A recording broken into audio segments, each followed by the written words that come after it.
pero non remata, porque continuamos xa co desenrolo do seguinte pleno.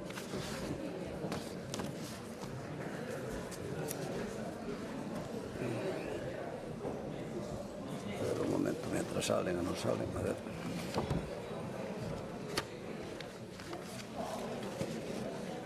Ten que avisar o conselleiro de Sanidade.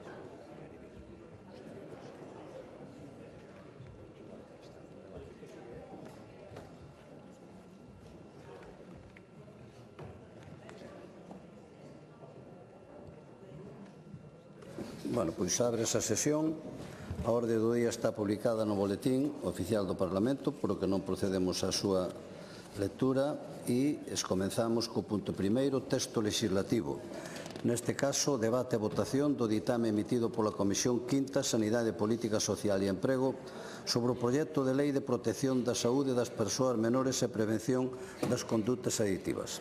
Mantéñense emendas do Grupo Parlamentario Socialista e do Bloque Nacionalista Galego. Para a presentación do ditame da Comisión ten a palabra a presidenta da Comisión Quinta, Sanidade, Política Social e Emprego, doña Noelia Pérez López.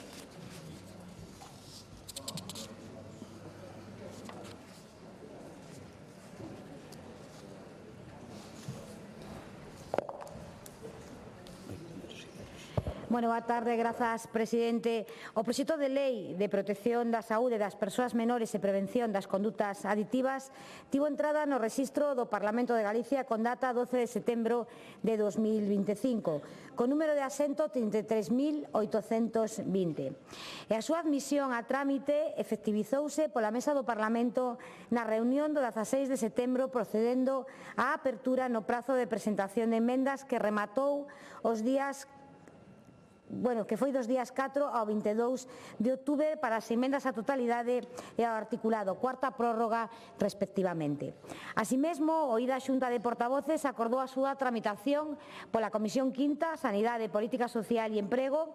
A emenda á totalidade e as emendas ao articulado presentadas e cualificadas pola Mesa da Comisión nas sesións do 6 e 27 de outubro respectivamente foron as seguintes: unha emenda á totalidade de devolución do Grupo Parlamentario do Bloque Nacionalista Galego e 101 emendas ao articulado, 39 do Grupo Parlamentario do Bloque Nacionalista Galego, 60 do Grupo Parlamentario Socialista de Galicia e 2 emendas ao articulado do Grupo Parlamentario Popular de Galicia. Logo do rexeitamento da emenda á totalidade de devolución precitada na sesión plenaria do 14 de outubro, a Comisión Quinta na sesión do día 30 de outubro designou as seguintes relatoras e relator. Polo Grupo Parlamentario Popular de Galicia, María Encarnación Amigo Díaz, titular, e María Dolores Hermelo Piñeiro, suplente. Polo Grupo Parlamentario do Bloque Nacionalista Galego, María Monserrat Prado Cores, titular, e Iria Carreira Pazos, suplente. Polo Grupo Parlamentario Socialista de Galicia, María Elena Espinosa Mangana, titular, e Silvia Longueira Castro, suplente. E polo Grupo Parlamentario Mixto, Armando Ojea Bouzo, titular. A sesión constitutiva da ponencia tivo lugar o día 30 de outubro de 2025, coa presencia da vicepresidenta da Comisión Quinta, Sanidade, Política Social e Emprego, dona Etel María Vázquez Mourelle, e coa asistencia das ponentes e do ponente titulares. Nas seguintes reunións, os días 5 e 11 de novembro, estudaron as propostas de aceptación de emendas e de transaccións e, por último, na derradeira reunión, o día 20 de novembro, coa asistencia das ponentes e do ponente titulares, concluíron o informe da ponencia coas recomendacións definitivas desta ponencia. Posteriormente, a Comisión Quinta, Sanidade, Política Social e Emprego, na sesión do día 4 de decembro, aprobou o ditame que se somete a debate e votación nesta sesión plenaria xunto coas emendas mantidas. Compre, pois, rematar hoxe a tramitación deste procedimento legislativo co seu debate e, se o caso, coa aprobación do proxecto de lei de protección da saúde das persoas menores e prevención das condutas adictivas. Moitas gracias. Gracias. Rolda dos grupos parlamentarios para fixar a súa posición sobre o ditame, e se é o caso definir as emendas mantidas e os votos particulares. Grupo Parlamentario Socialista, señora Espinosa.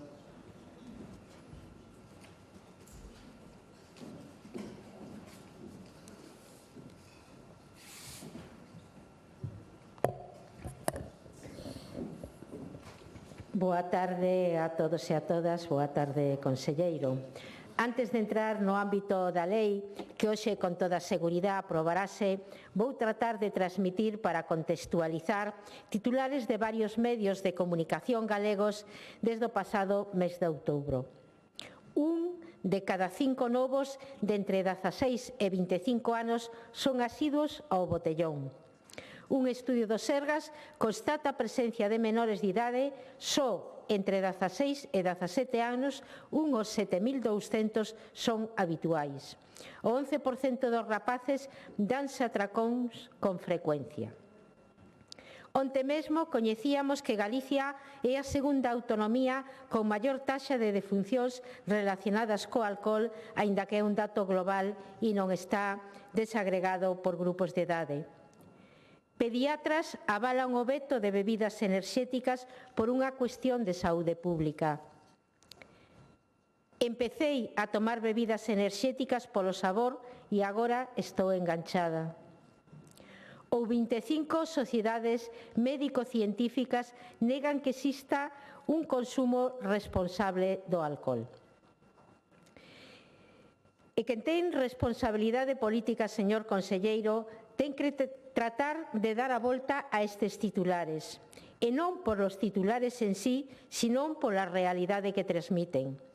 E desde o Grupo Socialista reiteramos o noso compromiso firme coa protección da saúde dos menores, unha responsabilidade que debe ser compartida entre institucións, familias e sociedade. Todos sabemos que a infancia e a mocidade son etapas decisivas no desenvolvemento personal e é precisamente nese período cando nosos nenos, nenas, mozos e mozas resultan máis vulnerables frente ás sustancias adictivas, ás prácticas de risco e ás presións sociais que poden condicionar o seu futuro.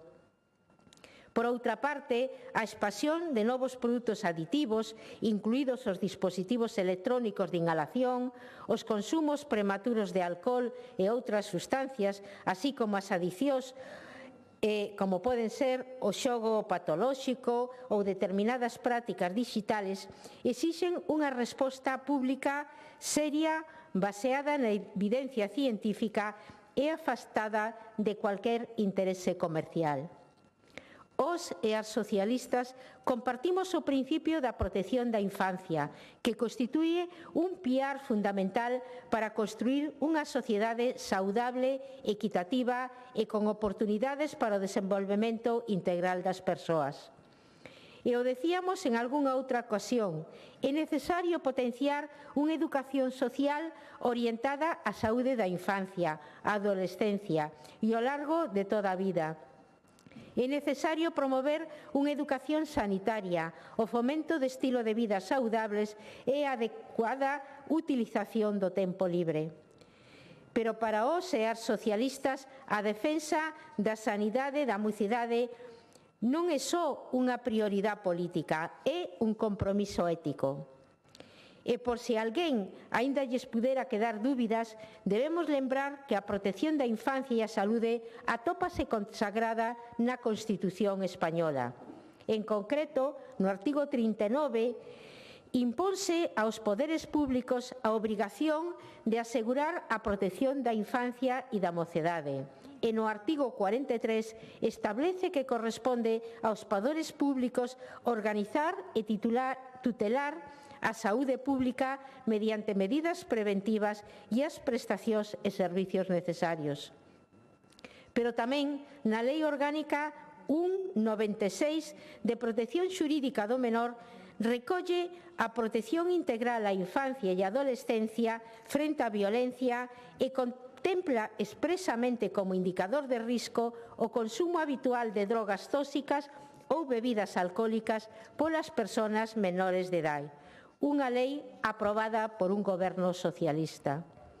Ou a Lei 14 do 86, a Lei Xeral de Saúde, que fixa a necesidade de impoñer limitacións preventivas de carácter administrativo a aquelas actividades que puderan ter consecuencias negativas para a saúde. e tamén a realización dun control da publicidade e propaganda comerciales para limitar todo aquilo que poida constituir un perxuízo para a saúde.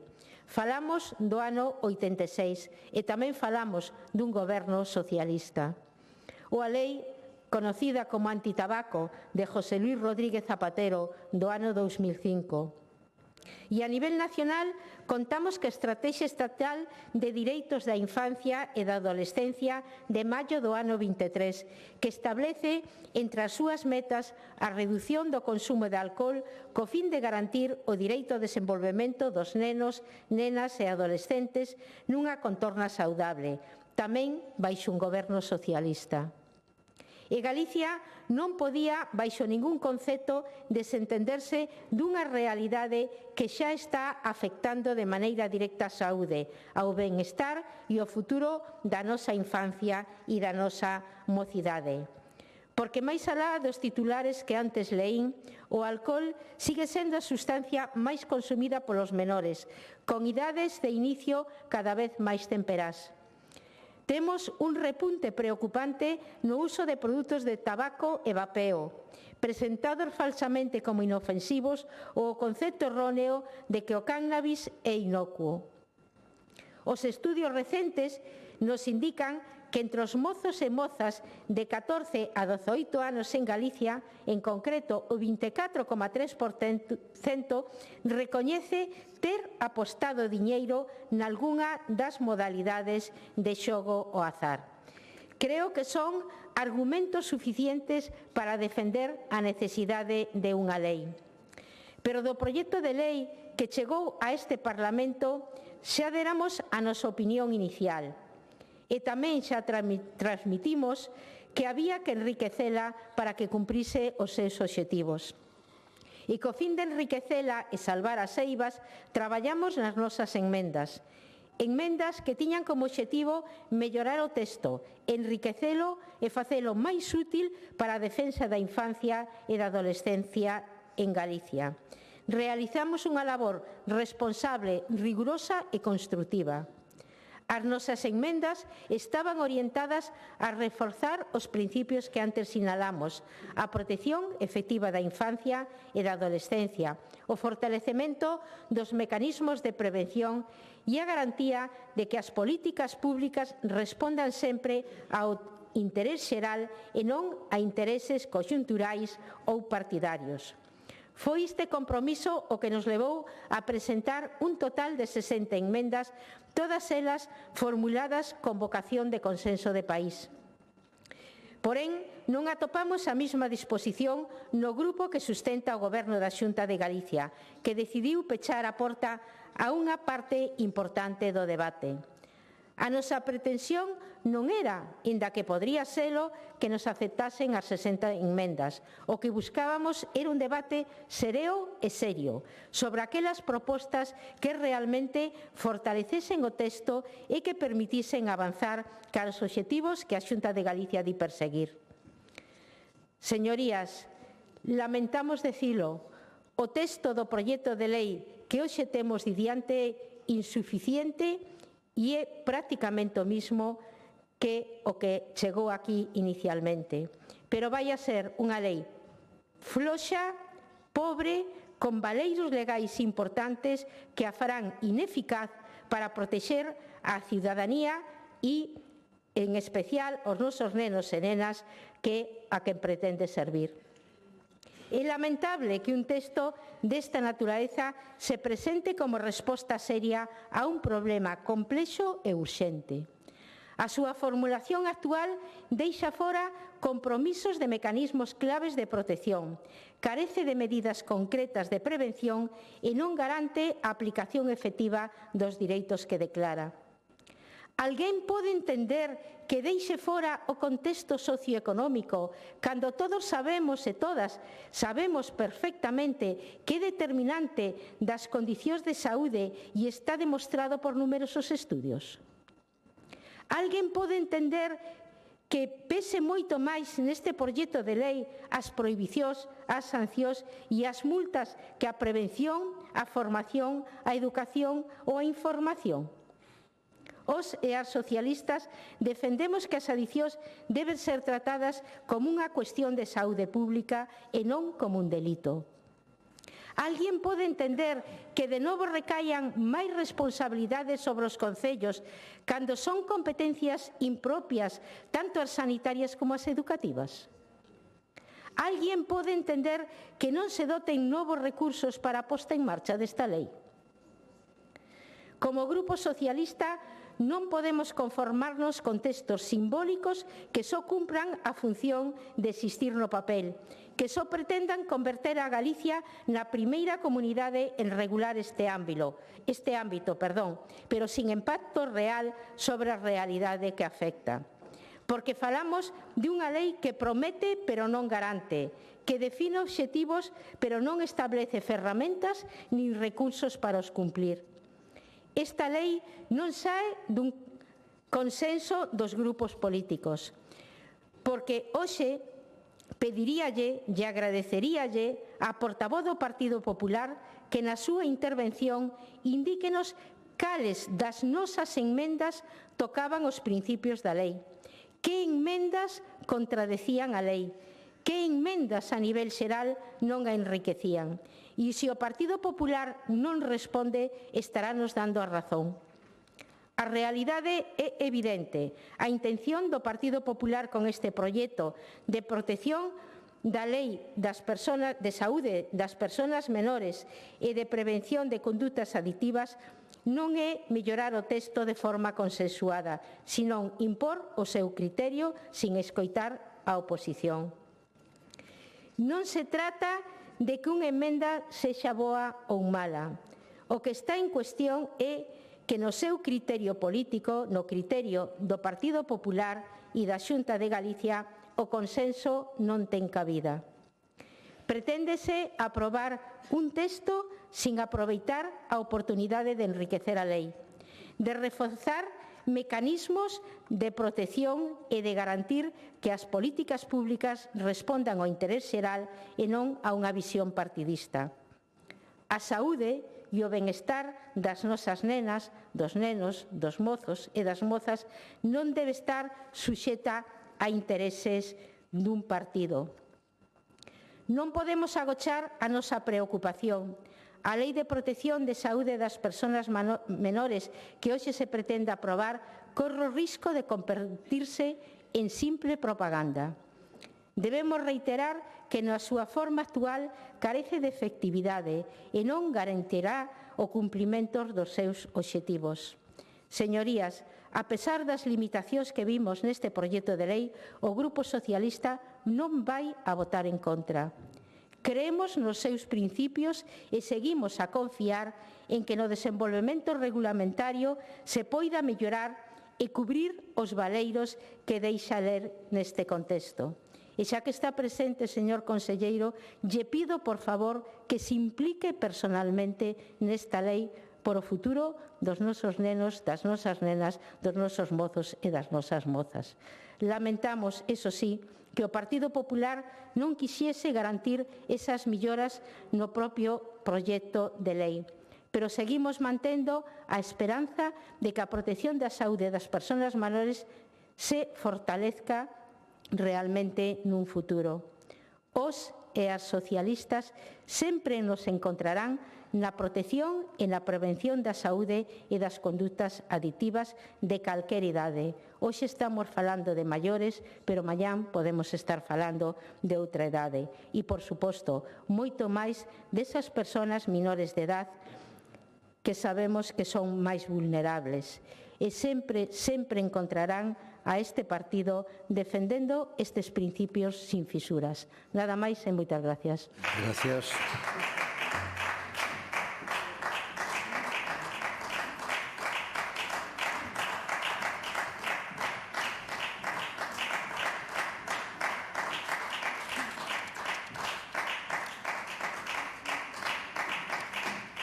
Grupo Parlamentario do Bloque Nacionalista Galego, señora Prado.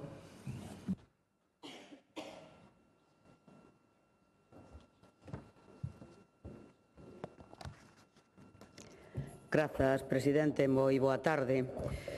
Mais unha vez, o Partido Popular presenta esta lei só co obxectivo de ter o titular de que son as primeiras e os primeiros, non? Presentan iniciativas ao peso. Se fixéramos aquí un repaso da hemeroteca de cantas cuestións fixeron un anuncio mediático e logo cal é o resultado das mesmas, saldríanos unha lista ben grande, non? E, polo tanto, aquí o obxectivo é poder decir que antes que ninguén o Partido Popular regulou non sei que cousa, non? Solucionar os problemas, eso xa é outra cuestión, non importalle non menos, sino que non lle importa absolutamente nada solucionar os problemas dos galegos e das galegas. O importante é presumir e poder poñerse a medalla de que son as primeiras, non? Logo, as leis aprobadas non se desenvolven, non teñen medidas concretas, non se avalía o nivel de execución, a implementación de medidas, pois eso é o de menos, non? O BNG, tras a presentación desta lei, presentamos unha emenda á totalidade porque, despois de avaliala, era moi evidente que era tremendamente ambiguo, presenta unha sucesión de xeralidades, ningunha concreción, non só o BNG, sino as multinacionais que representan ao sector das enerxéticas, das bebidas alcohólicas e demais, que se puxeron en contacto con todos os grupos, non? Trasladaron esta preocupación, non? A indefensión xurídica que en moitos casos representaba, a dificultade de implementar determinadas medidas e que se fixera un seguimento, non? Por exemplo, para conductas sin sustancia, como pode ser os videoxogos, a única medida que contempla é que nos establecementos este clasificado por idades. Como que este clasificado por edades impida que alguén colla un videoxogo dunha idade incorrecta. Pero, bueno, son os primeiros en regular que nos establecementos teñen que estar os videoxogos por edades. Eu non digo que non sexa un pequeno avance, ora que vai a solucionar ningún problema de que haxa menores que teñan acceso a videoxogos non acordes á súa idade, pareceme como moi pouco ambicioso. A título de exemplo, podíamos ir mirando o resto da lei, non? E, polo tanto, un texto inzado, como é habitual tamén nas intervencións do Partido Popular e do Goberno do Partido Popular na Xunta, inzado de termos como promover, impulsar, fomentar, potenciar, procurar, non? E que fan entrever un carácter tremendamente declarativo de intencións, pero evidentemente promover non obliga a nada, non? Se non hai plazos, se non hai recursos, se non hai, bueno, pois promoverase.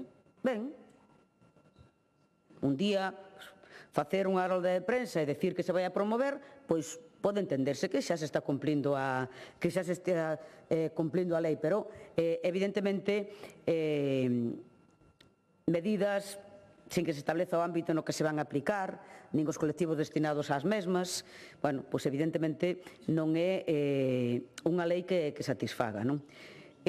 Tamén denunciamos no primer momento que esta lei, claro, fai o que mellor sabe practicar o Partido Popular, que é que a Xunta invita e o resto pagan, non? Entón, unha lei que, lembro que o título é Lei de Protección da Saúde das Persoas Menores e Prevención de Adiccións. Creo que calquera destas cuestións, claramente, calquera que se lle diga, pensa directamente en competencias da Xunta, porque así é, e o que fai en esta lei é derivar unha parte importantísima cara aos concellos, cuestións da promoción, da implementación de medidas, incluso no ámbito educativo. Chega ao esperpento de que di que os concellos implementarán medidas de tal no ámbito educativo. Que competencias teñen os concellos no ámbito educativo? Señor conselleiro, xa que está vostede aquí, supoño que ten bastante que ver ca elaboración da lei. Non sei se vai pedir a palabra para intervir, pero claro que son cousas bastante sorprendentes, non? Non contempla en ningún lado se lle van derivar orzamentos concellos. No suposto de que estuveran pola labor de facerse cargo de todas estas obrigas que lle pon a Xunta, que eu, dende logo, atrévome a decir que non, porque están os concellos, pero hasta aquí, de competencias impropias, que fan que non teñan recursos para as que si son dos concellos e que resulta que o Partido Popular aínda pretende botarlle máis encima, non? Como digo, que exceden con moito o seu ámbito competencial. Medidas no ámbito sanitario, educativo, na prevención, accións formativas e informativas de sensibilización de carácter educativo que promovan o ocio creativo e saudável, campañas formativas e informativas sobre o uso prexudicial do consumo de alcohol, tabaco, bebidas enerxéticas, accións para o control da poboación sobre a súa saúde, accións de formación e sensibilización dirixida ao persoal docente, textualmente. Os concellos, accións de formación e sensibilización dirixidas ao persoal docente. Nós fixemos, pero o Partido Popular non quiso modificar absolutamente nada desto, para ter que queda ben nunha lei, non? Que se faga isto. Ou no ámbito sanitario, ou persoas traballadoras sobre a prevención do xogo problemático. Eu non sei como van desde os concellos ir aos centros de emprego, non? Aos centros de emprego non, aos centros, as empresas e demais, a facer este tipo de formación. Pero, bueno, igual nos sorprenden que van traer un regulamento e toda unha serie de recursos, pero, dende logo, no BNG non o vemos, non? Bueno, efectivamente non o vemos porque, ademais, son competencia da Xunta que pretenden que o asuman os concellos sin, como dixen, orzamento, nin recursos técnicos, nin humanos, non? E, claro, insisto, o título da lei é Prevención da saúde das persoas menores. E claro, para a prevención da saúde das persoas menores, supóse que ten que haber un sistema sanitario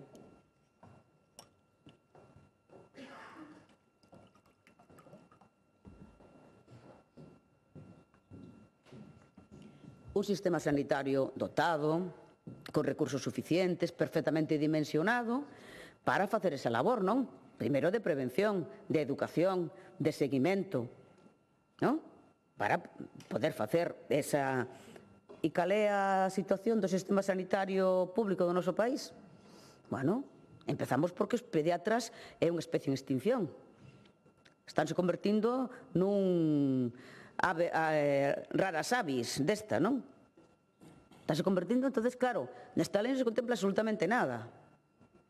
O BNG presentou enmendas para decir, bueno, se é para a prevención da saúde das persoas menores, lembro hasta os 18 anos, teremos que poñer medidas concretas con orzamento e demais para que o sistema sanitario permita cumplir esta cuestión. Empezando por unha atención primaria, que é onde hai que facer formación, o seguimento, a prevención, dotada, non? Aumento orzamentario, até chegar ao 25%, pediatras, equipos multidisciplinares, para a atención, entre outras cousas, á saúde mental, que está sendo un grave problema entre a nosa infancia e os adolescentes, dotación no ámbito hospitalario, de unidades en todas as áreas de atención infanto-xuvenil para a saúde mental, psicólogos clínicos en primaria.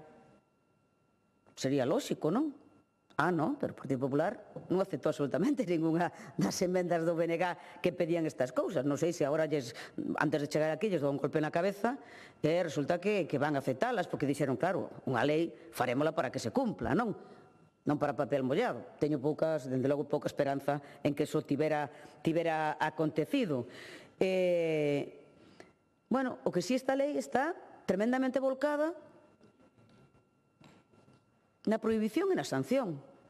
Pero non que eu digo o BNG.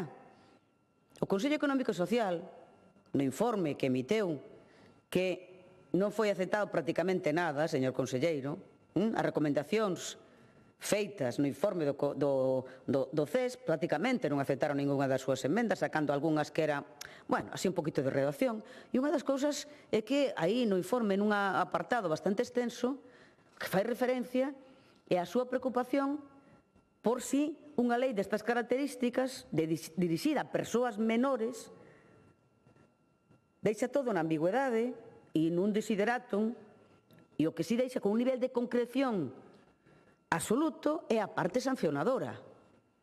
A parte sancionadora con unhas sancións estratosféricas que vai dirixida a persoas menores.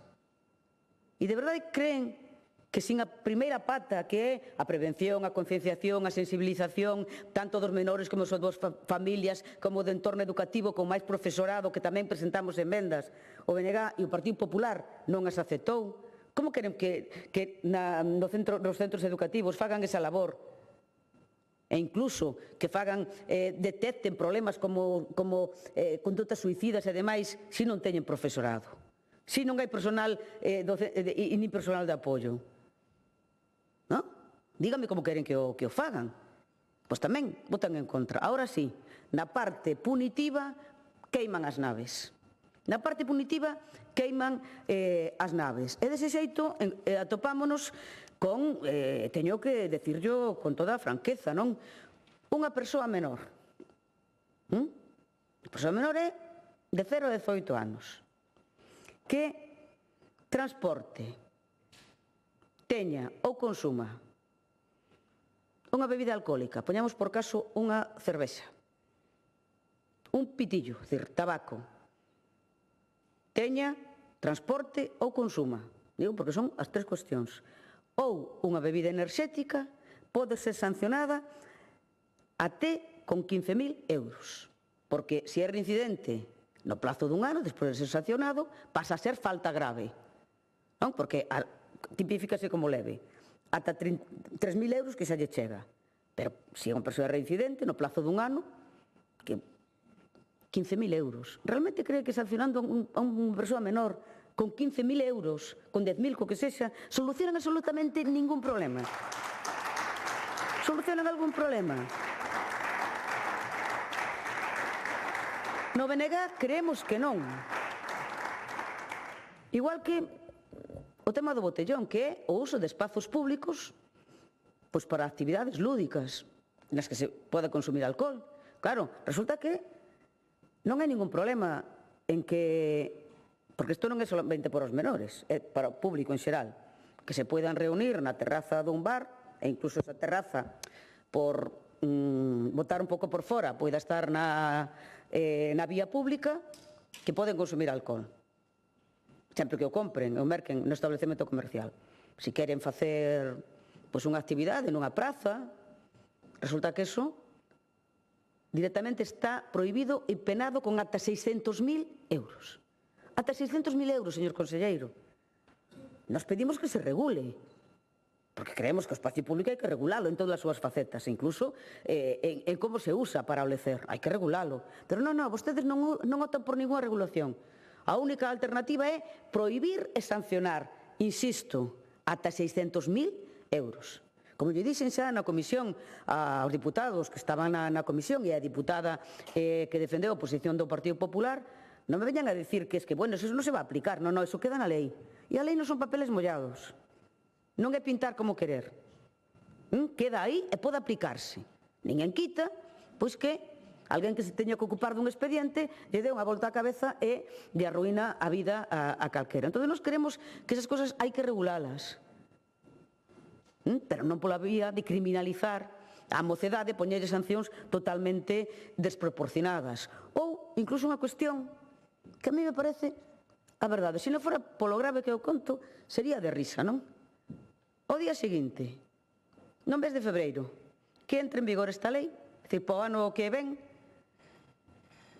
ter un chisqueiro como este, merchandising, que teña unha folla de cannabis, de María, unha persoa que a venda ou a agasalle pode ser sancionado con 600.000 euros. Pero vostedes realmente creen que isto é algo que poida estar nunha lei?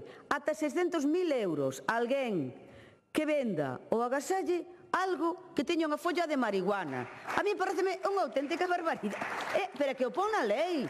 Pono na lei, señor conselleiro. Pono na lei así textualmente, regalar, vender calquer tipo de merchandising ca imaxe identificativa do cannabis á poboación.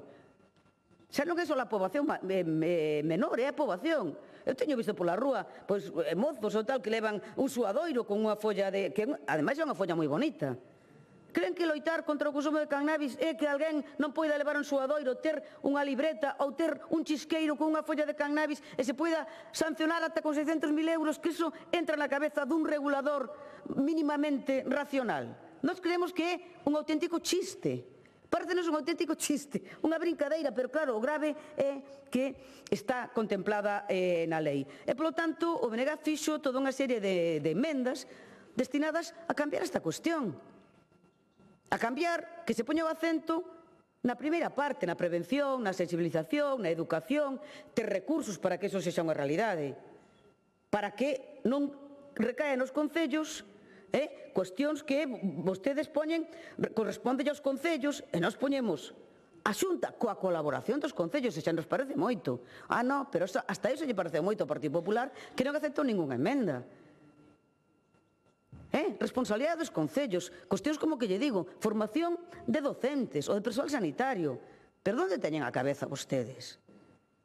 Pois puxemos emendas en esa dirección, ou emendas na dirección de que crear un lecer alternativo para a mocidade. con toda unha serie de medidas que logo na parte da segunda parte explicarei. Hai que tratar a mocidade como un axente tamén que algo ten que decir en cales son as súas demandas e en crear alternativas. Non basta con prohibir e sancionar, habrá que crear alternativas con recursos e con orzamento. Con recursos e orzamento, non enumerar que alguén terá que facer. E todo isto, pois o Partido Popular pareceulle un exceso e, bueno, pois decide que só aceptan a súa emenda, porque presentou unha soa, para rebaixar a distancia en centros educativos, sanitarios, de atención a menores e demais, en vez de que poñía na lei inicial que a distancia onde se podía fumar era de 250 metros, e non sei por qué, a mí gustaríame que o explicara. Decidiron rebaixala a 100. Non sei se o correcto é 100 ou 250. Ahora, o que é un chiste é que a única emenda do Partido Popular sexa rebaixar esa distancia. Nada máis, moitas gracias.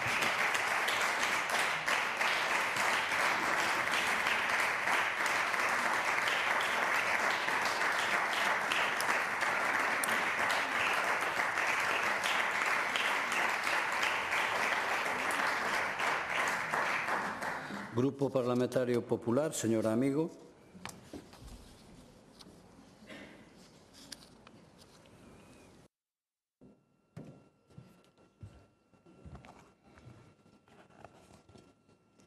Boas tardes a todos. Moitas gracias, presidente. Hoxe traemos a este pleno unha lei imprescindible, unha lei que deberíamos de asumir como a responsabilidade que todos e todas os que compoñemos esta Cámara temos coa xeneración máis nova. A Lei de Protección da Saúde das Persoas Menores e de Prevención das Condutas Aditivas é unha norma que nace cun obxectivo claro e inequívoco: protexer, anticipar e actuar fronte aos novos riscos que afectan directamente á infancia e á adolescencia en Galicia. E permítanme dicilo con claridade e tamén con emoción, porque esta é unha cuestión que transcende o debate político. Non hai maior responsabilidade que cuidar dos menores. Non hai maior compromiso que defender o seu dereito a medrar sans, libres de presións comerciais, de contornas aditivas, de contidos tóxicos e riscos que nin sequera existían hai unha década. É unha realidade que non podemos ignorar. Estamos nun contexto social no que os perigos asociados ás adicións e non só as sustancias tradicionais, senón tamén as condutas compulsivas, as pantallas, o xogo online ou as novas formas de consumo digital. Decía que estamos nun contexto social no que os perigos asociados a estas adicións evolucionan máis rápido que a capacidade das familias, dos centros educativos e das propias institucións para facerlles fronte. A realidade é teimuda e non podemos nin debemos ignorala. Os menores están expostos de maneira cada vez máis temperá a contidos potencialmente aditivos. O acceso ao alcohol, as bebidas enerxéticas e o tabaco adoptan novas formas, máis atractivas, máis discretas e máis perigosas. As pantallas convertéronse nunha presencia constante, ven no lecer, nas relacións sociais, na escola e, por desgracia, tamén no illamento e na ansiedade. As apostas online e os xogos dixitais multiplicaron os estímulos, premios instantáneos, algoritmos diseñados non para educar nin para entreter, senón para reter, para captar e para crear dependencia. Isto é unha realidade, señorías, e moitas familias veno cada día. Cambios de humor, dificultades para dormir, perda de interés polo estudio, irritabilidade, illamento. E moitas destas familias non teñen as ferramentas para distinguir o que é unha etapa vital do que pode ser o inicio dun comportamento aditivo. E por iso esa lei é imprescindible, é necesaria, e por iso chega nun momento oportuno, e por iso ten que chegar antes de que sexa demasiado tarde para demasiados mozos. É unha lei moderna para retos reais do noso tempo. Este texto legal, que hoxe contará co apoio da Cámara Galega, actualiza o marco legal da nosa comunidade, intégrao coa evidencia científica máis recente e na liña dos estándares europeos máis avanzados en saúde pública e protección do menor, e faino cun enfoque integral que combina prevención, educación, regulación e protección. É parte dunha premisa fundamental: as persoas menores teñen dereito a crecer en contornos seguros e saudables. Isto non é retórica, é un mandato ético, é un principio constitucional, é unha obriga institucional. É importante remarcar que non estamos, señorías, falando só de prohibicións e de restricións. Estamos a falar de crear oportunidades, de acompañar as familias, de reforzar os centros educativos, de dotar de instrumentos os concellos e de apoiar os profesionais da saúde e dos servicios sociais. Porque se algo aprendemos en Galicia é que cando actuamos desde a prevención evitamos máis sufrimento, máis enfermedade e máis desigualdade. A lei pretende actuar no que funciona. Información temperá, prevención desde idades novas, detección precoz, protección dos espacios públicos e dixitais e corresponsabilidade social. Debemos de protexer non solamente fronte ás adicións tradicionais, senón tamén fronte ás emerxentes. A norma avanza en áreas onde o marco legal quedara obsoleto e faino con garantía e con rigor. Reforza a protección fronte ao tabaquismo e fronte ao consumo de alcohol, especialmente ante novas modalidades que todos coñecemos, os cigarros electrónicos e vapeadores con sabores pensados para atraer aos menores, bebidas de alta graduación presentadas como inocuas, campañas publicitarias encubertas en redes sociais con persoas influentes que normalizan conductas que son simplemente perigosas. Non podemos aceptar que determinada industria, afortunadamente minoritaria, pero que algunhas utilicen os mesmos mecanismos de marketing que xa provocaron no pasado auténticas epidemias de adición. Galicia di basta con serenidade, con proporcionalidade, pero tamén con firmeza. E sabemos polas reunións que mantivemos durante o período de tramitación desta lei que moitas industrias maioritariamente son favorables ao seu contido e mostran o seu apoio ás medidas que incorpora. A lei inclúe por primeira vez, dun modo completo e sistemático, a regulación das condutas aditivas non asociadas á sustancia, porque hoxe sabemos que a adición non é só química, é psicolóxica, é emocional e social. O uso compulsivo das pantallas, o tempo excesivo en videoxogos, a hiperestimulación permanente das redes sociais, o acceso precoz a contidos violentos ou hipersexualizados, a irrupción das apostas online e das recompensas inmediatas. Miren, hai constancia científica de que todo isto está modificando o benestar e a saúde mental da mocidade. E, señorías, non podemos mirar para outro lado, non podemos ignorar a realidade actual que estamos vivindo. Os profesionais sábeno, os centros educativos tamén, e moitas familias viven esta realidade con preocupación e ás veces con impotencia. E esta lei, señorías, dá resposta e dá amparo. Estamos ante unha lei que pon a prevención no centro, escolas, familias e comunidade. A lei aposta pola prevención, porque é, sin dúbida, a ferramenta máis eficaz e máis xusta. E faino cunha visión integral. Dentro do sistema educativo, establece programas estructurados, actualizados e avaliables, porque non abonda só con boas intencións. Hai que medir, hai que corrixir e hai que mellorar. Inclúe contidos relacionados coa alfabetización digital, a saúde emocional, o uso responsable da tecnoloxía e os riscos das sustancias. Non como sermón moralizante, senón como educación en saúde, igual que se educa en matemáticas ou en lingua.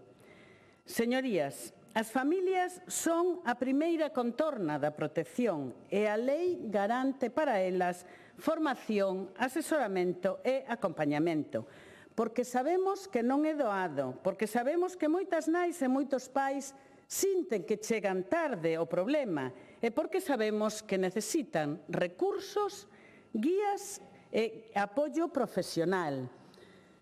No que respecta ás comunidades locales, con esta lei, señorías, lonxe de implicar novas cargas, como se escoita aquí, os concellos reciben instrumentos para protexer espacios públicos, regular actividades, ordenar contornas e reforzar actividades de uso saudable. Non falamos de medidas illadas, falamos dun modelo galego, dun modelo comunitario que reforza e que durante anos se estivo construindo. Rede pública, coordinación sociosanitaria e educación en saúde.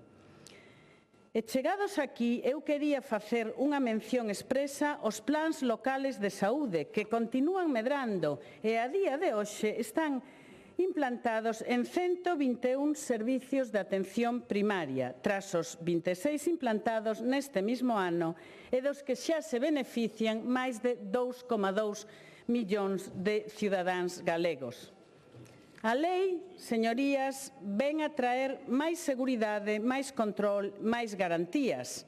Reforza o control sobre a publicidade, a promoción e a venta de produtos potencialmente aditivos e faino desde tres principios: proporcionalidade, responsabilidade e protección. Endurece o acceso de menores a máquinas expendedoras, regula espacios e contornas de risco, introduce un sistema de sancións proporcionado que non busca castigar, senón garantir o cumplemento. Establece o principio de tolerancia cero fronte á captación comercial de menores e incorpora un elemento fundamental: avaliación periódica e transparencia. Porque esta, señorías, é unha lei viva, é unha lei pensada para durar e para mellorar, adaptándose á velocidade a que cambian as conductas, a tecnoloxía e os novos riscos. Señorías, estamos ante unha lei que suma, que está aberta ao diálogo, pero a un diálogo real. E permítanme ser clara, porque a ciudadanía merece saber o que ocorreu neste Parlamento. A nosa vontade de diálogo foi real, sempre o é, pero especialmente cando falamos de infancia, de saúde e de dereitos.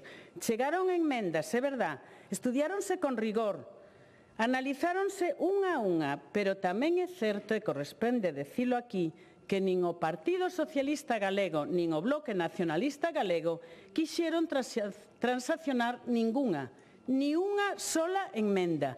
Non houbo vontade real de achegar posicións, non houbo disposición a acordos, non houbo xestos mínimos para avanzar nun consenso político que sería beneficioso para Galicia.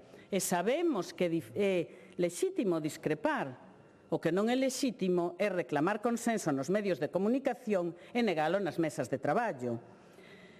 O que non é responsable é pedir unidade cando non se está disposto a construíla. Señorías, a protección da infancia merece consenso, pero consenso require responsabilidade e require xenerosidade. E estas dúas actitudes, por desgracia, non estuveron presentes na oposición. Con todo, esta lei é un paso adiante, é un paso sólido, un paso valente para que Galicia siga avanzando. É unha mensaxe clara á sociedade galega. En Galicia tomámonos moi en serio a saúde dos menores. Non miramos para outro lado, non deixamos que os riscos medren sin resposta. Non permitimos que as presións comerciais definan o futuro dos nosos mozos. E non aceptamos que as modas dixitais ou a banalización das condutas aditivas deixen a mocedade desprotexida. Aprobala significa actuar ahora para evitar problemas máis graves mañá. Significa acompañar as familias. Significa reforzar a saúde pública. Significa poñer límites donde agora solo había un baleiro normativo. E significa defender un futuro máis seguro, máis libre e máis saudable para todos os nosos mozos e mozas. Remato xa, señorías.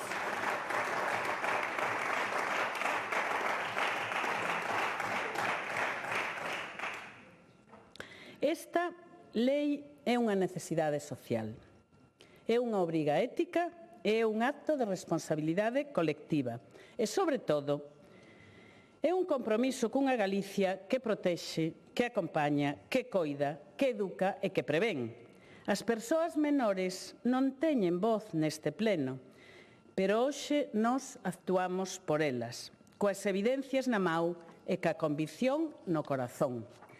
Eu pido o apoio da Cámara porque a saúde dos menores, os seus dereitos e o seu futuro merecen unha política á altura. Máis nada e moitas gracias. Gracias.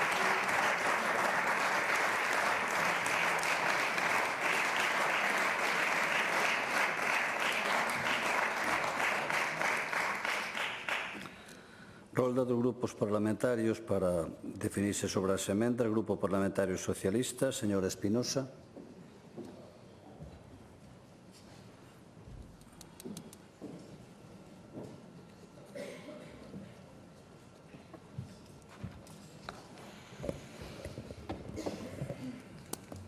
Señora Amigo, na miña primeira intervención lle pedín que falara de algunha emenda do noso grupo que cuestionara a lei. Non sei se se olvidou de responderme na súa intervención ou non foi capaz de facelo e me inclino por esta segunda opción. Pero que sí, señor Amigo, non lle vou a permitir que quede a mínima dúbida da nosa postura de consenso neste Parlamento. E usted fala de temas moi puntuales e o que non íbamos nos ir de comparsa de determinados erros que vostedes cometeron. Nos pretendíamos seriamente reforzar a lei e non correxir determinados erros do Partido Popular e usted que participou en todas as reunións que tivemos o sabe perfectamente. Pero como decía na miña primeira intervención, a Lei de Protección que hoxe debatimos necesita feitos porque de momento só conta con formas verbales futuribles. Promoverá, impulsará. Creo que na miña primeira intervención quedou claro cal era o sentir das nosas enmendas e vou falar, señor conselleiro, dun artigo e unha emenda a modo de exemplo, pero así son prácticamente as 60. O artigo 9 trata da promoción do uso adecuado e seguro de videoxogos, redes sociales, tecnoloxías digitales e dos dispositivos conectados. E di que a finalidade que poidan xerar o uso adecuado a administración autonómica en colaboración ca local, atentos. A. Promoverá campañas de sensibilidade para facer o uso apropiado. B. Impulsará accións formativas. C. Promoverá o desenvolvemento de accións no ámbito educativo. D. promoverá protocolos nos sistemas sanitarios e de protección social e promoverá a adopción de medidas orientadas a mellorar a información sobre os riscos asociados. E que pedíamos? Que se publicase un regulamento nun plazo de 6 meses, pero negociable o plazo e negociable a forma legal, que convertise un catálogo, o que aportara, perdón, un catálogo de programas preventivos orientados ao uso adecuado de seguro dos videoxogos, redes sociales e tecnoloxías digitales e dos dispositivos conectados, acordado na Comisión en materia de prevención. Pois isto tan evidente, a resposta foi non. Polo tanto, este proxecto volve por de relevo un problema xa reiterado. Ademais, inda que a señora Amigo diga que non, que a tendencia a trasladar aos concellos responsabilidades que non lles corresponden nin polos seus recursos e moitas veces tampouco por o marco competencial. E os concellos sí que están facendo cousas. Eu lle poño, por exemplo, de Vigo, porque o conezco, está nestes momentos co 4º Plan Local de Prevención de Conductas Aditivas. Pero iso non significa que se lle obrigue dende unha lei, o fan por convicción e non porque unha lei lle obliga. Porque, ademais, como decía, non se de reforzar eses servicios autonómicos de saúde e deben estar, a lei deriva, inda que a señora Amigo diga que non, os concellos tarefas que deberían ser asumidas pola administración titular das competencias, aquela que conta ca capacidade técnica e cos orzamentos necesarios para garantir as consolvencias. Simplemente observando os temas das sancións, eu pregunto aquí, cantos concellos locales non teñen policía local?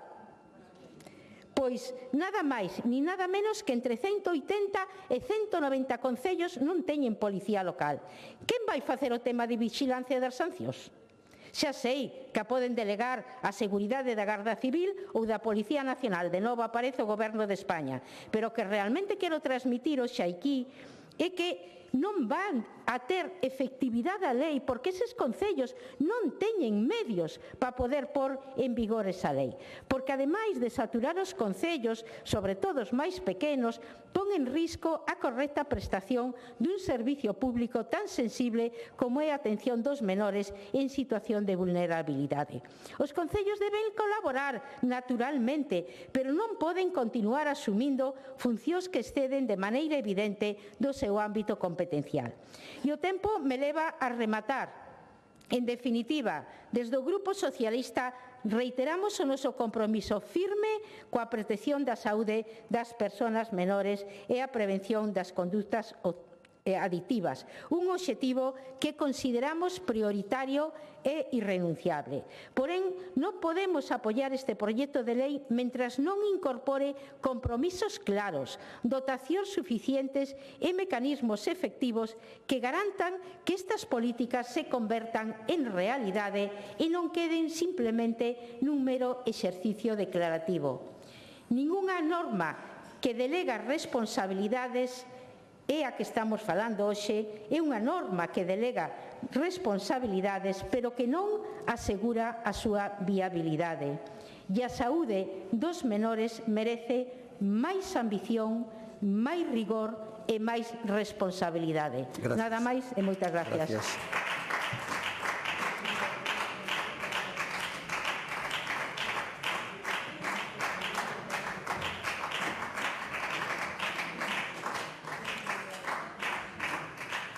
Grupo Parlamentario do Bloque Nacionalista Galego, señora Prado.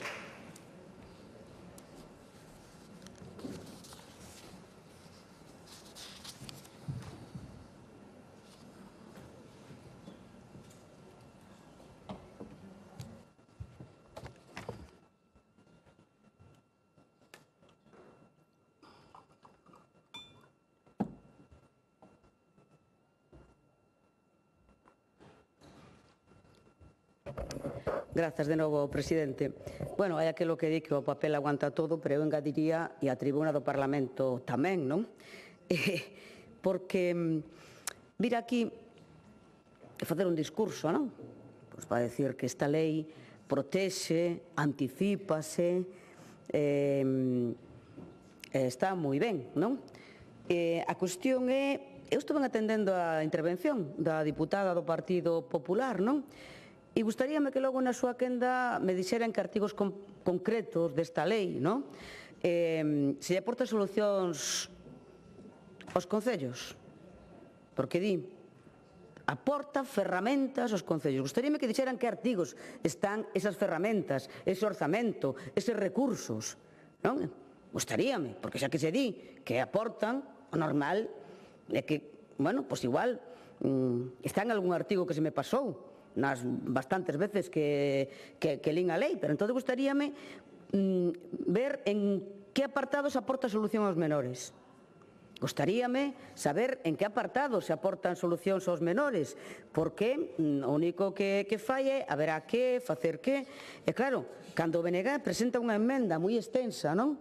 Onde decimos que son necesarias medidas de sensibilización e fomento do lecer alternativo entre a mocidade para evitar o uso de sustancias a través de alternativas de ocio consensuadas co tecido asociativo xuvenil. Tampouco é chegar a dicir isto é o que tedes que facer, habrá que falar cas persoas menores, non? Pedimos que se active o Consello Asesor Consultivo da Xuventude para que haxa un espazo onde poidan trasladar as súas preocupacións.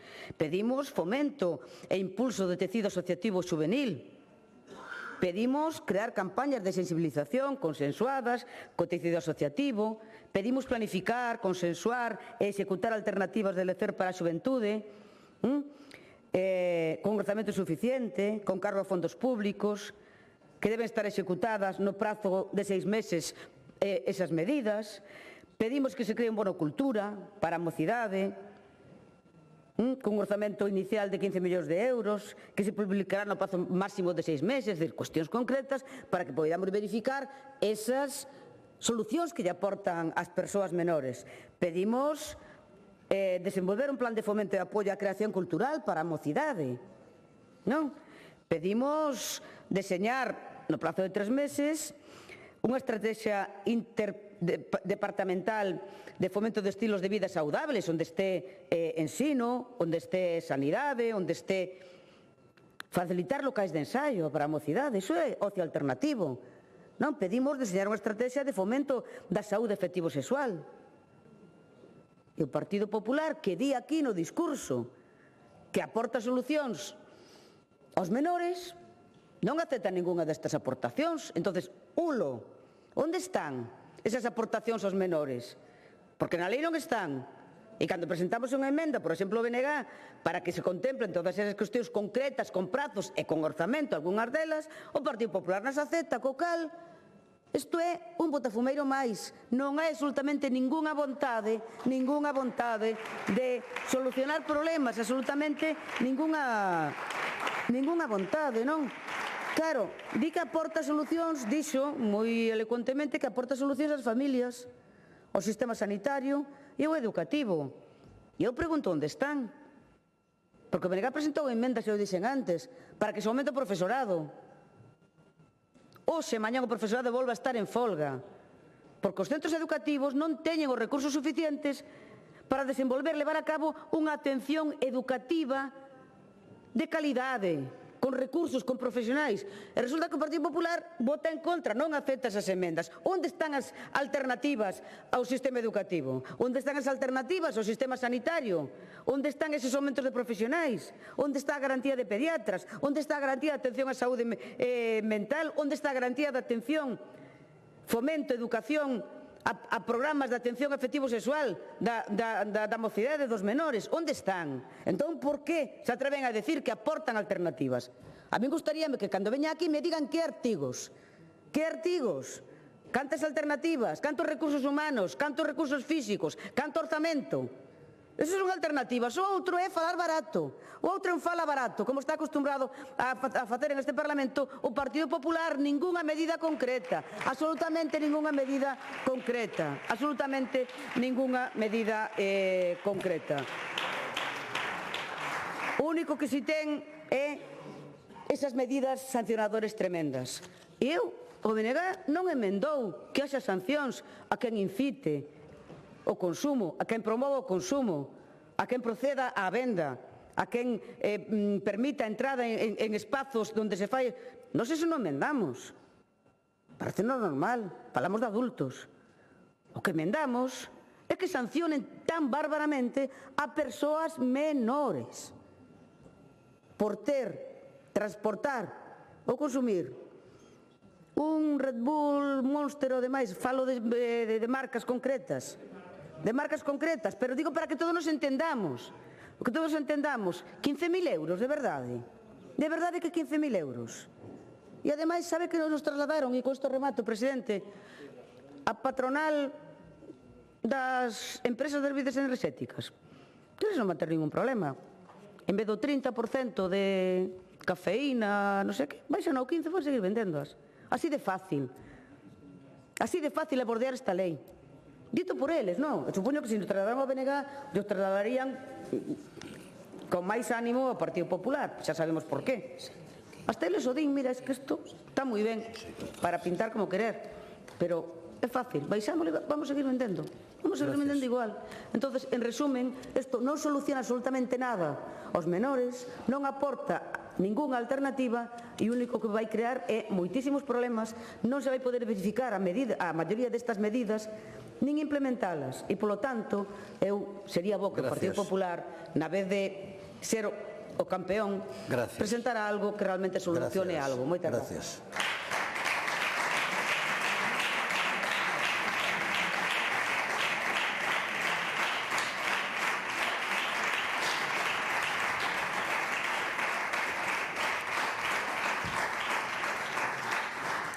Grupo Parlamentario Popular, señor amigo.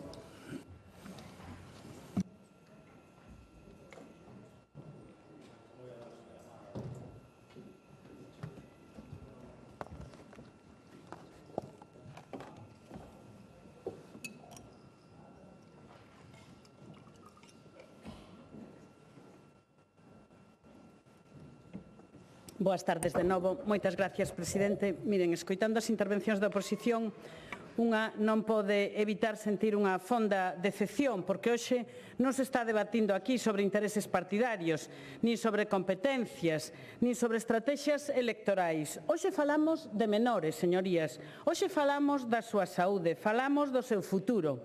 E por eso, señorías, doi especialmente ver que, malia todas as chamadas ao diálogo, pois nin o Partido Socialista nin o Bloque quixeron transaccionar ni unha sola enmenda, señorías, ni unha.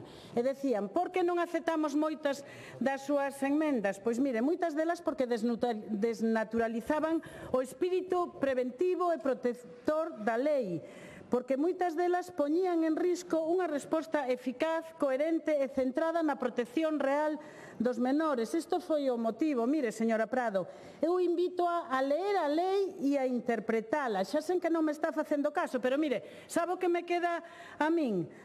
Do que usted reflexione, por favor, reflexione sobre as ventaxas da lei. A min sobre me queda 15.000, 6.000, o único que falou aquí foi deso. Mire, isto non é o que fan vostedes non é a defensa do interés xeral, non é responsabilidade institucional o que están facendo. Isto, señorías, é poñer por diante intereses partidistas antes que a protección da infancia. Poden vir aquí a dar leccións de consenso, pero sabe como se construye o consenso? Traballando, cedendo, achegando posturas. Non se construe negándose a negociar, nin rexeitando toda aquela achega que non veña coa súa propia firma. Isto é o que fan vostedes.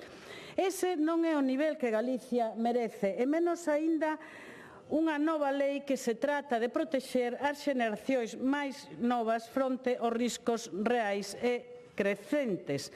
Porque mentras que vostedes buscan un relato, as familias o que están pedindo son respostas. Respostas a todos os problemas reais que teñen moitas delas. Porque mentras que vostedes discuten procedimentos, hai rapaces que caen nas adicións ás pantallas, o xogo, o vapeo, o alcohol oculto detrás de campañas dirixidas a menores. E mentras vostedes falan de matices, poden estar pasando cousas moi graves nas casas, nos patios dos colexios, nas rúas, nos móviles ou pantallas. En definitiva, señorías, na vida dos nosos adolescentes. A lei que traemos hoxe aquí é unha lei rigurosa, necesaria e profundamente humana. É unha lei que dá ferramentas, que reforza as familias, que educa en prevención, que protexe sin culpabilizar e que pon límites a quen se está lucrando coa vulnerabilidade dos máis novos. E isto, señorías, non debería separar a ninguén. Aquí non hai esquerda nin dereita. Aquí hai responsabilidade ou falta dela. Hai compromiso ou hai excusas. Por iso, señorías, lles pido que reflexionen. A causa ben o merece. Aínda están a tempo. Aínda poden votar pensando nos menores antes que nos titulares. Aínda poden demostrar que este Parlamento sabe estar á altura cando o que está en xogo é o benestar das nenas, dos nenos e dos mozos e as mozas deste país. Porque hoxe non votamos unha lei calquera. Hoxe votamos si protexemos ou non protexemos, si actuamos ou miramos para outro lado, se damos ás familias máis ferramentas ou lles deixamos outra vez toda a súa carga encima. Eu pídolles sinceramente que fagan o correcto, que voten a favor, non por nós, non polo Goberno, voten a favor polos menores de Galicia, porque eles merecen unha política á altura da súa dignidade e do seu futuro. En todo caso, señorías, o Partido Popular e o Goberno si actuará con responsabilidade con Galicia e por eso os galegos, tamén os máis novos, confían maioritariamente no Goberno Rueda. Máis nada e moitas gracias. Gracias.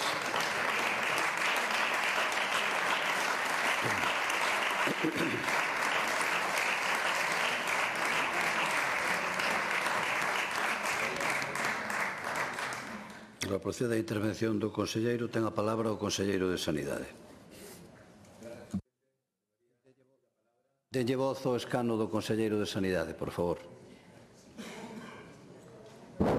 Aí está. Señorías, pido a palabra para agradecer o traballo feito, valorar as achegas recibidas dos distintos colectivos e para volver a poñer de relevo o que hoxe aquí se vota para a súa aprobación definitiva, a Lei de Protección de Saúde das Persoas Menores de Idade e Prevención das Condutas Adictivas. Ao longo do camiño que hoxe remata, culmina cunha norma legislativa que marca un antes e un despois nas políticas de prevención sanitaria de Galicia, pon no foco na xente nova, aposta pola prevención fronte á indiferencia e dá resposta aos novos retos de saúde pública do século XXI. As políticas de saúde pública deben ser integrais e atallar o consumo de determinadas sustancias e condutas adictivas, fomentando os estilos de vida saudables da poboación, especialmente entre os máis novos. Iso só se pode facer con políticas públicas decididas que actúen correctamente e vayan ao fondo da cuestión. Citando a Bauman, vivimos unha sociedade líquida na que a flexibilidade e a adaptabilidade son cruciais, como tamén ten que selo a capacidade de reinventarse constantemente. Esta é unha norma viva que se adapta aos cambios sociais e aos novos hábitos da mocidade que tanto cambiaron ao longo destes anos, recollendo as novas sustancias e condutas que serán dependencia. Falo de vapeadores, bebidas enerxéticas, xogos en liña ou de uso compulsivo das redes sociais. En definitiva, novos riscos, adiccións silenciosas, moitas veces normalizadas, que afectan ao desenvolvemento físico, emocional e social dos menores. Cristaliza hoxe aquí o enorme traballo das moitas persoas que participaron na elaboración deste proxecto de lei. Durante a elaboración do mismo, recolleronse as achegas de diferentes entidades e asociaciones e sectores. Foron estudiadas de maneira rigurosa co obxectivo de mellorar este texto legislativo destinado a proteger a saúde dos nosos cativos. Galicia vai na boa dirección, sendo unha vez máis pioneira nas políticas de prevención. Parabéns a todos aqueles que desde os máis diversos eidos foron quen de poñer a saúde da xente nova por diante de calquera outro interese particular. Señorías, aprobar esta lei é asumir que as adiccións non se combate con indiferencia ou estigmas, sino con compromiso, prevención e políticas valentes baseadas na evidencia. Moitas grazas. Gracias.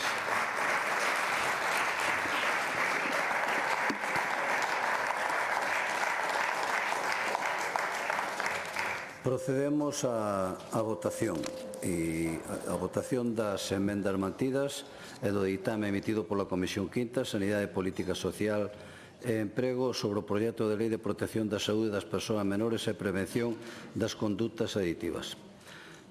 Non sei se se poden votar todas xuntas ou vos te pediron separación. Vale, perfecto. Entonces, o Grupo Parlamentario Socialista pide as do Grupo Parlamentario Socialista, que van do número 1 a 60. Votamos estas en primeiro lugar. Votamos.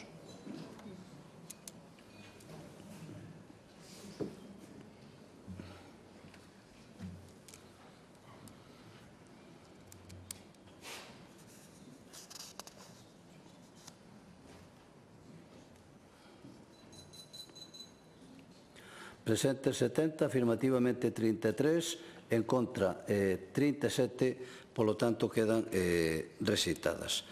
Votamos agora as emendas do Grupo Parlamentario do Bloque Nacionalista Galego, as número 1 a 39.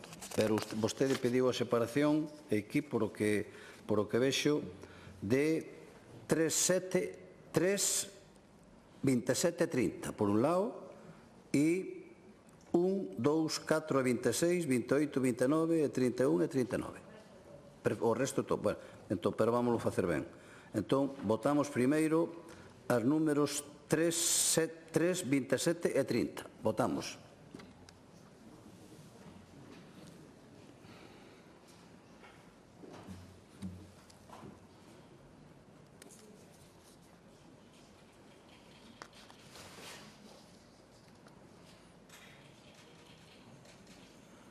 Presentes 70, afirmativamente 25, en contra 45, polo tanto quedan rexeitadas. E agora votamos as restantes, o sea, o número 1, 2, 4 e 26, 28, 29 e 31, 29 e 31 e a 39. Votamos.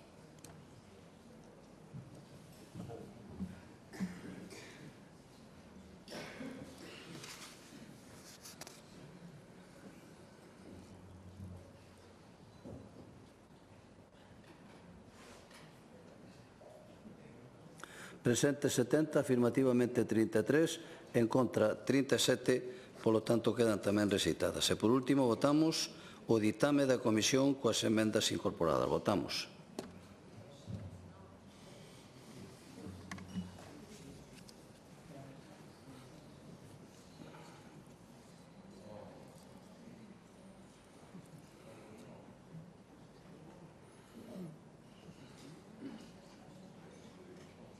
Presentes 70, afirmativamente 37, en contra 25, hai 8 abstencións e, consecuentemente, con esta votación queda aprobada a Lei de Protección da Saúde das Persoas Menores e Prevención das Condutas Aditivas.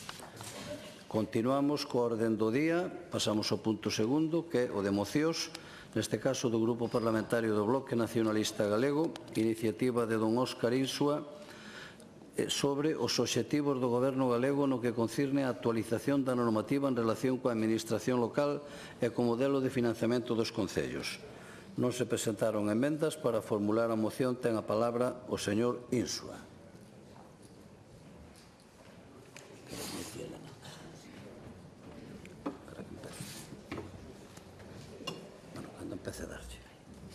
Grazas, presidente. Boas tardes, señorías. Falaba antes a compañeira Monse Prado ao fío da aprobación da Lei de Protección da Saúde dos Menores, non? Falaba de que hai que darlle ferramentas aos concellos. Claro, o que non se pode é, pois, non darlle nada. Pero, bueno, xa vimos tamén o que fixeron co tema do SAU, non? A ferramenta que lle deron co tema do protocolo foi ala. Toma o protocolo e zafada. Pois, é dicir, así é como entendo o Partido Popular o de darlle ferramentas e financiación aos concellos. En fin. Novamente, pois volvemos a falar neste Parlamento deste grave problema que teñen estes concellos, non? E da man do BNG, como non podía ser de outra maneira, do infrafinanciamento. Teñen poucos cartos e moitas competencias, cada vez máis, porque tanto na Moncloa como en Montepío deciden impoñer cargas e tarefas aos concellos, pero a Riada Jaliña, como decimos nos na nosa terra, pouco, non? Na Xunta debe ter a Jaliña tamén confinada, é dicir, que non hai maneira de soltala, ainda que, bueno, como xa demostrei a semana pasada, para concellos de primeira e do PP sempre hai cartos, non? E o exemplo do Concello de Ribadeo, da comarca da Mariña Lucense, a ver se lle gusta aquí, pois, bueno, ese solamente foi un caso dos moitos, non? É dicir, a Ribadeo tocoulle o premio bonus desde 2024, 9 convenios da Xencia de Turismo, 11 con outras consellerías, vamos, en fin, 23 convenios da Xunta de Galiza con Ribadeo en 2 anos, en 2 anos. Máis de 2 millóns de euros, sin contar os de Augas de Galiza, claro. É dicir, todo un récord, ainda hai quen o supera. Disto, desde logo, non replicou nada, ninguna soa palabra, ninguna soa mención, nin un só segundo lle dedicou a comentar o conselleiro na interpelación, non? É dicir, porque, claro, xa sabemos o que hai. É dicir, os concellos do PP, o que fai o PP é utilizar o método Baltar, non? Xa sabedes como é. Se non eres do PP, jódete, jódete. Por iso é necesario que aprobemos unha nova lei de administración local en Galiza adaptada aos novos tempos, que delimite ben as competencias e que blinde realmente a financiación por lei. Dixo o conselleiro que sí, prácticamente, a todas as preguntas que lle facíamos na interpelación pasada, aínda que o sí, sin explicación, desde logo, pois teña moi pouco sustento. Na comparecencia de presentación dos orzamentos da súa consellería, dixo que o Consello da Xunta ia aprobar o anteproxecto antes de rematar o ano. Quedan 15 días, aínda quedan 15 días, e como sempre, o PP, polo de pronto, incumpre. Pero, bueno, xa nos ten acostumados. Prometer, promete moito, pero despois, cando se trata de cumprir, iso xa custa máis. Pero, bueno, teñen 15 días. E como xa levan anos dicindo que van a facer a nova lei de administración local, pois permítanos que, con razón, pois desconfiemos, non? Por iso pedimos celeridade. E medidas tamén provisionais, na mente non se aproba, porque xa explicamos que sí que existe marxen de maniobra. É dicir, vostedes, de 670 millóns que din que van a repartir os concellos, solo 187 van a ir para o Fondo de Cooperación Local, pero queda o 75%, que son 483 millóns restantes. E estes sí que poden mellorar a situación económica dos concellos.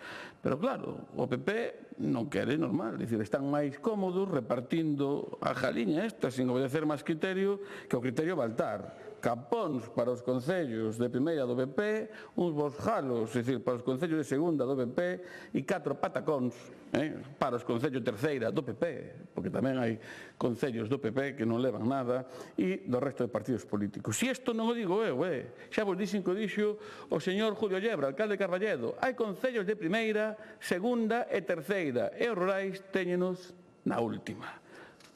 Isto é así. Pois unha boa lei seguro que serviría para reducir este tipo de prácticas, ainda que non para eliminalas, non, pero sí para reducirlas, regular pois mellor os convenios municipais feitos con calquera administración. Penso que sería bo facelo. A igual que, como decía ao principio, delimitar e concretar ainda mellor as competencias que xa están establecidas na lei de base do réxime local, que ao final é unha lei de configuración básica. Decía outro día o conselleiro que tiñan pouca marxe para dar solución aos problemas que nos plantean os concellos. Pois, desde o BNG creemos que o que hai que ter é vontade política e ganas de traballar para ter solucións e non utilizar con intereses partidistas o afogamento financiero dos concellos. Porque vostedes prefiren que os concellos sintan agua a pescozo, mentras teñan unha baza para culpar o goberno central, canto peor, mellor. Bueno, como diría Rajoy, isto todo ao revés e tal. Dices, bueno, por certo, que non lle pedistedes nada cando gobernaba en Madrid, non? Vontade política, señores, pero o PP está máis cómodo nesa estrategia de algarada e alboroto en Madrid. Todo que sexa facer ruído e non solucionar contribúe a sumar esforzos para deixar caer ao soldado Ryan, non? Todo vale. Aínda que levedes os concellos, pois, por diante. Molestou o señor conselleiro outro día que eu centrara a parte de intervención sobre o SAF. E pregúntome se acaso este servizo non é o maior quebradeiro de cabeza dos alcaldes e das alcaldesas galegas? Non é o maior problema de infrafinanciación que teñen agora mesmo? Non é o maior furado que teñen os concellos pequenos? Eu xa lles expliquei, supoño que repasarían esa orde no 17 de febreiro de 2025 que descitei. A Xunta non paga os 12 euros aos concellos para o SAF de dependentes. Non, non é así. Paga máis o Estado. Porque o din vostedes na orde. E se tanto se queixa a Xunta de que o Estado non cumple en materia de dependencia, non sei por que razón non fai unha reclamación formal do importe que se debe. Porque o que se debe, eu entendo que todo hai que pagalo, non? E teñen ferramentas xurídicas e procedementos para reclamarlle ao Estado. Pero, bueno, non, mellor é queixarse.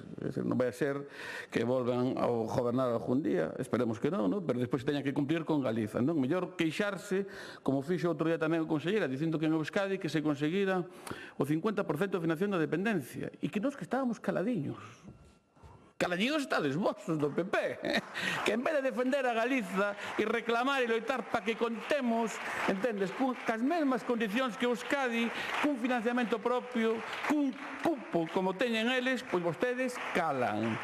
Calan porque vostedes non defenden este país como nós e iso, afortunadamente, os galegos e as galegas o saben. Por iso seguimos sumando e aumentando apoios en cada enquisa e votos en cada eleccións, porque toda Galiza sabe que para defender ao noso país e aos concellos galegos o mellor partido é o Bloque Nacionalista Galego. E vostedes saben perfectamente que os concellos galegos teñen que xestionar o servizo de axuda no fogar, xestionalo, iso está claro, pero os SAF para dependentes non teñen que financialo. Iso non, porque a lei de dependencia é clara. O artigo 32, a dependencia financia o Estado e as comunidades autónomas. E isto podemos deixalo por escrito na nova lei da administración local, sin medo ningún, e deixalo moi clariño. Ou realmente creen que o Estado que impugnaría unha cuestión de competencia a nosa nova lei ante o Tribunal Constitucional? Eu non sei, e se o fan, que o fajan. Tampouco sería a primeira vez que o fan, non? O financiamento do SAP a dependentes dos concellos nin poden nin deben asumilo os concellos. E eu creo que a Xunta debía facerse cargo deste financiamento e despois reclamarlle ao Estado polas vías correspondentes a parte que lle corresponde. E se o fan, terán ao BNG contra o Estado e contra o Goberno Central reclamando que é xusto para Galiza e para os concellos galegos, sin problema ningún. Pero primeiro hai que axudarlle aos concellos. Iso é o que esperan os alcaldes e as alcaldesas do noso país.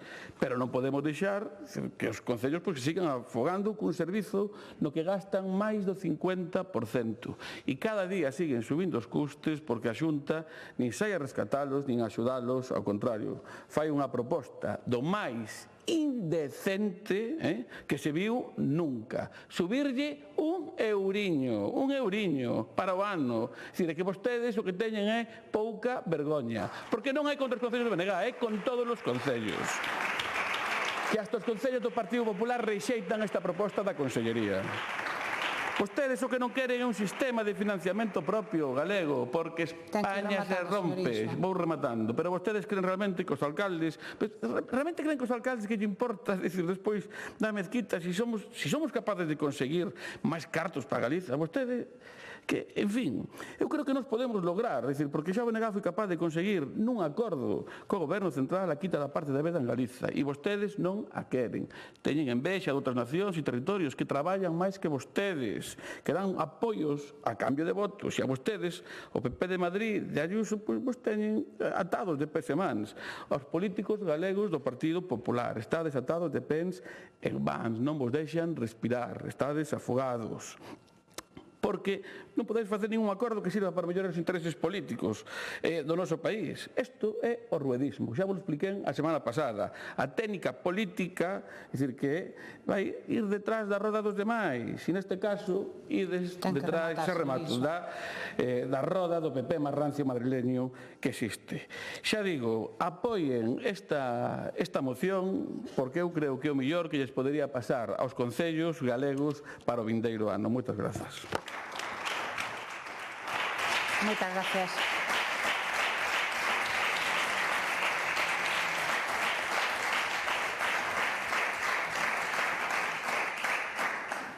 Quen dá do Grupo Parlamentario Socialista, señora Méndez.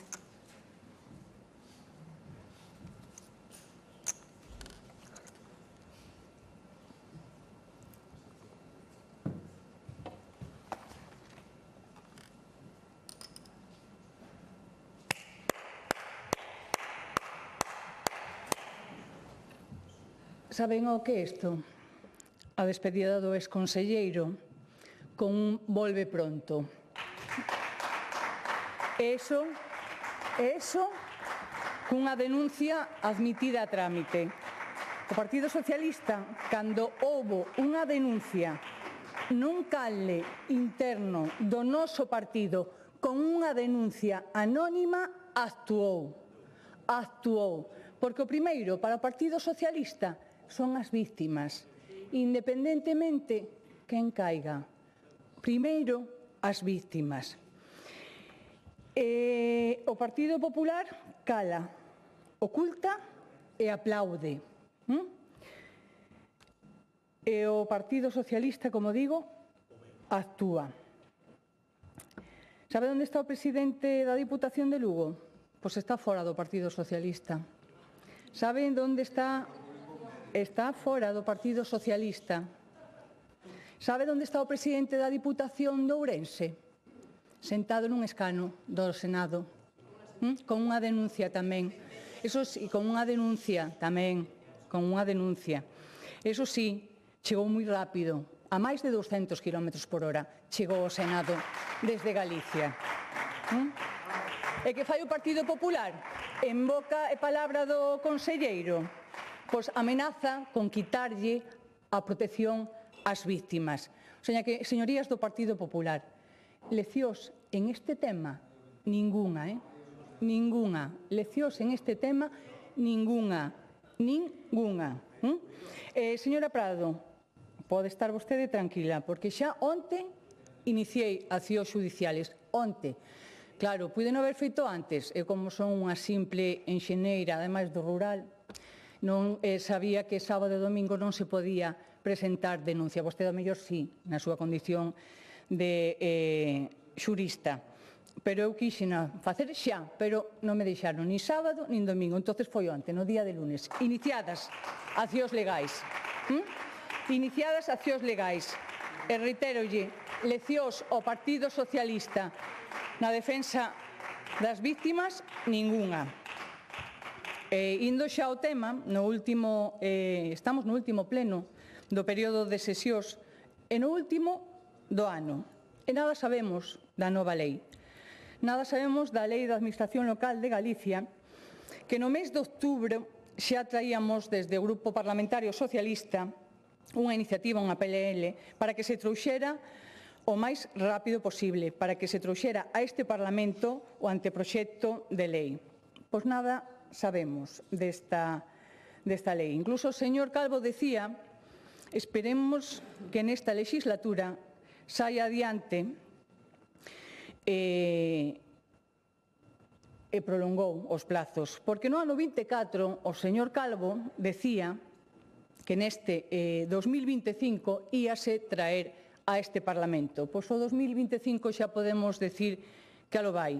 E nada sabemos. Esa é a importancia que ten para o Partido Popular esta nova lei. E o máis importante, o que conleva esta nova lei, a financiación dos concellos que están asfixiados por culpa do Partido Popular de Galicia.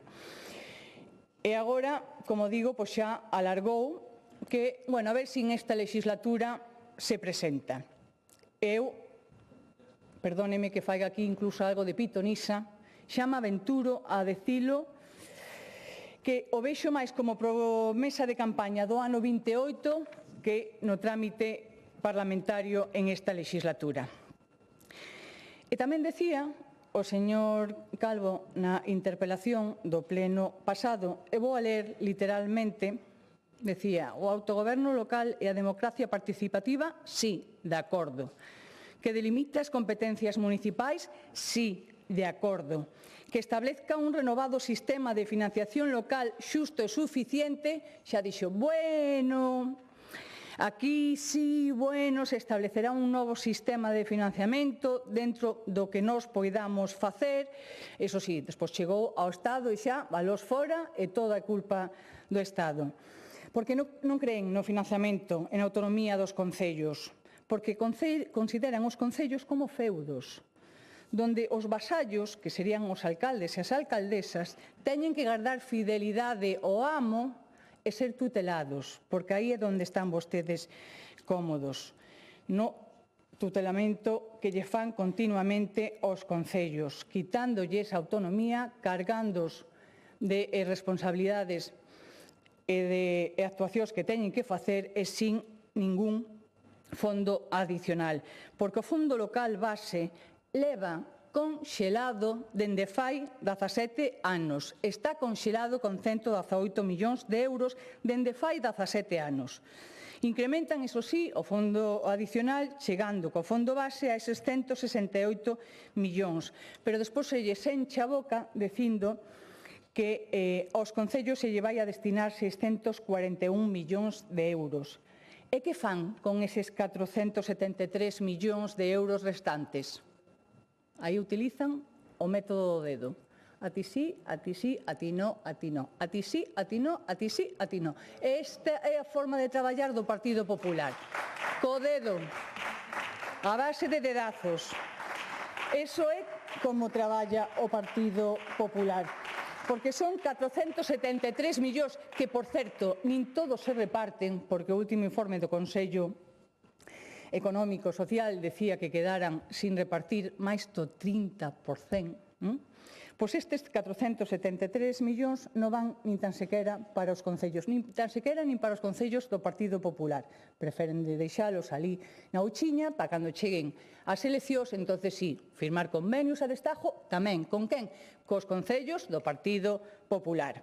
E que non lle fan caso nin as propias demandas da FEN, que piden financiación incondicional, fondo adicional que se incremente co fondo base, reparto con criterios singulares, coñecidos, transparentes, como é a poboación, a superficie, núcleos de poboación, persoas maiores de 65 anos.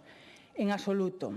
Desto non atenden, a pesar que na FEN están representados tamén os concellos do Partido Popular, pero como calan despois a través deses convenios a dedo, pois foi e fan é o que fan. E nós o que pedimos é que se cubra a totalidade dos costes do SAF, porque canto máis incrementa o Goberno central os fondos, máis merma a comunidade autónoma eses fondos, porque a aportación sigue sendo a mesma. E quen ten que asumir eses costes? Os concellos. Pero pasa coas escolas infantiles. Liberamos aquelas escolas infantís que están xestionadas por entidades privadas, pero os que teñen dependencias dos concellos municipales siguen os concellos asumindo eses costes. Ou as franxas secundarias, que agora queren penalizar os concellos amenazándoos con quitarlle incluso o fondo de cooperación local base. Vanlle quitar xa hasta do propio que leva conxelado 17 anos, lle van a restar aí tamén eses fondos. Ou incluso hoxe mesmo no propio debate que hoxe se levou a cabo da Lei de Saúde das Persoas Menores, que fan? Meterlle novamente competencias impropias aos concellos sin darlle recursos como poden ser competencias en sanidade ou en educación. É dicir, máis cargas, menos cargos. Máis cargas e menos recursos. Acabo, Presidenta. Ou a propia modificación pola porta de atrás, que tamén acaban de aprobar vostedes hoxe, como pode ser o de a Lei 5/2016 de Patrimonio Cultural de Galicia, que tamén lles meten a realización dos informes, pero novamente, como? Pois sin recursos, é dicir, máis traballo, máis costes, menos recursos.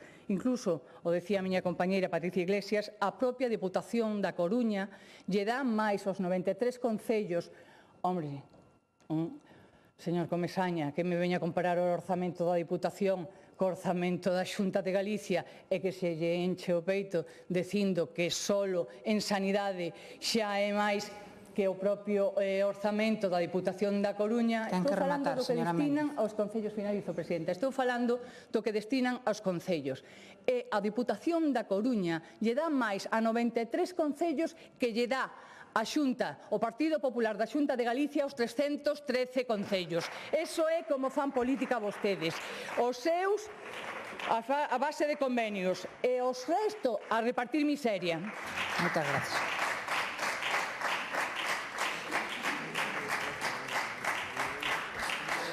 Quenda do Grupo Parlamentario Popular, señora Prado. Grazas, Presidenta. Señoros e señoras do Partido Socialista, por favor, vayan máis despacio, que non nos dá tempo a seguir todos os casos. Miren, esta mañán eu rematei a miña intervención aquí ás 11:25. Saben cando saltou o seguinte caso do Partido Socialista? Ás 14:44, 2 horas e cuarto despois. Una militante denuncia por el canal interno do Partido Socialista al alcalde de Barbadás por acoso laboral. Unha militante que lle foi dicir ao alcalde que había un concelleiro socialista que acosaba sexualmente e a resposta do alcalde foi a acosar a militante laboralmente. Esa é a súa forma de actuar, señora Méndez, que vostede ten responsabilidades. Isto xa non é un caso aillado, isto xa non é un mito, isto é un patrón de conducta, señora Méndez. Sabe que lle digo? Que isto é un festival zombi. Están todos mortos e non o saben, señora Méndez. Di o señor Insua fala de capóns e de galos. Pois mire, si, na Deputación de Lugo, os capóns e os galos van para os concellos do Bloque Nacionalista Galego e do Partido Socialista. Mire, e para o PP, nin o capón, nin o polo, nin os patacóns, señor Insua, porque mire, estes son os convenios da Deputación de Lugo do ano 2025. Fíxese vostede, para o PSOE 36 convenios, para gobernos do BNG 11, para gobernos independentes 6, para o PP 0. Por eso, señor Insua, non me extraña que vostedes queiran seguir tratando ben a galiña dos ovos de ouro, que é a Deputación de Lugo, da que vostedes non queren salir, e por eso siguen abrazados ao señor Tomé e ao Partido Socialista, que está caendo, señor Insua.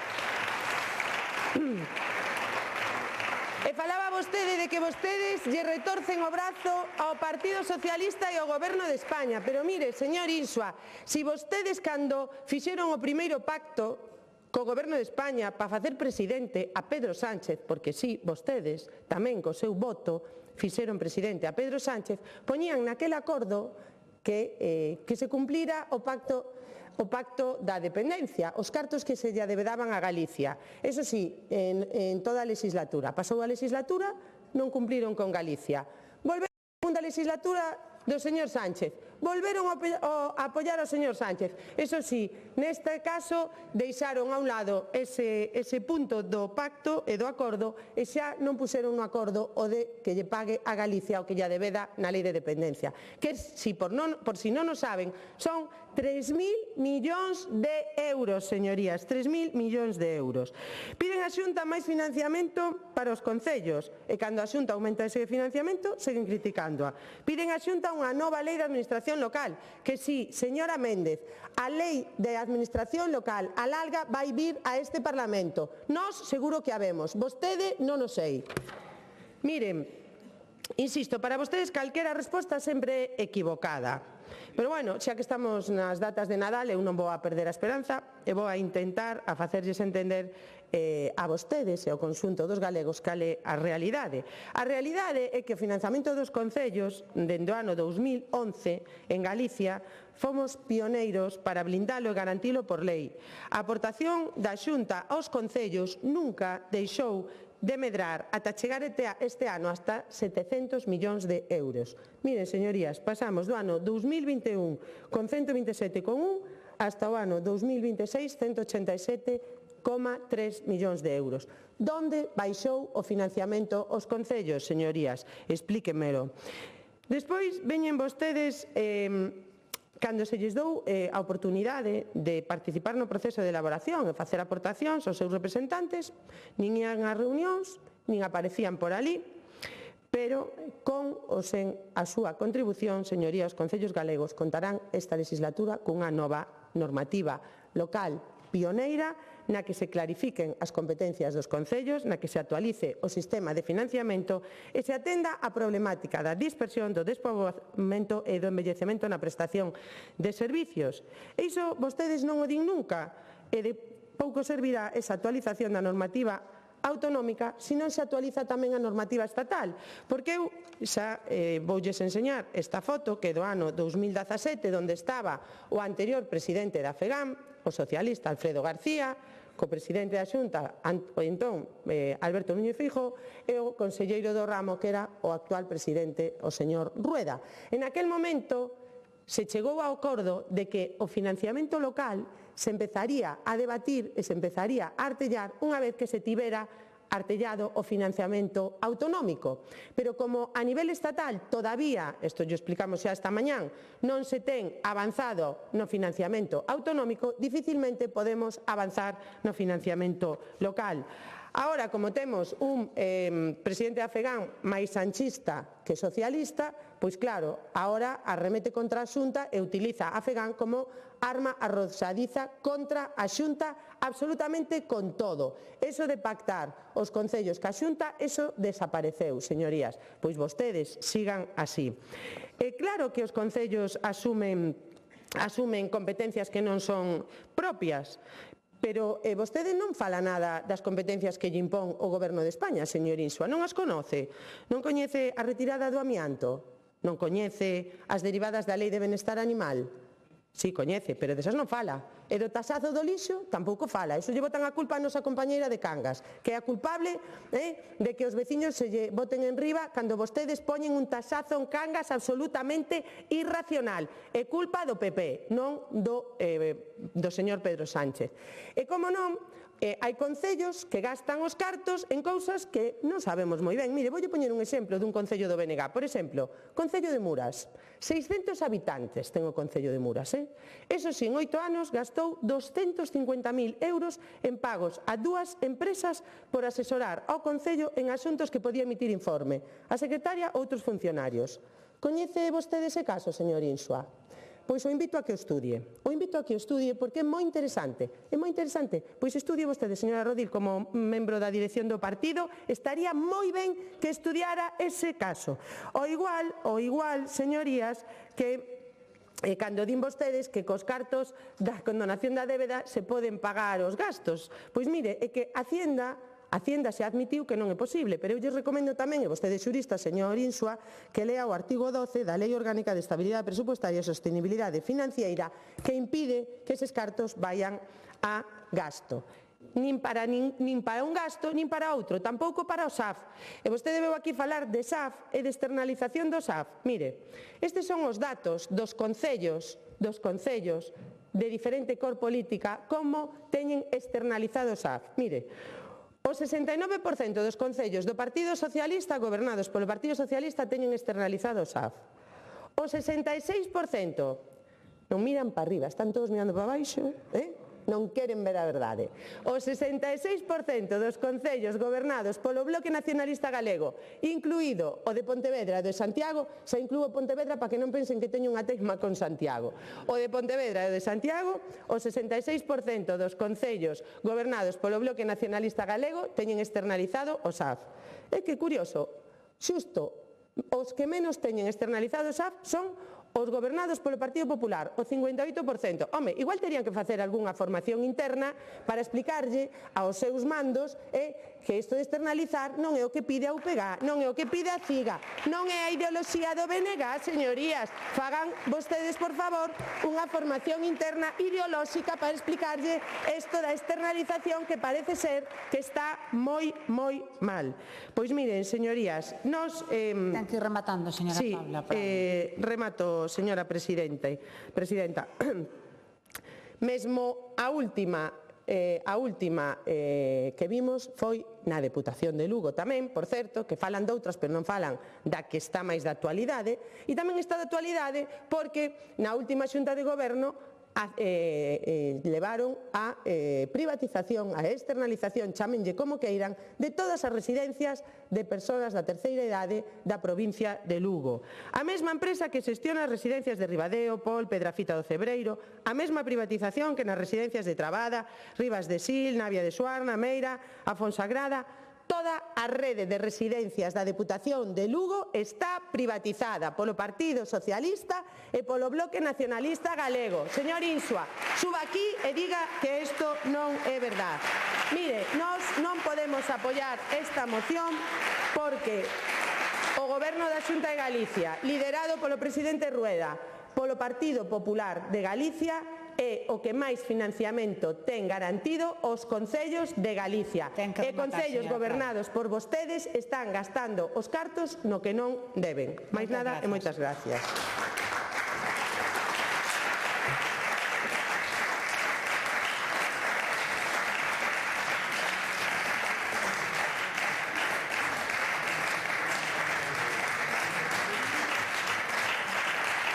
Peche para o autor da moción, señor Insua. Grazas, presidenta. Coñezo o caso de hipocresía e coherencia de quen vota en contra da lei de estabilidade laboral dos interinos e logo, en base á mesma, nos concellos de Arzúa, de Melide e de Teo, reclama o que non lle corresponde. Este caso sí que o conozo moi ben, Suba aquí e fale da súa coherencia e da súa hipocresía. Por favor, eu escuitenlle caladiño, así que, por favor, cale por unha vez, cale.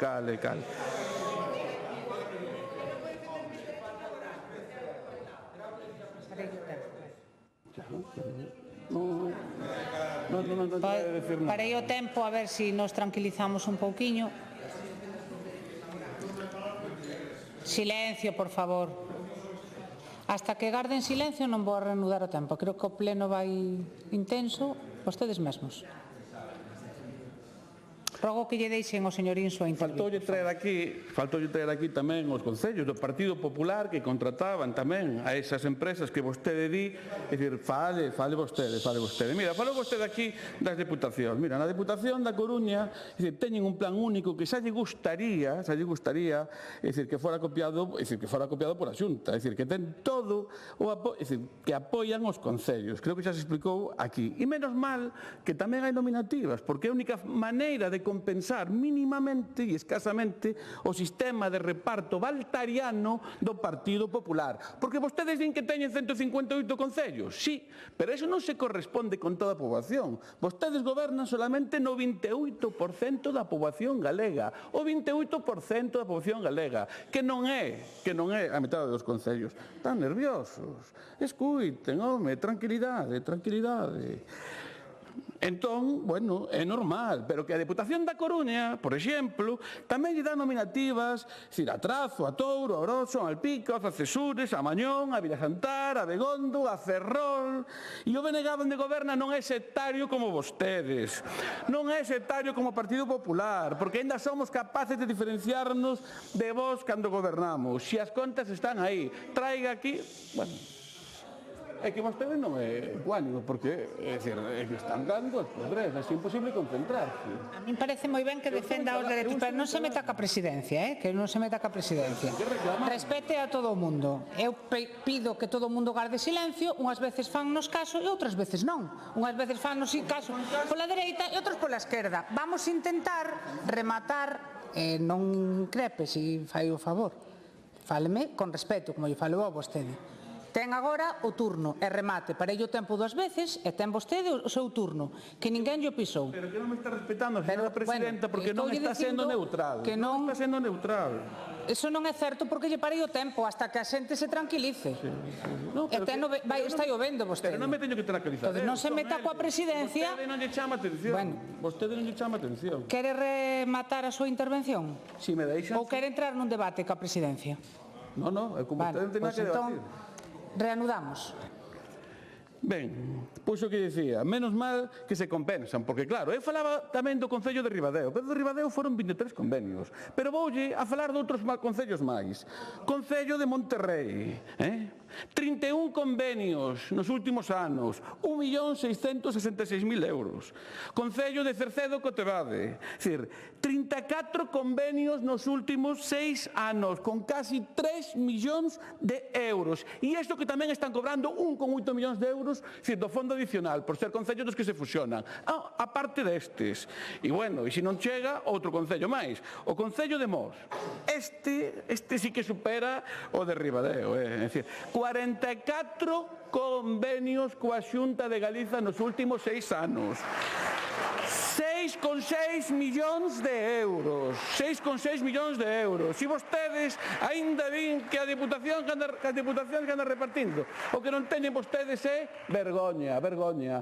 Porque se puxeran as cartas sobre a mesa, se tuveramos unha lei de administración local como Dios manda, entendes, igual isto non estaríamos falando de eso. Sí, traiga aquí o que ten que traer dos convenios daqui da Xunta. En fin, vostedes non queren resolver o problema do financiamento dos concellos. Está moi claro. Teñen 13 deputados en Madrid, é dicir, que valen para o que valen, é dicir, porque vostedes podían utilizalos. Vale máis un deputado do Bloque en Madrid, é dicir, que 13 do PP. É dicir, vostedes comparen e traigan o gráfico do que se destinaba a dependencia antes do ano 2018 e o que se destinou a dependencia despois do 2018 desde o Estado. Traigan ese gráfico, porque eu os teño. Sí, comparen. Non, xa se trouxe aquí moitas veces. Entendes? Cópiennos algo, home, do que facemos nós en Madrid, con un só deputado, copien algo, porque vostedes ideas non teñen moitas, hasta nos andan copiando no Concello de Lugo o que andamos facéndonos aquí no Parlamento. E ao final, cando vostedes copian, cando vostedes copian, a xente lixe, original, entendes? E non, original, evidentemente. Entonces, cando copien ben, home, é dicir, copienos algo de como traballar por Galiza, é dicir, sin ataduras, coas máis libres, e pensando solamente no interese do noso país, con sentidiño de verdade, que é o noso, o sentidiño que sale do corazón, non co sentidiño de mentira e do engano, que é o de vostedes. É dicir, que prefiro dicir de onde sai ese sentidiño. Moitas gracias. Apoien a moción polo ben dos concellos. Ahora que se poña romántico.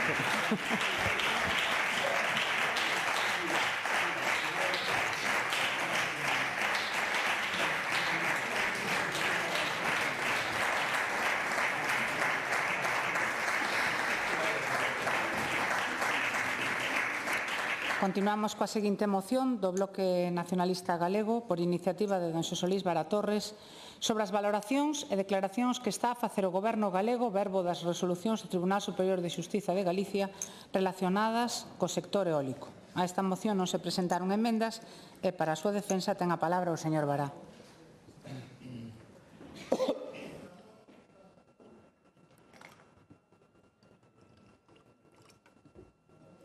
Grazas, Presidenta. Boa tarde. No anterior debate do pasado pleno quedou ben clara unha cuestión.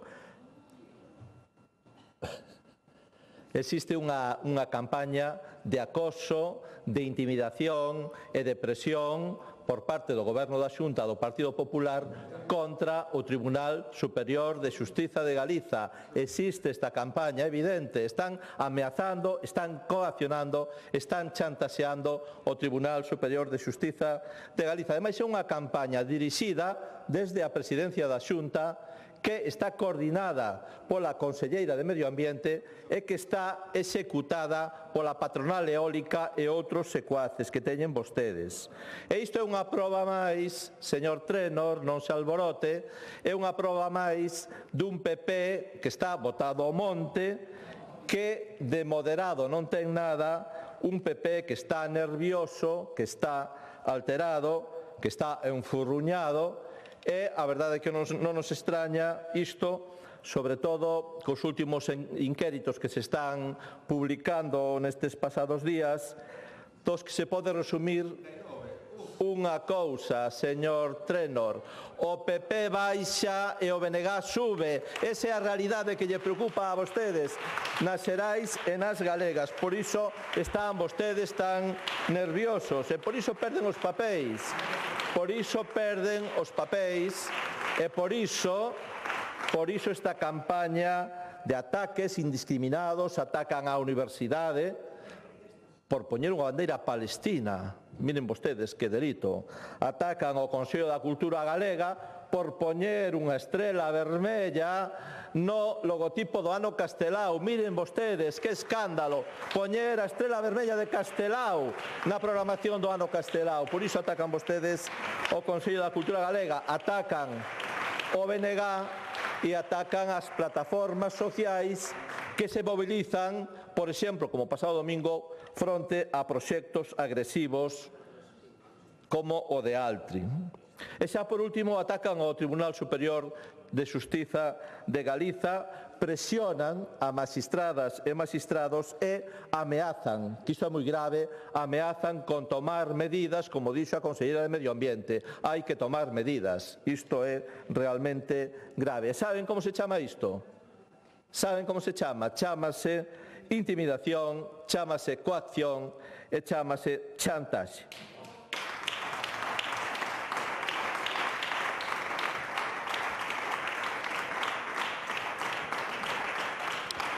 E para entender esta conflictividade, este rexeitamento dos proxectos eólicos que estamos vendo nos últimos anos ao longo do país, hai que ter en conta que é consecuencia dun choque de intereses.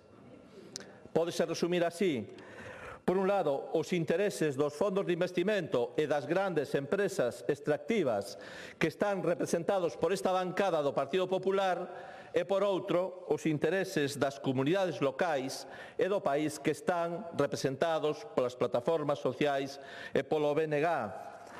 E, claro, este choque de intereses ten moito que ver con todo o que foi o proceso, o procedimento de implantación e de imposición dos proxectos eólicos nos últimos anos, no que se pasou dun sistema, por exemplo, de concurso, os famosos concursos eólicos, onde subastaba un determinado número de megavatios, a este sistema que lle podemos chamar de rapañota.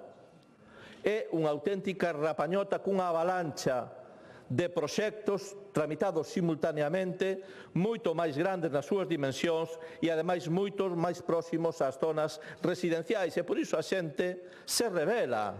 E que a xente é normal que se rebele fronte a este abuso, a esta imposición.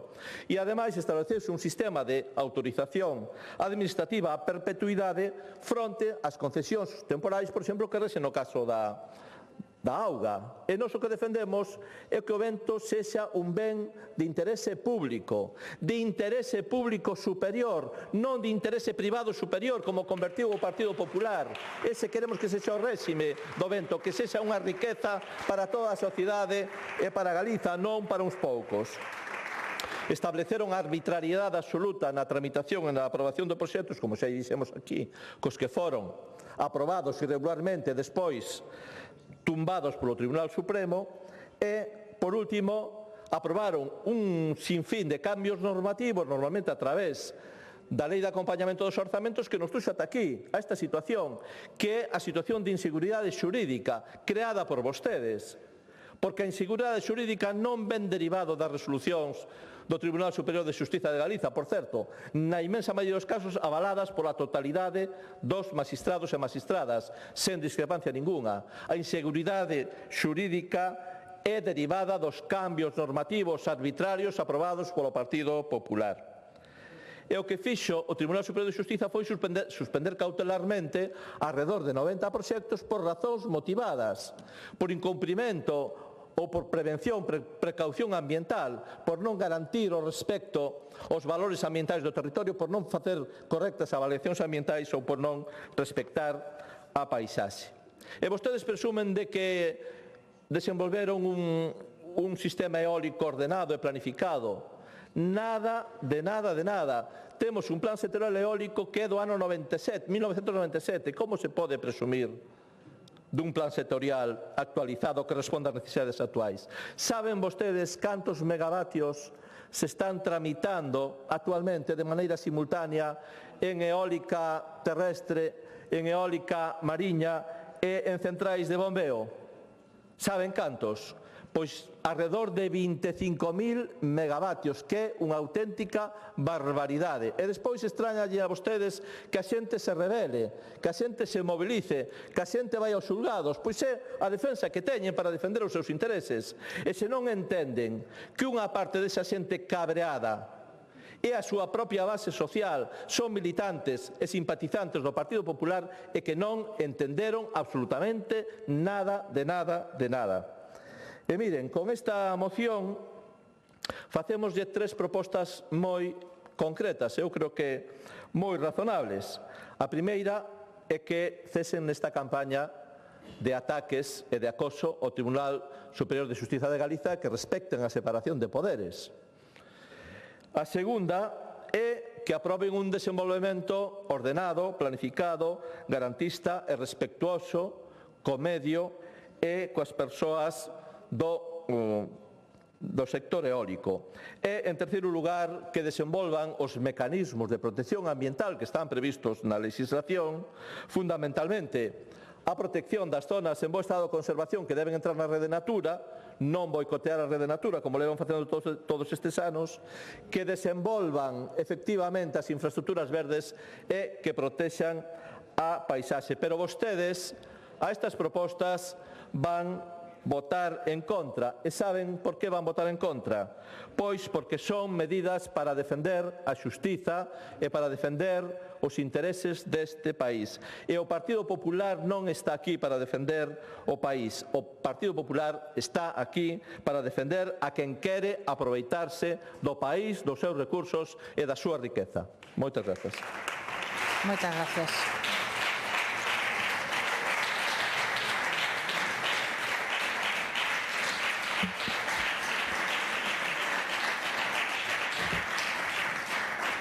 Quenda do Grupo Parlamentario Socialista, señora Iglesias.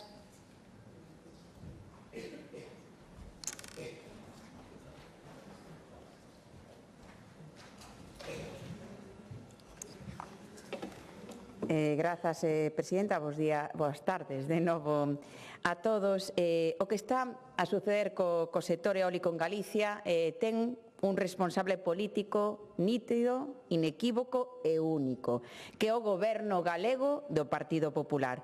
Non é o Tribunal Superior de Xusticia de Galicia, que atacan abertamente pensando pola presencia da Xunta de Galicia, a Conselleira de Economía e Industria, a Conselleira de Medio Ambiente, o señor Pazo nas súas roldas de prensa. Tampouco culpable o Estado, nin Bruselas, non é a cidadanía tampouco culpable, nin as plataformas cidadáns. O único culpable e responsable é o Goberno do Partido Popular, a incompetencia do Partido Popular. E o PP é que nos trouxe hasta aquí un caos normativo no desenvolvemento eólico, a injustificable falla de planificación, un plan sectorial de 1997, a inseguridade xurídica sen precedentes no sector e a parálise industrial. E a ausencia total de retornos sociais e económicos para os territorios, sobre todo os rurais, que son os que soportan o impacto dos parques eólicos. Porque hoxe vimos aquí realmente temos unha crise sobrevida, a consecuencia de 17 anos do goberno do Partido Popular nun modelo fracasado, improvisado, deseñado para contentar a promotoras, pero non para construir un modelo galego eólico de enerxía limpa, equilibrada e socialmente xusta. E, sobre todo, non hai, é importante incidir, non hai unha política de transición ecolóxica que sexa recoñecible no país. Temos unha conselleira de Medio Ambiente que fala de resurxo climático, que se reúne cos cazadores logo da peor vaga de lumes da historia e que dou plantón tamén a ministra na cumbre do clima, alineándose así con esas, negacionismo climático propio da extrema dereita. E o caso eólico non o inventan tampouco o PSDG nin o BNG. Está documentado, está refrendado polos tribunais, polas comunidades afectadas e polas propias cifras do sector. Levamos case 90 parques eólicos paralizados polo Tribunal Superior de Xustiza de Galicia debido a erros administrativos, deficiencias ambientais ou proxectos situados en zonas non aptas segundo criterios de sustentabilidade ambiental. Eu pregúntome, tanto falan do Estado de Dereito, realmente acatan as medidas cautelares de suspensión do Tribunal Superior de Xustiza de Galicia? Sí ou non? Respetan o Tribunal Superior de Xustiza de Galicia? E claro, isto ocorre, como decía, porque realmente temos un plan sectorial de 1997 que é totalmente incompatible coa normativa de biodiversidade, de hábitats, de evaluación ambiental estratégica e incompatible tamén co Pacto Verde Europeo. É dicir que non é que os tribunais frenen o desenvolvemento eólico, que a Xunta durante case 20 anos non fixo os deberes.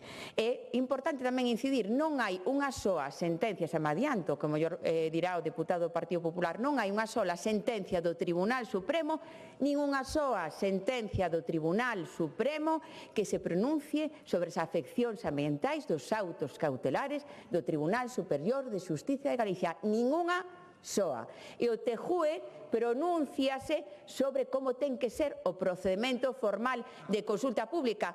tejúe e pleito que defendeu o Goberno de España, porque a legitimación, creo eu, o galla fora así, non o ten a asesoría xurídica a Xunta. A legitimación procesal no tejúe ten a Avogacía do Estado do Goberno de España e defendeu ese pleito. Mentras tanto, que temos? Pois os concellos rurais, os que máis aportan, os que máis pagan o impacto visual, non reciben retornos nin participación real no deseño do modelo eólico. O vento galego é un recurso público, pero o modelo do PP converteuno nun negocio privado onde os beneficios se concentran e os impactos negativos sempre os soportan os mesmos, o rural, a paisaxe, o medio ambiente e a biodiversidade.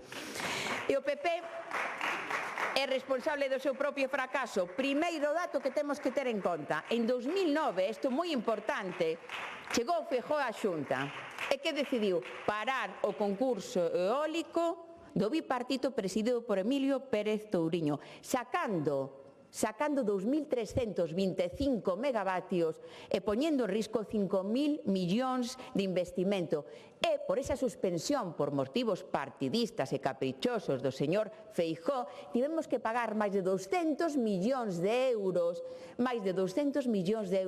en reclamacións por responsabilidade patrimonial ás promotoras que tiveron os seus proxectos suspendidos. E aquí non pasou nada, 200 millóns de euros. Segundo dato, dende aquela o PP reformou 14 veces a lei do sector eólico e non fixo unha soa planificación útil. Seguimos en zonificación ambiental, sen mapas de sensibilidade ambiental e seguiremos así, porque o novo plan sectorial eólico, como pronto veremos, así o dixo a conselleira de Economía e Industria, no 2028.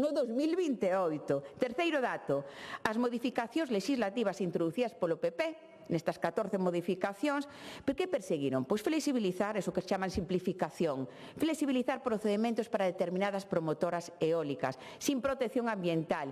A última modificación da Lei da Paisaxe, para que non había problemas en relación ao Tribunal Superior de Xustiza en relación ca paisaxe, pero modifican para veña, vamos a poñer a alfombra vermella todavía máis ás promotoras. Cuarto dato, é curioso que falen do tema do respeto do público. Que fixo a Xunta co novo plan sectorial eólico? Externalizar por completo na plataforma de contratos por máis de 700.000 euros. Desconfían dos funcionarios públicos do UNEGA ou da Dirección Xeral de Industria e Enerxía da Consellería de Economía e Industria. Non teñen capacidade para afrontar e liderar a elaboración dun novo plan sectorial eólico. Quen privatiza aquí? Quen desconfía do público? Quen externaliza absolutamente todo? Ou tamén temos a Sociedade de Recursos de Galicia, esa xemelga da Sociedade Impulsa, que xestiona privadamente pola porta de atrás, porque a Xunta controla todos os recursos naturais, o vento, a auga, as minas. Pero de que están a falar? A desconfianza do público, dos recursos naturais e da Xunta de Galicia. O resultado, 6.000 millóns de euros de investimento bloqueado, por xertos e riscos de caducar, inseguridades xurídicas sin precedentes, desconfianza empresarial. Están indo a outras comunidades autónomas porque aquí non é seguro investir. E o Bloque trae hoxe unha moción pedindo ese respeto institucional ao Tribunal Superior de Xustiza de Galicia que evidentemente compartimos. O PP debe deixar de atacar, presionar e poñer en dúbida o Tribunal Superior de Xustiza de Galicia. Pero tamén temos que ter en conta que non podemos tampouco admitir esa cortina de fume que pretende o Goberno do PP, a Xunta que leva anos gobernando fora da legalidade ambiental europea e autorizando parques sen planificación actualizada. E isto é así, tamén teño que dicir unha aclaración ao Bloque, e aquí pido tamén coherencia. Para min é esencial, non?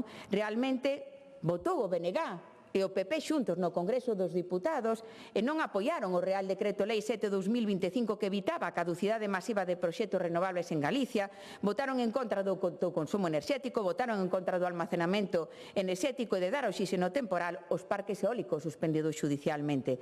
A enerxía eólica é limpa e fai unha Galicia máis competitiva.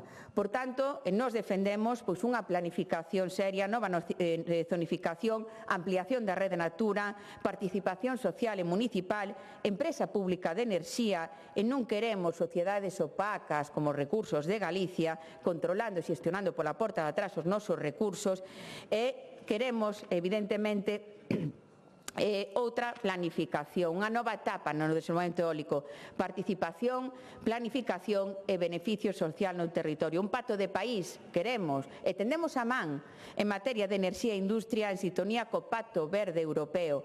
Ese mesmo pacto, que volvo a recordar, e sempre vou volver a decir aquí neste hemiciclo, que o PP de España votou coa extrema dereita en Bruselas. Ese pacto europeo que evidentemente, señor Trenor, supoño que serán o mesmo partido. Mellor, agora se declaran independentistas o Partido Popular de Galicia e non queren seguir as ordes de Feijóo. Empecen a demostralo. Moitas grazas. Moitas gracias.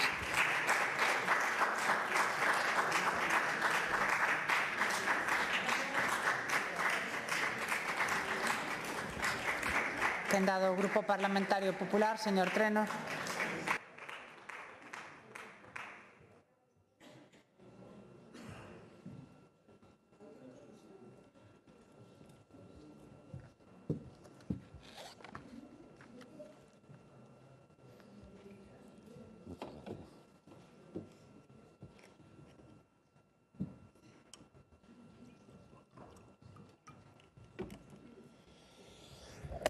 Moitas gracias, presidenta. Moi boas tardes, señorías. Teñen que estar un pouco máis relaxados, non poden tampouco alporizarse por calquer cousa. Teñen que ter un pouco de contención. Máis que nada porque son moi previsibles, son moi previsibles. A veces son como un resorte. Se di unha palabra e saltean todos. E señor Bará, enquisa de sondaxe, 39 diputados para o Partido Popular, maioría absoluta.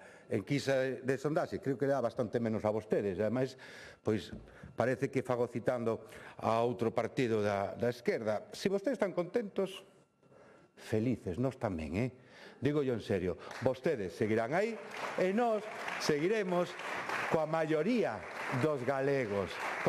E máis, digo yo unha cousa, se o resultado é o que di as enquisas, eu invítolle a uns mojitos. Teña completamente claro que podemos irnos por aí de festa, non? Pero digo outra cousa, non se poña tan estupendo comigo. Non se enfade tanto comigo. E menos cando fale de acoso, señor Bará. Porque, miren, ao día de hoxe siguen vostedes formando parte dun goberno dun acosador sexual. Siguen vostedes apoiando a un goberno de acosadores, un goberno de puteros e de corruptos. E siguen vostedes insultando e descalificando aqueles que estamos a pedir explicacións e que estamos a sinalar aos cómplices do acoso. Vostedes, señoría, como ben se dixo pola mañá, manteñen as estruturas de poder que ocultan, que revictimizan e que persiguen as vítimas. Señoría, polo tanto, non se poñan tan estupendo comigo e póñanse un pouco máis estupendo con o señor Tomé e con seus socios de goberno.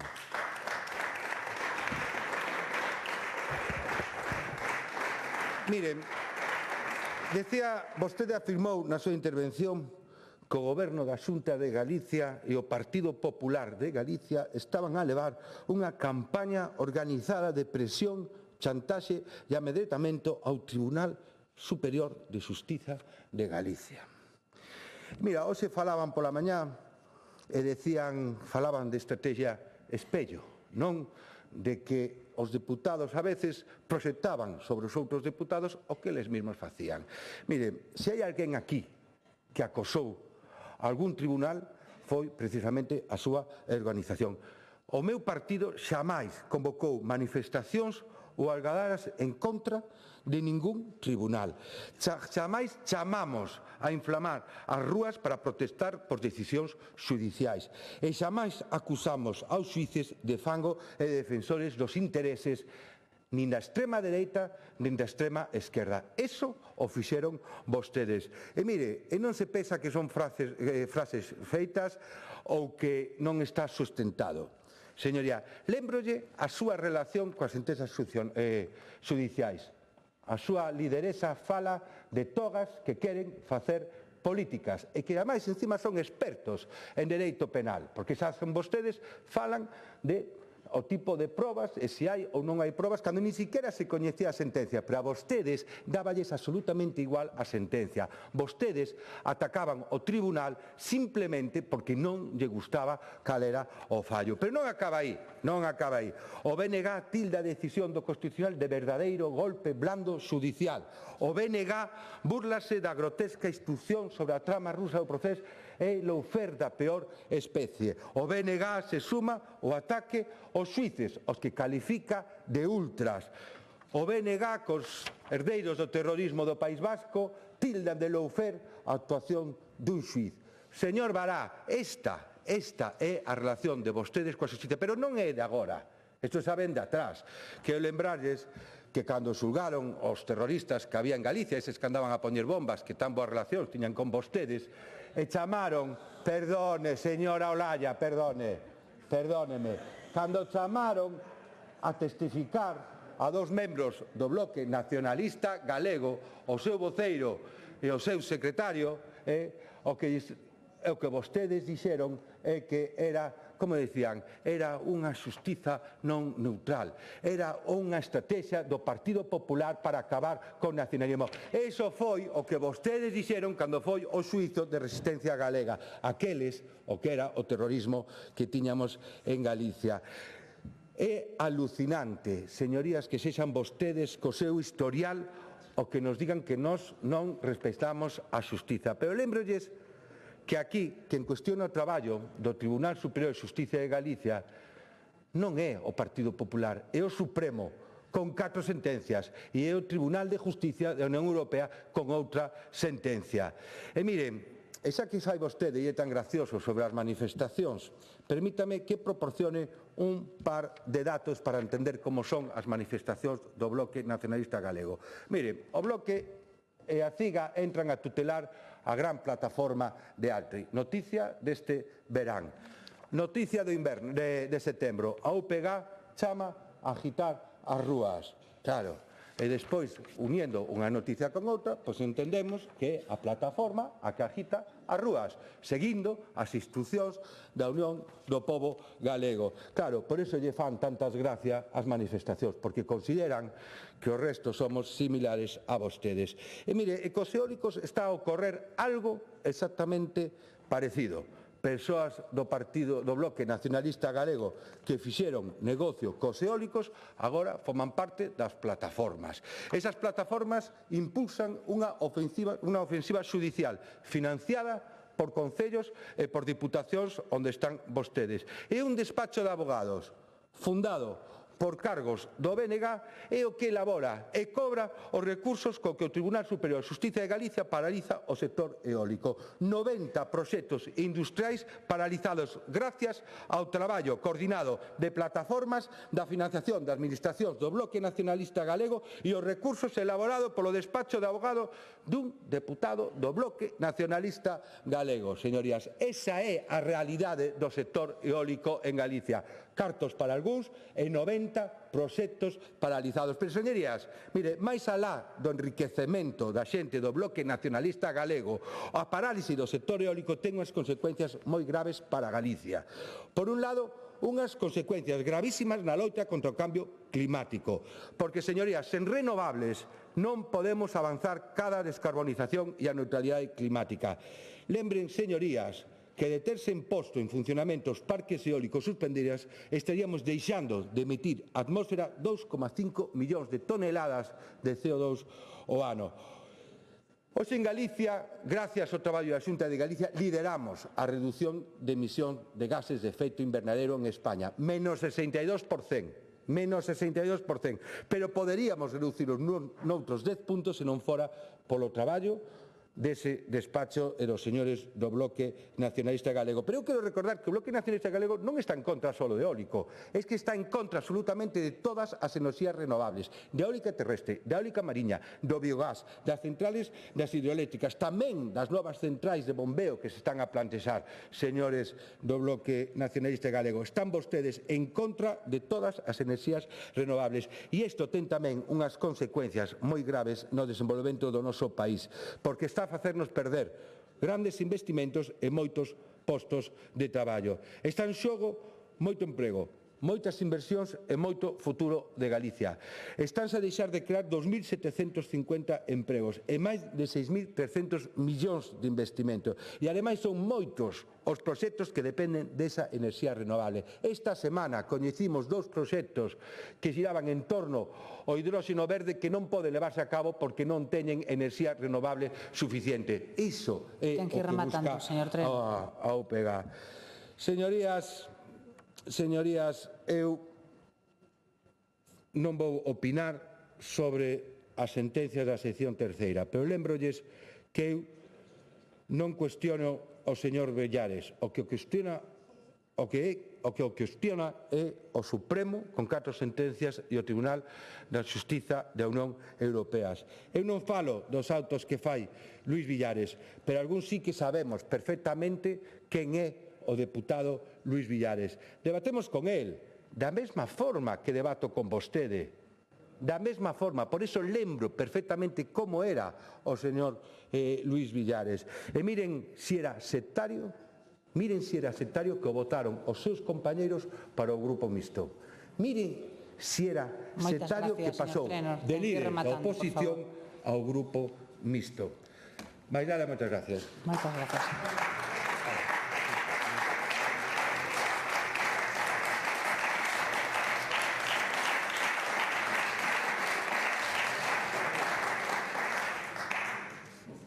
Peche para o autor da moción, señor Bará.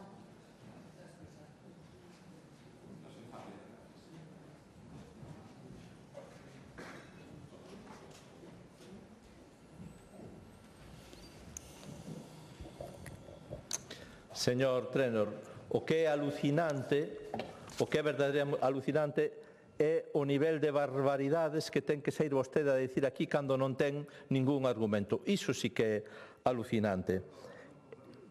E, claro, agora o problema é o señor Villares. É o señor Villares o que asina todos os autos e todas as sentenzas. A maior parte non nos asina el. Hai 7 magistrados nesa sala. Que pasa? Que son todos do BNG? Ou están todos ás ordes do señor Villares? Acepten a realidade que fixeron as cousas mal e por iso o Tribunal Superior de Xustiza lle está paralizando os proxectos, por certo, 2 deles avalados polo Tribunal Supremo. Esa é a realidade, señor Trenor. E mire unha cousa, o BNG tivo unha actuación absolutamente clara, firme e contundente na Deputación de Lugo. Nós nunca imos amparar, nunca imos ocultar e nunca imos aplaudir a un presunto culpable de agresión sexual como fixeron vostedes, empezando polo presidente da Xunta. Nunca faremos iso. Polo tanto, non somos todos iguais. E mire, se quere, explícolle, xo fixemos moitas veces, cal é o modelo enerxético de renovables que defende o BNG. Por exemplo, é un modelo de participación pública, como fixemos cando estivemos gobernando Galiza. E sabe que ese concurso do bipartito, ese concurso do BNG, foi a causa principal dunha campaña infame de ataques de acoso e derribo a ese goberno e concretamente ao conselleiro de Industria que tivo que pagar unha peaxe de 8 anos de persecucións por iso. Esa é a diferencia que hai. En segundo lugar, o interese público, a declaración do evento como ben público. En terceiro lugar, unha tarifa eléctrica galega para que nos beneficiemos de ser excedentarios na produción de enerxía. En cuarto lugar, unha empresa pública de enerxía. Ou, que pasa aquí? Que Statkraft, que é unha empresa pública norueguesa, pode construir parques eólicos en Galiza e Galiza non pode ter unha empresa pública como Statkraft que construa parques eólicos para beneficiarse da súa riqueza enerxética. De que estamos a falar? Miren, esta é a realidade do mapa eléctrico estatal, non? Cales son as zonas productoras e cales son as zonas consumidoras. Esta é a realidade do expolio, da depredación, do expolio colonial que sufrimos en materia enerxética. E por iso a xente se rebela contra isto. E que sabe canta enerxía renovable produce Madrid? 1,7 do seu consumo. Entón, claro, iso é absolutamente... E claro, Madrid resulta que está promovendo máis da metade dos centros de datos, que son agora a nova panacea do desenvolvemento industrial. E quen lle paga a Madrid a enerxía quen lle pon ali a enerxía máis barata?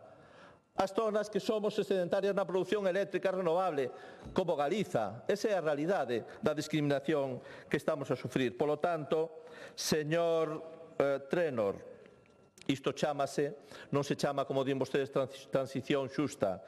Isto chámase depredación, chámase espolio e chámase roubo dos nosos recursos e da nosa riqueza. Así de claro. E a diferencia é que vostedes e nós temos proxectos e modelos antitéticos. Temos proxectos antitéticos. O PP dedícase a promover o espolio, o BNG dedícase a defender os intereses de Galicia. Eso que non lles gusta a vostedes. Moitas gracias.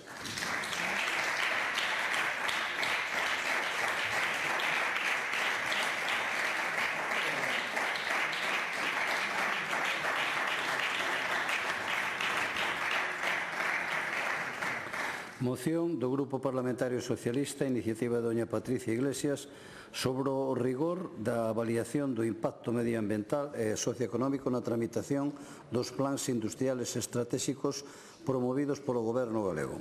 Para formular a moción ten a palabra a señora Iglesias. Grazas, presidente. Boas tardes. Hoxe volvemos a traer ao Parlamento unha cuestión que xa non só preocupa a oposición, senón tamén preocupan aos sectores industriais, aos concellos, as asociacións ecoloxistas, o mundo académico, de expertos e expertas e, sobre todo, a cidadanía galega que falou alto, claro, este domingo e volveu dicir altri non, altri non. E a pregunta é moi sinxela. Que está pasando coa política industrial de Galicia e cos proxectos industriais estratégicos da Xunta de Galicia, os denominados PIEs? E vou pedir, por favor, que deixemos un pouquiño a demagoxia fora. Por que? Os sempre fan o mismo. Botan balóns fora, culpabilizan o Goberno de España, todo culpa de Pedro Sánchez, e repiten o mantra do veto e a lenda urbana de confrontación permanente, ese victimismo que sempre fai a bancada do Partido Popular. Porque hoxe falamos de competencias que son exclusivas da Xunta de Galicia, artigo 32 do Estatuto da Autonomía de Galicia. A política industrial é unha competencia exclusiva do Goberno galego. E temos un fracaso, non temos un selo propio de política industrial galega, porque todos os PIEs, absolutamente todos os PIEs declarados polo Consello da Xunta están parados, todos en stand-by. E os feitos é que vais á páxina web onde están publicados os proxectos industriais estratégicos e todos indican fase de alegacións. Ningún sen tramitación avanzada, non hai informes públicos de seguimento e a web oficial ni siquiera está actualizada. Vostedes son as, claro, que a propaganda e co anuncio anuncian PIEs, pero non executan os PIEs. Son un goberno instalado no marketing industrial, pero non na política industrial real. E logo temos o papel que queríades que se hogara a sociedade Impulsa, a sociedade híbrida de colaboración público-privada que se constituíu alá polo 2021 que tiña por obxecto pois realmente promover proxectos tractores industriais en Galicia. Que ocorreu?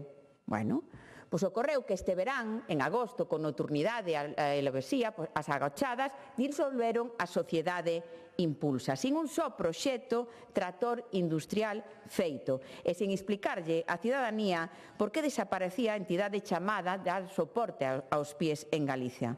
E agora teñen a Irmás Melga, esa sociedade de Recursos de Galicia que xestiona de maneira privada os recursos naturais, o vento, a auga e as minas, e anuncian, non ten ningún tipo de resultados, que sepamos a todo agora. Eso sí, vai comprar por 700 millóns de euros parques eólicos a Acciona. Que? Onde está a comercializadora pública que iba a ter unha tarifa boa eléctrica para os galegos? Non, Recursos de Galicia anuncia a compra de activos de parques eólicos que poden ser pasivos a multinacional Acciona. Ese é o goberno que temos do Partido Popular, rescatar as multinacionais, pero non as persoas. E claro, evidentemente, externalizan, como digo, a xestión dos recursos naturais. E despois, unido á industria, que sempre aparte se di tamén polo Partido Popular, esta enerxía, o binomio enerxía-industria, que sempre o di o voceiro do Partido Popular na Comisión Sexta, sí. Claro, a industria precisa enerxía limpa, estable, con seguridade xurídica. Pero que temos en Galicia hoxe? Caos eólico, 90 parques eólicos que dependen da Xunta de Galicia suspendidos por motivos medioambientais polo Tribunal Superior de Xustiza de Galicia.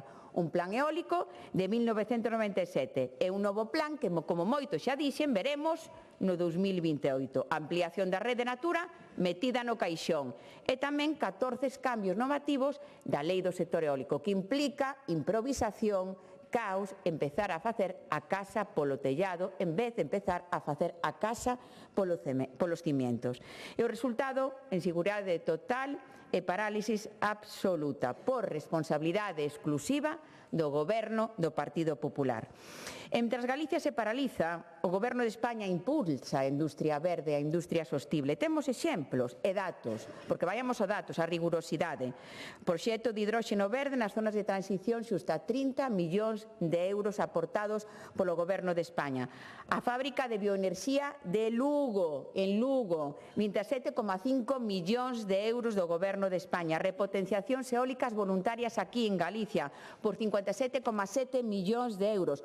O Valle de hidróxeno verde no Porto da Coruña, 170 millóns de euros. Axudas por almacenamento enerxético, máis de 100 millóns de euros aquí en Galicia do Goberno de España. A fábrica pública de IA, promover tamén polo CESGA, 24 millóns de euros. E vou tamén adiantarme o que se dirá sobre a nova planificación eléctrica. Para estes proxectos estratégicos de industria sostible, sí haberá conexión eléctrica. Sí haberá conexión eléctrica. E despois temos o proxecto Estrela do señor Rueda, ese proxecto abanderado que é o proxecto Altri, o espello de todo o que está a facer mal o PP en política industrial. Opacidade, improvisación, risco económico de indemnizacións millonarias e desprezo absoluto polo medio ambiente. Altri foi o proxecto político de Rueda, púxolle a alfombra vermella, asinou pactos secretos a través da Sociedade Impulsa, do que non sabemos nada a día de hoxe, seguimos esperando, creo que levamos 9 peticións. Prometeron o que non podían cumprir. Cando todo cae, buscan culpables fora. E o pacto secreto sigue aí. Hai un documento asinado polo presidente Impulsa, sociedade disolta en agosto, que firmou, era o conselleiro de Economía e Industria, o presidente da sociedade Impulsa, firmou cos promotores de Altri. A cidadanía galega descoñece o seu contido. Eu pregúntome, nese contido do pacto secreto, recollíase blindar por lei unha indemnización millonaria con cartos públicos a Altri se a Xunta non autorizaba o proxecto? Dígame, a ver se me poden dar a min esa resposta. As sospeitas teñoas todas, porque me soa moito este caso, a organización criminal que se está investigando de tráfico de influencias do señor Montoro, ese ministro de Hacienda de M. Rajoy, que facía leis a medidas para o sector económico. Sóname esa maneira de traballar, sóname ese modus operandi. Altri é ambientalmente, económicamente inviable, non cumpre o principio de dano non significativo obviamente, non cumpre a taxonomía verde, consumo masivo de auga, modelo forestal baseado no eucalipto despois da peor vaga de lume, sen PERTE, sen axuda singular de 200 millóns de euros, inviable económicamente, inviable tamén medioambientalmente e socialmente. Despois están moi doentes tamén na bancada do PP, no goberno galego. Por qué? Porque foi o goberno de España que deu a estocada final ao proxecto de Altri. E nós, as socialistas de Galicia, temos esa capacidade de influencia da boa, non desa de Montoro e de blindar a multinacionais, para que isto sucedera. Porque dixeron non o PERTE de descarbonización, non a axuda de 250 millóns de euros e non a súa estación eléctrica para enchufar a Altri. Volvo a repetilo, Galicia non se desenchufa. O que se desenchufa é Altri. E na nova planificación vaise reforzar a rede eléctrica, enchufarse todos os proxectos industriais sostibles que eu citei, porque están en consonancia con esa política industrial de innovación, política industrial sostible. Hidróxeno verde, almacenamento enerxético de enerxía en Lugo, Galicia, vaille ben co Partido Socialista. E remato xa con esta primeira intervención.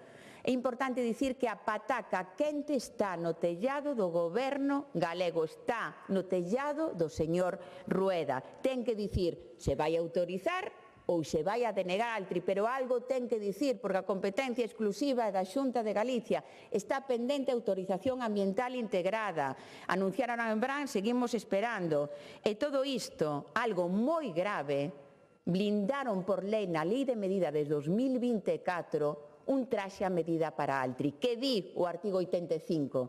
Se non se autorizan os PIEs, neste caso Altri un PIE, no plazo dun ano desde que a empresa aporte a documentación, a Xunta de Galicia deberá indemnizar con cartos públicos a promotora. Altri presentou a documentación logo das eleccións autonómicas, a información pública e, por tanto, o proxecto o 4 de marzo de 2024. 4 de marzo de 2024. O ano xa pasou. Concluo, señor presidente.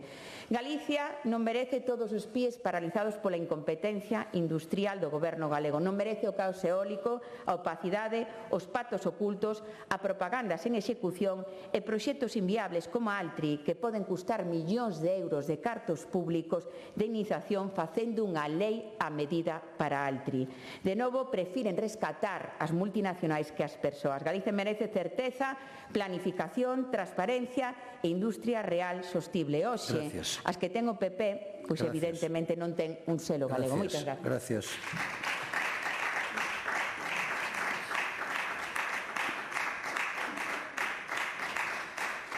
Grupo Parlamentario do Bloque Nacionalista Galego, señor Ruanova Vilarboas. Enhoraboa, tamén. Moitas grazas, presidente. Hai quen nesta Cámara vai de demócrata pola vida, limitando a democracia ao mero feito de irmos votar cada 4 anos. Mais para que en sí que realmente defendemos a democracia, sabemos que realmente esta se exerce diariamente.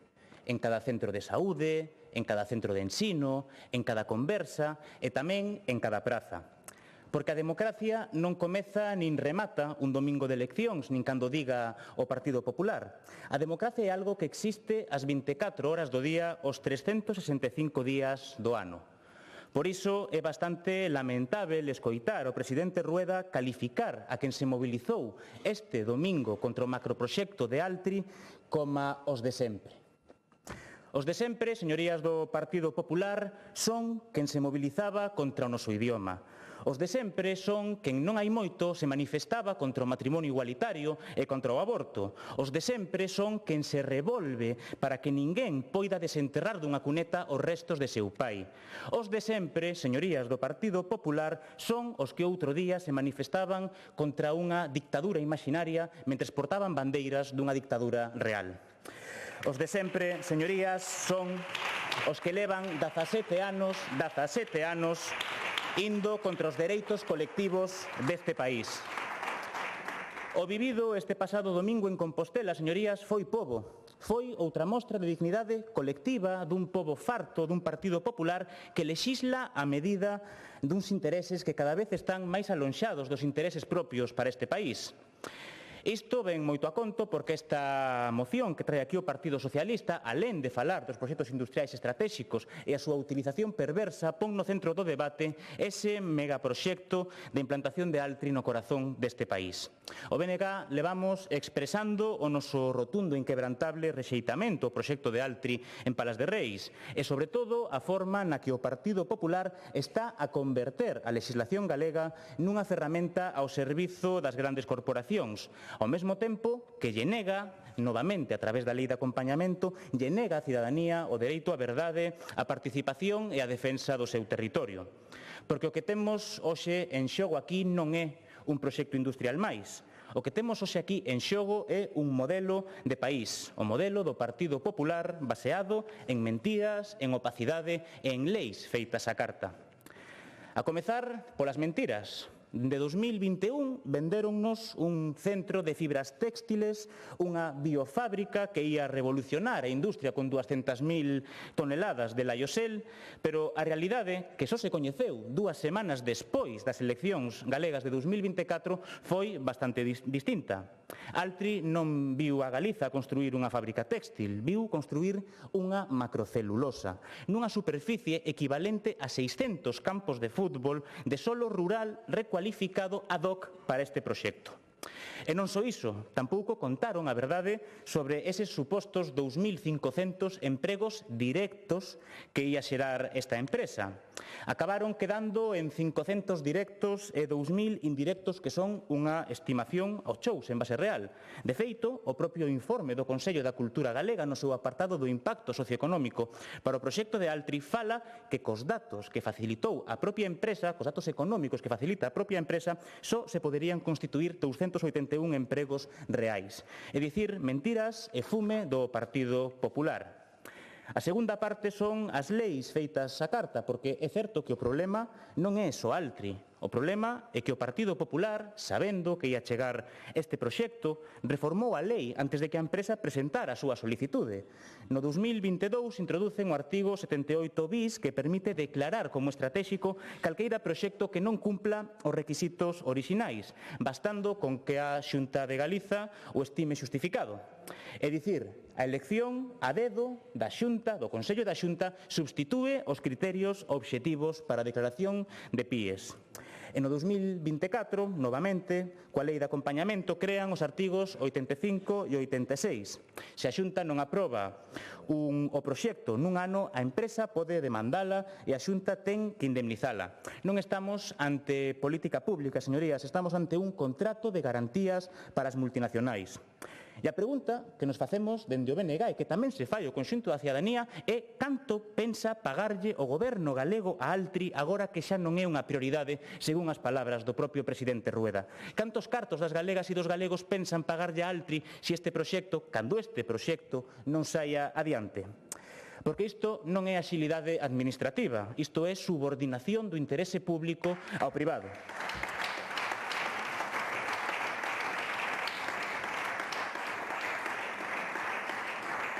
Exactamente o que fixo o Partido Popular. Mudou a lei para que Altri pudera pasar por riba do planeamento, do medio ambiente e da propia democracia do territorio.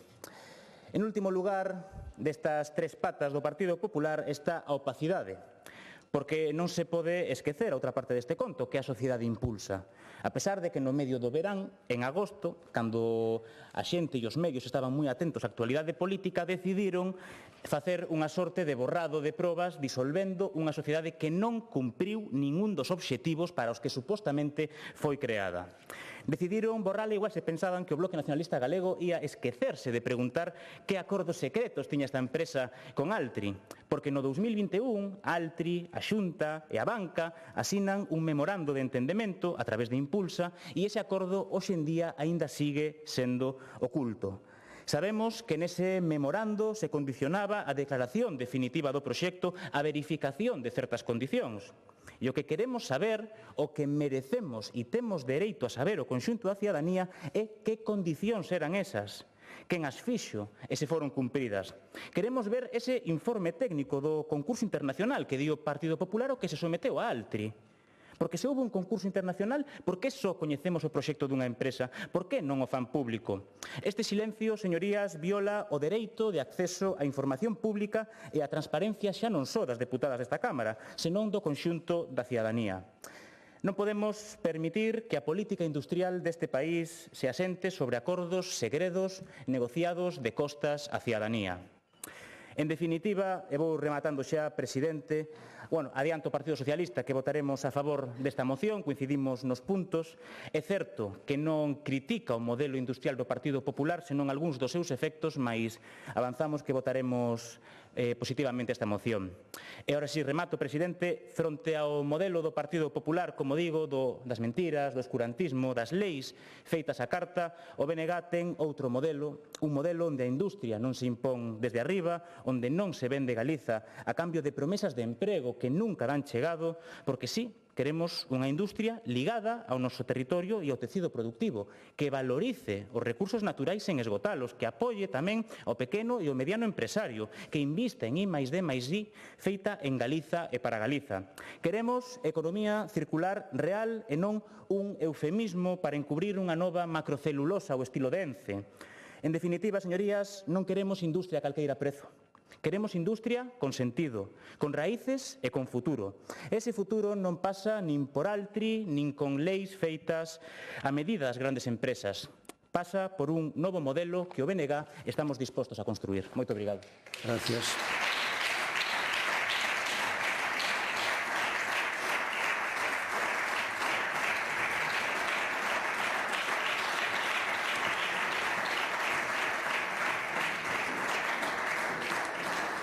Grupo Parlamentario Popular, señor Lorenzo Gómez.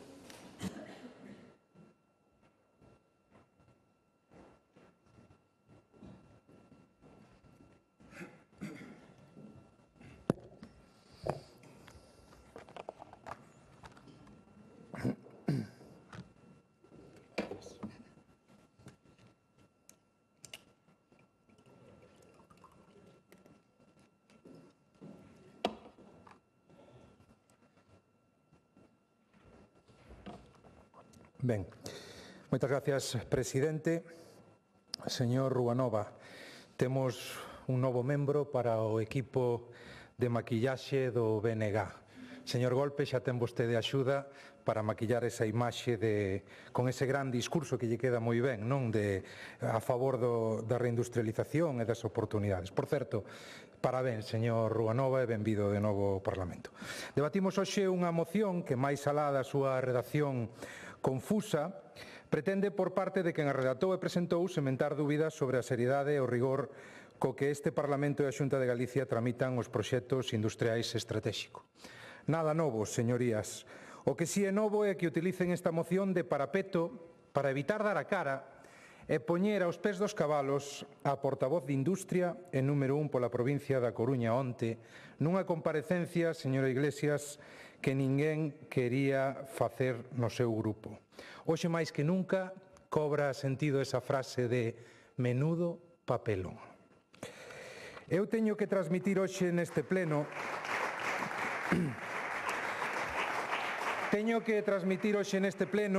con firmeza que non podemos permitir que se manipule a realidade nin que se falte á verdade, e moito menos que se utilice como arma política un asunto tan decisivo para o futuro económico e social de Galicia.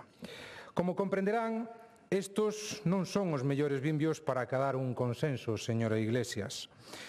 É unha de dúas, ou xa están botados ao monte e esbotan calquera tipo de posibilidade de chegar a acordos, ou pode ser que vostedes xa estén instalados na comodidade e só queiran aceptar os acordos que teñen cos nacionalistas. E eu entendo, porque dubido que atopen vasallos tan fieis, porque pase o que pase, aí están, comulgando con rodas de muiño, todo con tal de non perder os sillóns nas administracións nas que cogobernan. Poden estar ben contentos cos seus socios. Ben, imos con esa moción parapeto, señora Iglesias. En primeiro lugar, hai que deixar claro que os PIE non son un atallo nin unha relaxación de requisitos.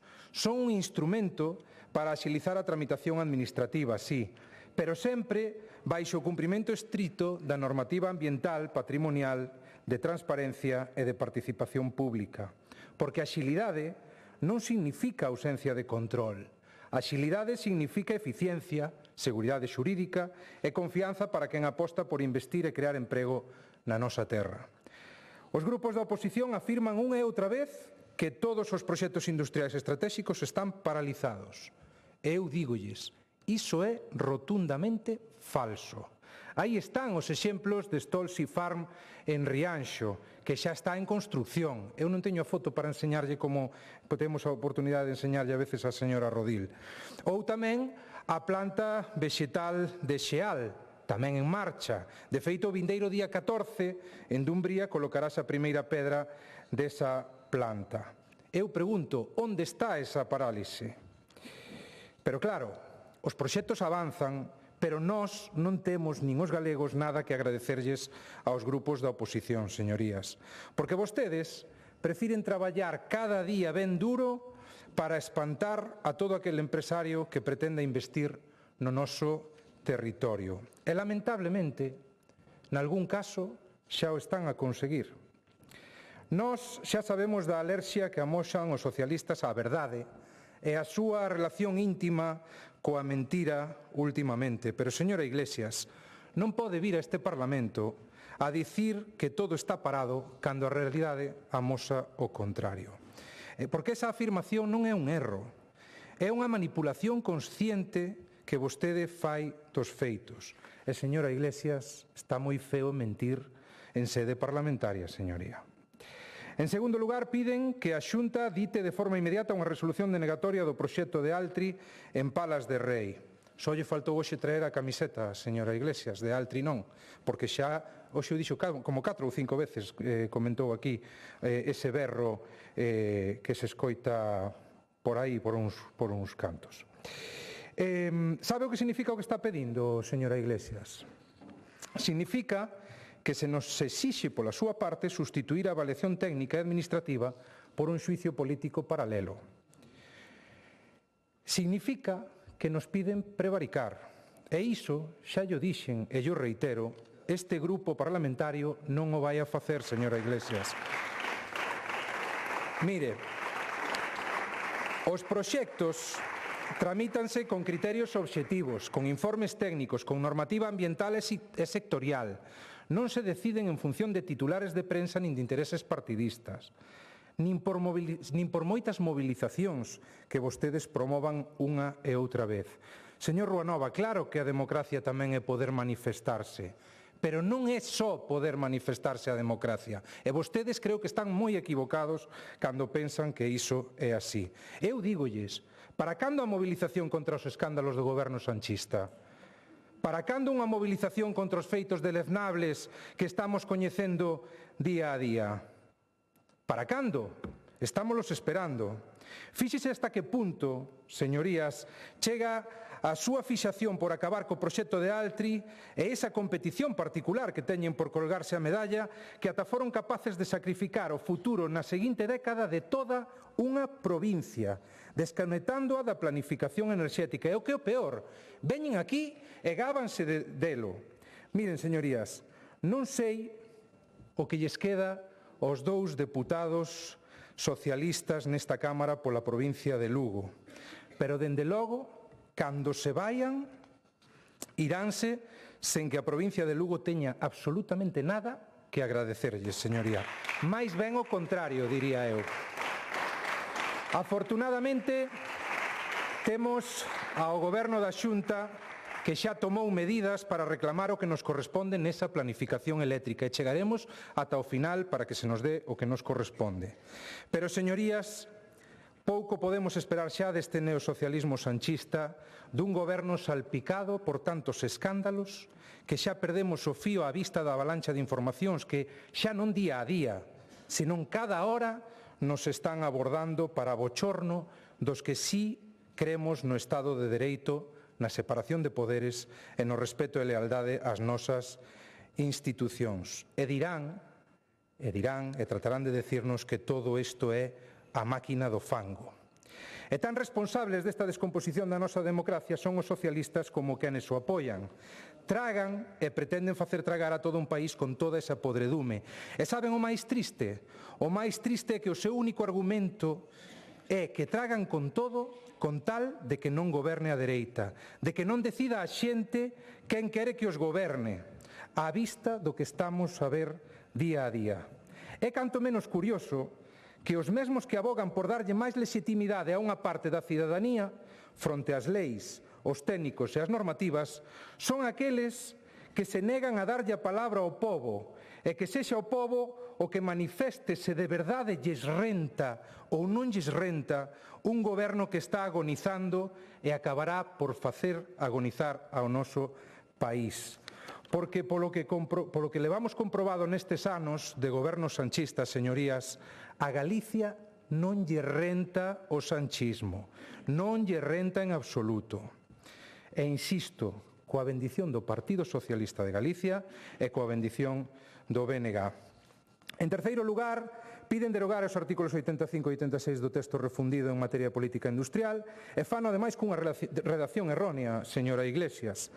Acaba de facelo o señor Ruanova tamén.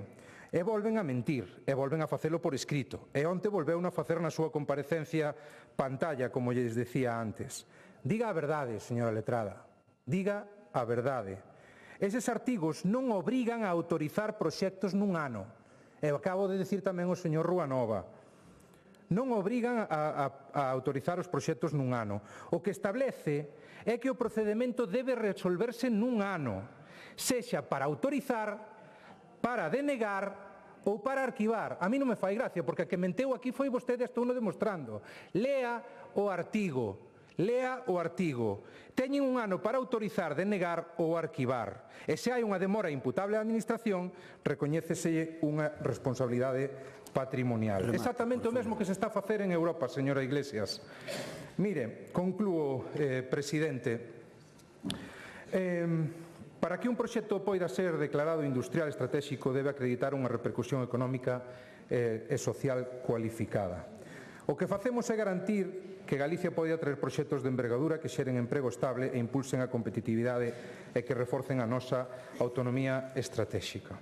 Pero a súa incoherencia, señorías, fala por si soa. Non se pode defender a xente nos discursos e votar en contra dos seus beneficios nas leis. E moito menos pedir unha e outra vez neste Parlamento que se cuarten os dereitos das empresas que están interesadas en implantarse no noso territorio. Como non se pode, señorías, fachendear de ultrafeminista e tratar de tapar a boca dunha muller cando decide denunciar a un presunto acosador sexual. Teña o cargo que teña. Xa remato, presidente. Remate, por favor, sí. Estos días resonábame moito na cabeza, señora Iglesias, esa expresión que tantas veces lles escoitei a vostedes, esa que din que vostedes están no lado correcto da historia. Eu pregúntolle, segue afirmando o mesmo? Segue convencida de que está vostede no lado correcto da historia? E o que é mellor, mañán vai a poder seguir dicindo que están no lado correcto da historia. Mira o reloxo, por favor. Presidente. Mira o reloxo.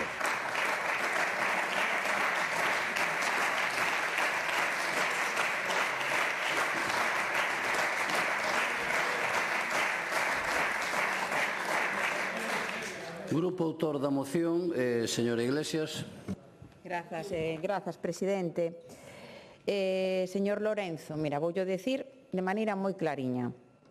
Na roda de prensa que fixen onte, suscribo hoxe aquí, neste hemiciclo, cada unha das palabras que dixen, como muller, como feminista e como socialista. A min leccións de feminismo nunca máis vai dar vostede, nunca. E sempre o que digo, tolerancia cero coas vítimas do machismo e do acoso, porque non estamos libres, nin o PP, nin o BNG, nin o PSOE, do machismo e do acoso, porque é estrutural, é un reflexo da sociedade patriarcal e machista na que vivimos. E voulle dicir algo máis, sempre apela realmente a esa condición de letrada, porque me dá noxo realmente que fale de feminismo cando sabe que o seu presidente, o señor Rueda, a mí non me gusta o timás, pero é a realidade. Tivo conselleiro sentado no Consello da Xunta 5 meses por unha denuncia penal por agresión sexual. E ese mismo día filtrouse o nome da víctima. Protección absoluta, denuncia sempre. Vou dicir outra cousa. O artigo 191 do Código Penal di que en casos de acoso sexual, se non media denuncia ou consentimento expreso da vítima, non se pode activar o mecanismo de protección. En outubro non había denuncia, señor Lorenzo. Non había denuncia. E tamén interpelo o BNG e o PP que aproben canales internos cas mismas garantías de anonimato que non teñen nin o BNG nin o PP e convencialidade que ten o Partido Socialista. E continúo, despois da súa intervención, queda claro que non respondeu a nada esencial e tirou o balón fora, e mira que lle dixen que non fixera hipérbole e demagoxia, pero lle gusta a súa intervención sempre como deputado. A pregunta que lle dixen, que se contén no pacto secreto con Altri e a sociedade Impulsa? Digo eu, está o compromiso de facer un Montoro e blindar por lei unha indemnización millonaria a Altri? Sí, señor Lorenzo. Sí, acláreno. A culpa é do Goberno de España, falso. É a súa lei de política industrial que modificaron pola porta de atrás cunha lei de medidas no 2024 para blindar a Altri. Se no plazo dun ano non se dita resolución, autorización, denegación ou arquivo, pode entrar en xogo as indemnizacións millonarias. A competencia exclusiva da Xunta de Galicia. Hai que editar un acto administrativo, señor Lorenzo. O que está facendo a Xunta de Galicia é gañar tempo, pero o reloxo que o 4 de marzo de 2024, cando se aportou toda a documentación por Altri, xa xoga na súa contra. Blindar e facer un Montoro para blindar a Altri. Eso que fixo o Partido Popular. Eso o que fai o Partido Popular. Rescatar a multinacionais en vez de rescatar a maioría social do país. E voulle decir, están tamén doentes porque realmente o non, porque veu das pancartas non, ven do Goberno de España, os tres nons.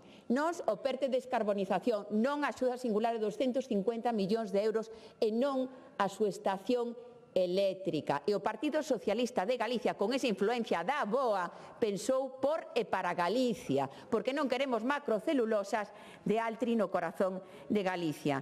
E o PP, señor Lorenzo, non defende Galicia. O PP, opacidade, falta de transparencia. Curiosamente, na páxina web, onde están publicados todos os proxectos industriais estratégicos, está o proxecto de Altri.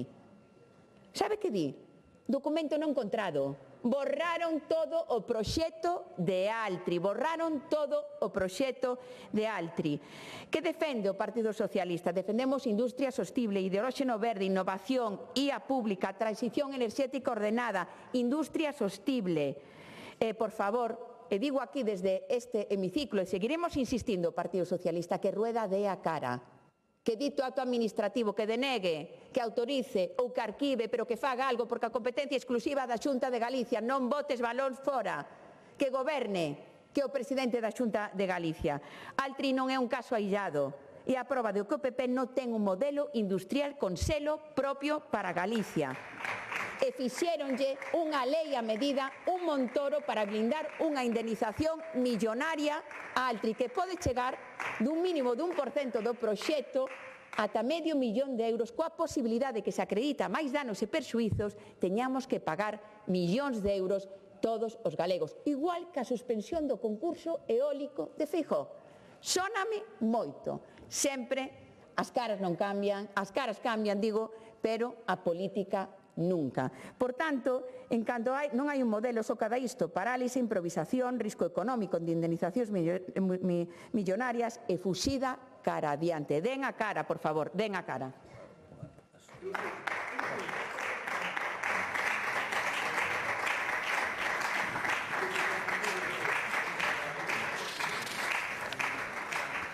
Gracias.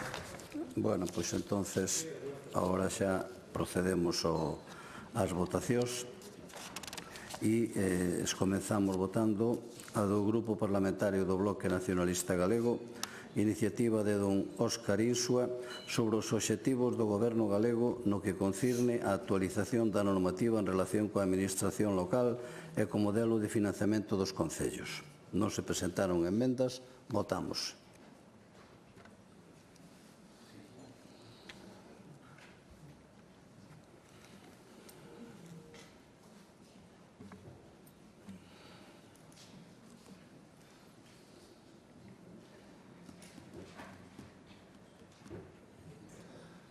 Presentes 70, afirmativamente 33, en contra 37, polo tanto queda rexeitada. Votamos a do Grupo Parlamentario do Bloque Nacionalista Galego, iniciativa de don Xosé Luís Bará, sobre a valoración e declaracións que está a facer o Goberno galego verbo da resolución do Tribunal Superior de Xustiza de Galicia relacionadas co sector eólico. Non se presentaron emendas, votamos.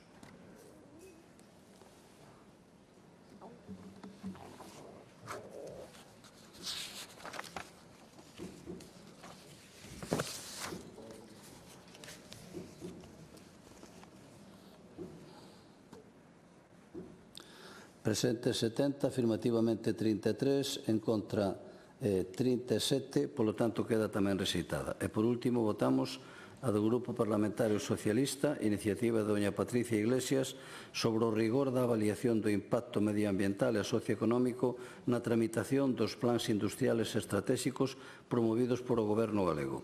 Non se presentaron emendas, votamos.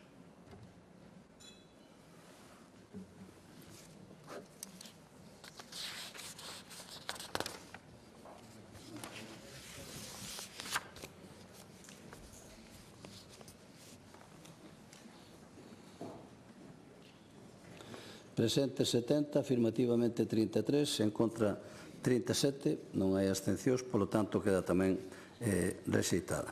Remataron aquí as votacións e continuamos co punto terceiro da orden do día, proposición non de lei, neste caso do Grupo Parlamentario Socialista, iniciativa de doña Patricia Iglesias, sobre a demanda dirixida á Xunta de Galicia co obxecto de que se inicie neste ano 2024 os trámites para axudicar a construción do segundo tramo da autovía da Costa da Morte. A esta proposición non de lei presentouse unha emenda do grupo, presentouse unha autoemenda do Grupo Parlamentario Socialista. Para formular a proposición non de lei ten a palabra a señora Iglesias. Grazas, presidente. Hoxe vimos a este pleno para falar do que é probablemente un dos maiores símbolos da incoherencia e do abandono político da Xunta de Galicia cara a dúas comarcas enteiras, as comarcas de Bergantiños e a comarca da Costa da Morte. Un territorio que leva 20 anos esperando que lle foi prometido reiteradamente por varios gobernos do PP o remate da autovía da Costa da Morte, que leva décadas soportando peaxes inxustas, discriminatorias e cada vez máis caros, a G55 entre o tramo de Carballo e Coruña.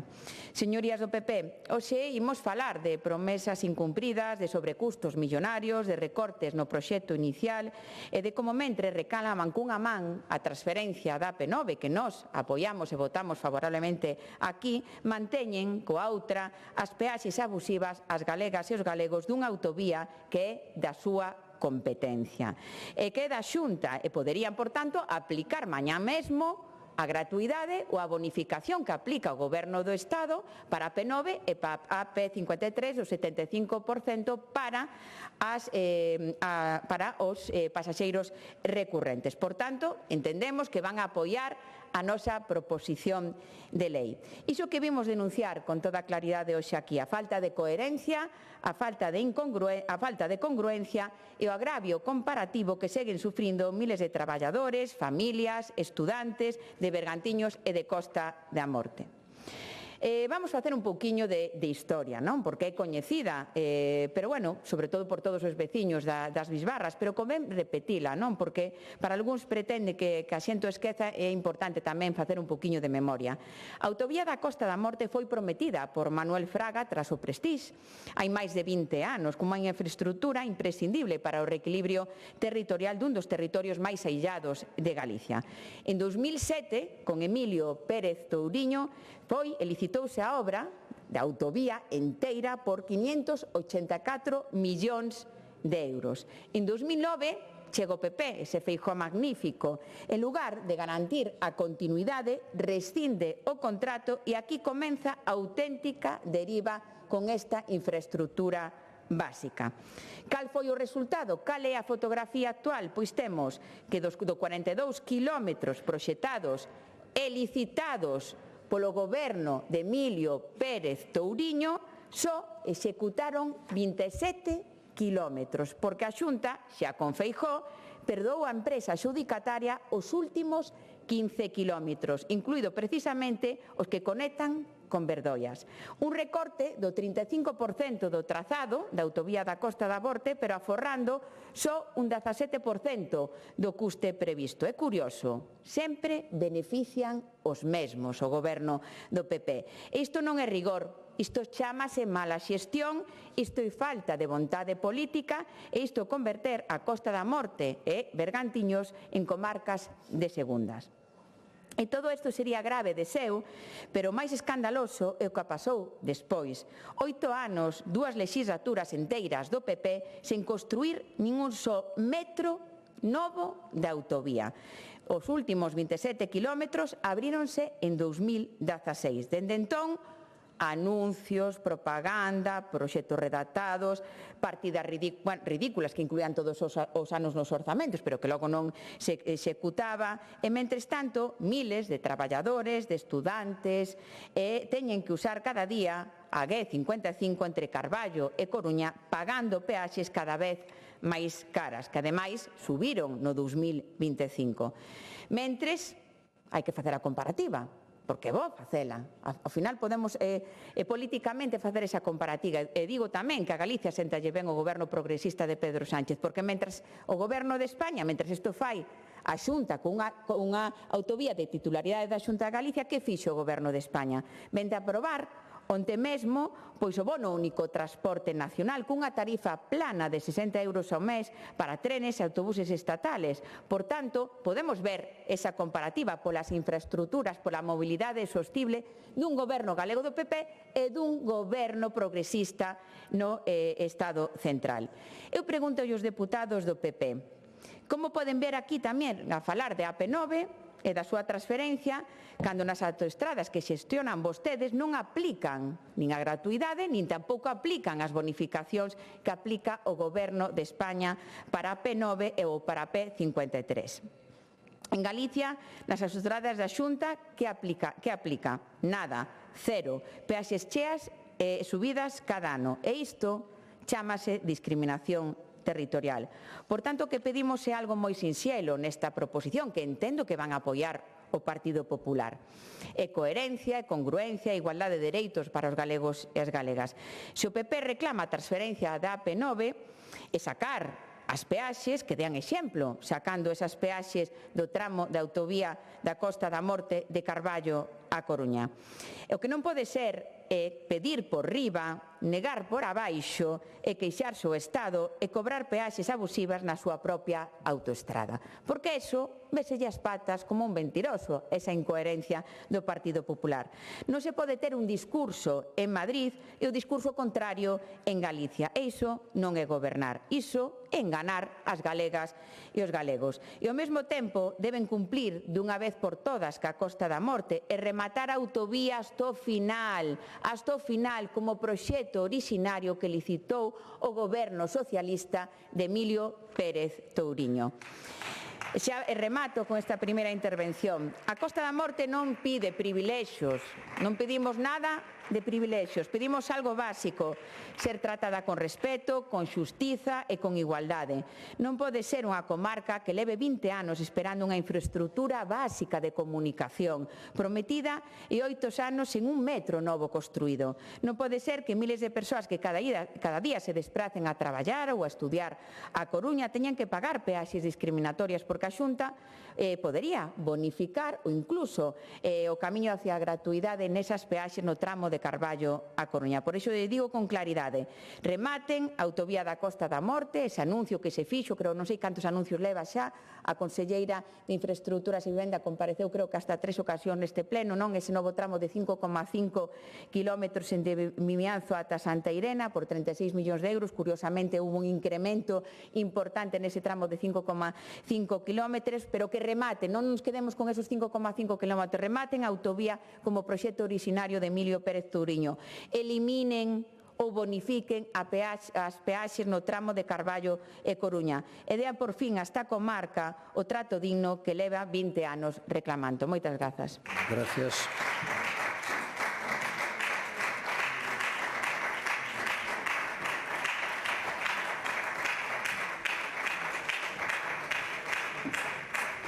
Grupo Parlamentario do Bloque Nacionalista Galego, señor Insua.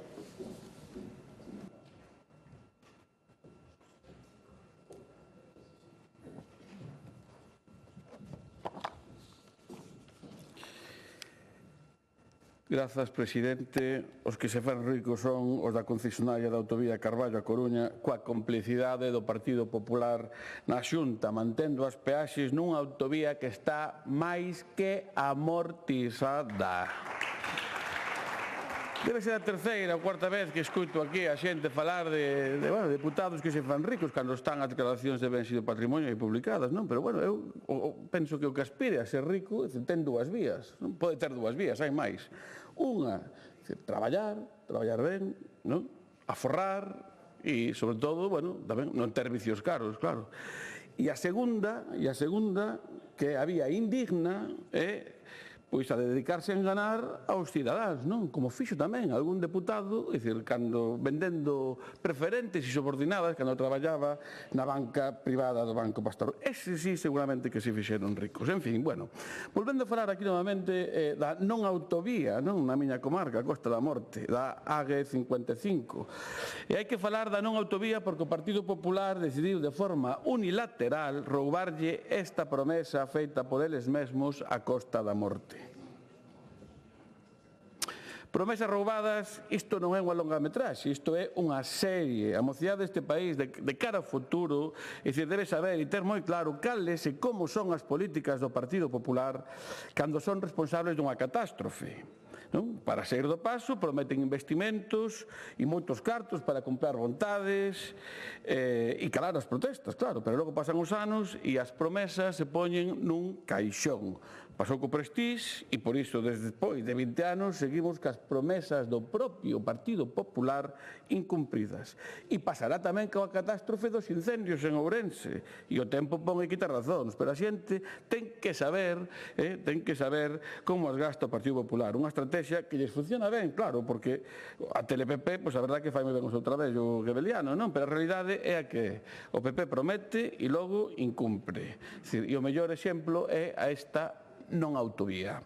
O BNG vai apoiar esta moción porque estamos de acordo co fondo, esta proposición, aínda que algo menos na forma, non? Porque tiveron máis dun ano e medio para presentar unha iniciativa pois actualizada, porque a realidade cambia moito dende o ano pasado e non se resolve desde logo con a emenda de onte, non? Por desgraza, imos seguir sen autovía grazas ao Partido Popular, pero foi o BNG o que logrou desbloquear un proxecto que, como dixen, levaba metido no caixón desde o ano 2019 na Axencia de Infraestructuras e que coas nosas iniciativas fomos quen de presionalos ante a opinión pública da comarca para que por fin comezáramos a ver algo de claridade no final deste túnel, non?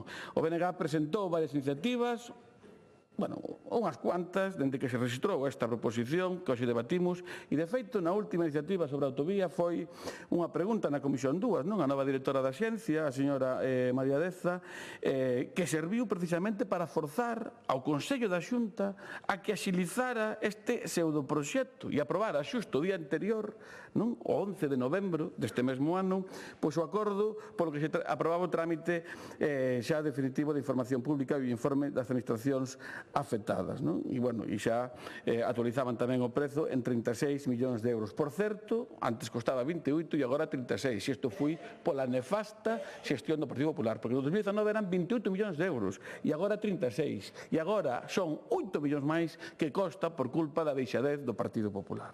Un acordo, xa digo, que tardou demasiado, porque ese anuncio do 23 de xuño, porque se sometía o trámite de formación pública deste primeiro proxecto, tiña un prazo de 30 días hábiles, pero tardou 5 meses en resolverse este trámite.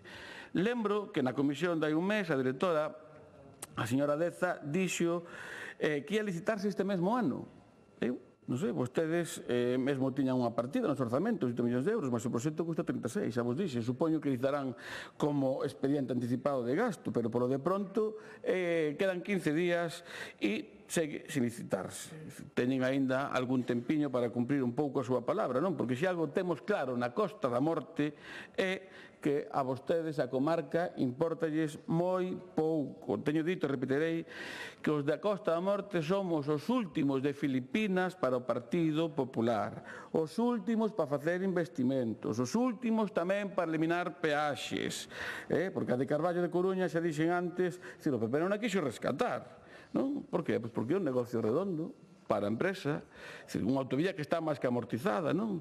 E anda por riba non se fan obras de conservación necesarias, e claro, e o PP, dali da miña comarca, cala, traga e axuda a blindar esta frente que seguimos sufrindo na comarca, non? E prova desto é que non existe neste Parlamento ningunha soa iniciativa do Partido Popular da Costa da Morte para impulsar nada sobre o remate da autovía, nin a primeira, e ese é o interés que realmente mostran. Son deputados da Costa da Morte para as eleccións, pero logo xa se poñen a chaqueta da misa para a procesión dos caladiños. E xa digo, seremos os últimos se é que é verdade que van a rescatala, porque igual non a rescatan, porque por de pronto, claro, a Xunta rescatou a do Salnés, a do Barbanza, a do Ourense, Celanova e a de Santiago Brión, con 300 millóns de euros. Claro, pero a de Carballo Coruña pois segue cerrando os petos, non, de todos os veciños e veciñas da Costa da Morte. E grazas pois, a esa colaboración estimable do Goberno do PP na Xunta de Galiza. E esta é a realidade, a triste realidade, que non tiveron a ben destinar uns cuartiños para o vindeiro ano para poder rescatala. Estamos ante unha auténtica afrenta contra os veciños e as veciñas da Costa da Morte que seguen sufrindo a discriminación do Partido Popular desde que goberna na Xunta de Galiza, desde o ano 2009. E desde antes tamén, porque se Fraga tivera feito autovía, pois igual non tiña que prometela, claro. É dicir, para nós, a verdade é que é unha infraestructura fundamental para a comarca, para o desenvolvemento económico da mesma, para apuntalar o noso futuro, unha comarca que vai esmorecendo, xa o sabedes, o teño aquí dito moitas veces, que perde poboación ano tras anos, que perde servizos públicos e en gran parte por culpa das políticas do Partido Popular. Sí, porque por un lado aproba a lei de impulso demográfico e por outro, bueno, fai papel mollado dela. Unha infraestructura que para nós é fundamental para o transporte e, sobre todo, para as comunicacións de toda a comarca e que, sobre todo, tamén para mellorar a seguridade das persoas e dos vehículos, porque non sei se vostedes saben as estadísticas dos accidentes que temos precisamente na A552. Non sei se o saben porque están publicados, pero están sempre por riba da media no que se refire ao número de vítimas falecidas.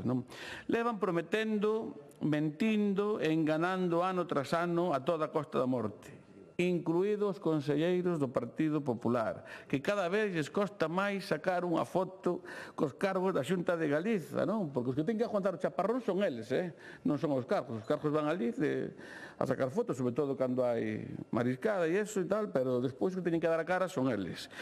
Queda moito traballo por facer para conseguir unha verdadeira autovía, non? E o traballo non se pode tampouco justificar cunha iniciativa, é dicir, hai que arremangarse e sair á rúa, como fixo BNG, coa campaña que fixemos pola dignidade da Costa da Morte para defender un transporte público e unhas boas infraestructuras e comunicacións, como fixo BNG tamén Candaina, reivindicativa, que incluso fomos chovendo, non? O ano pasado, como fai e leva facendo BNG durante todo o ano, e os veciños e veciñas da Costa da Morte o saben, e é así porque, por desgraza, o Partido Popular non entende outro idioma, precisa que nos mobilicemos para avanzar. É a lingua que entenden, porque senón, miran para outro lado e os cartos os mandan para outras cousas que consideran máis importantes, como a pasteira de Alti, por exemplo.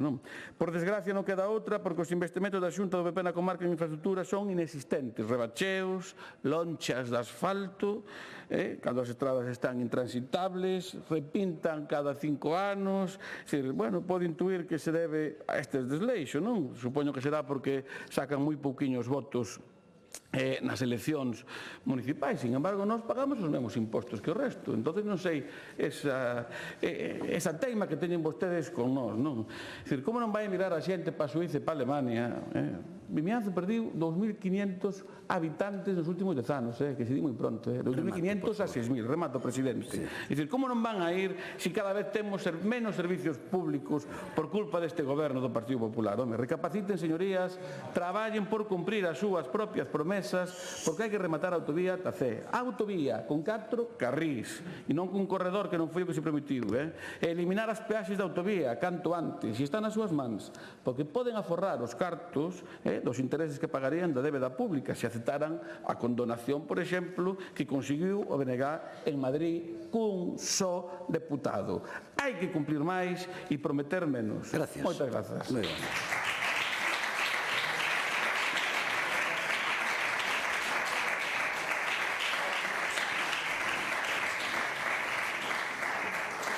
Grupo Parlamentario Popular, señor Rodríguez Martínez.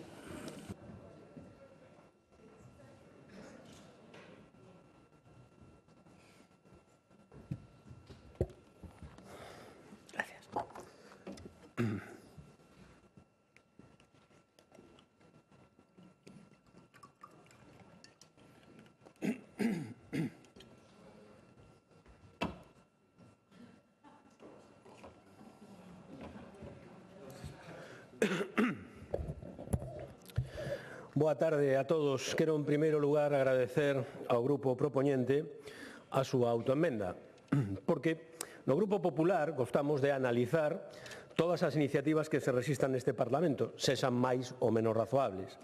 Pero, claro, na súa redacción orixinaria resultábamos terriblemente complicado. O Parlamento galego insta a Xunta de Galicia a iniciar os trámites necesarios para adxudicar a construción do segundo tramo da autovía da Costa da Morte que conecta Baio con Vimianzo e Verdollas ao longo do presente ano 2024. Claro, home, isto non o pon un pouco difícil. Miren, señorías da oposición, os galegos confían en nós. E o fan ininterrompidamente dende hai 16 anos. E o fan, entre outras cousas, porque nós nin prometemos cousas imposibles, nin facemos o contrario daquilo ao que nos comprometemos.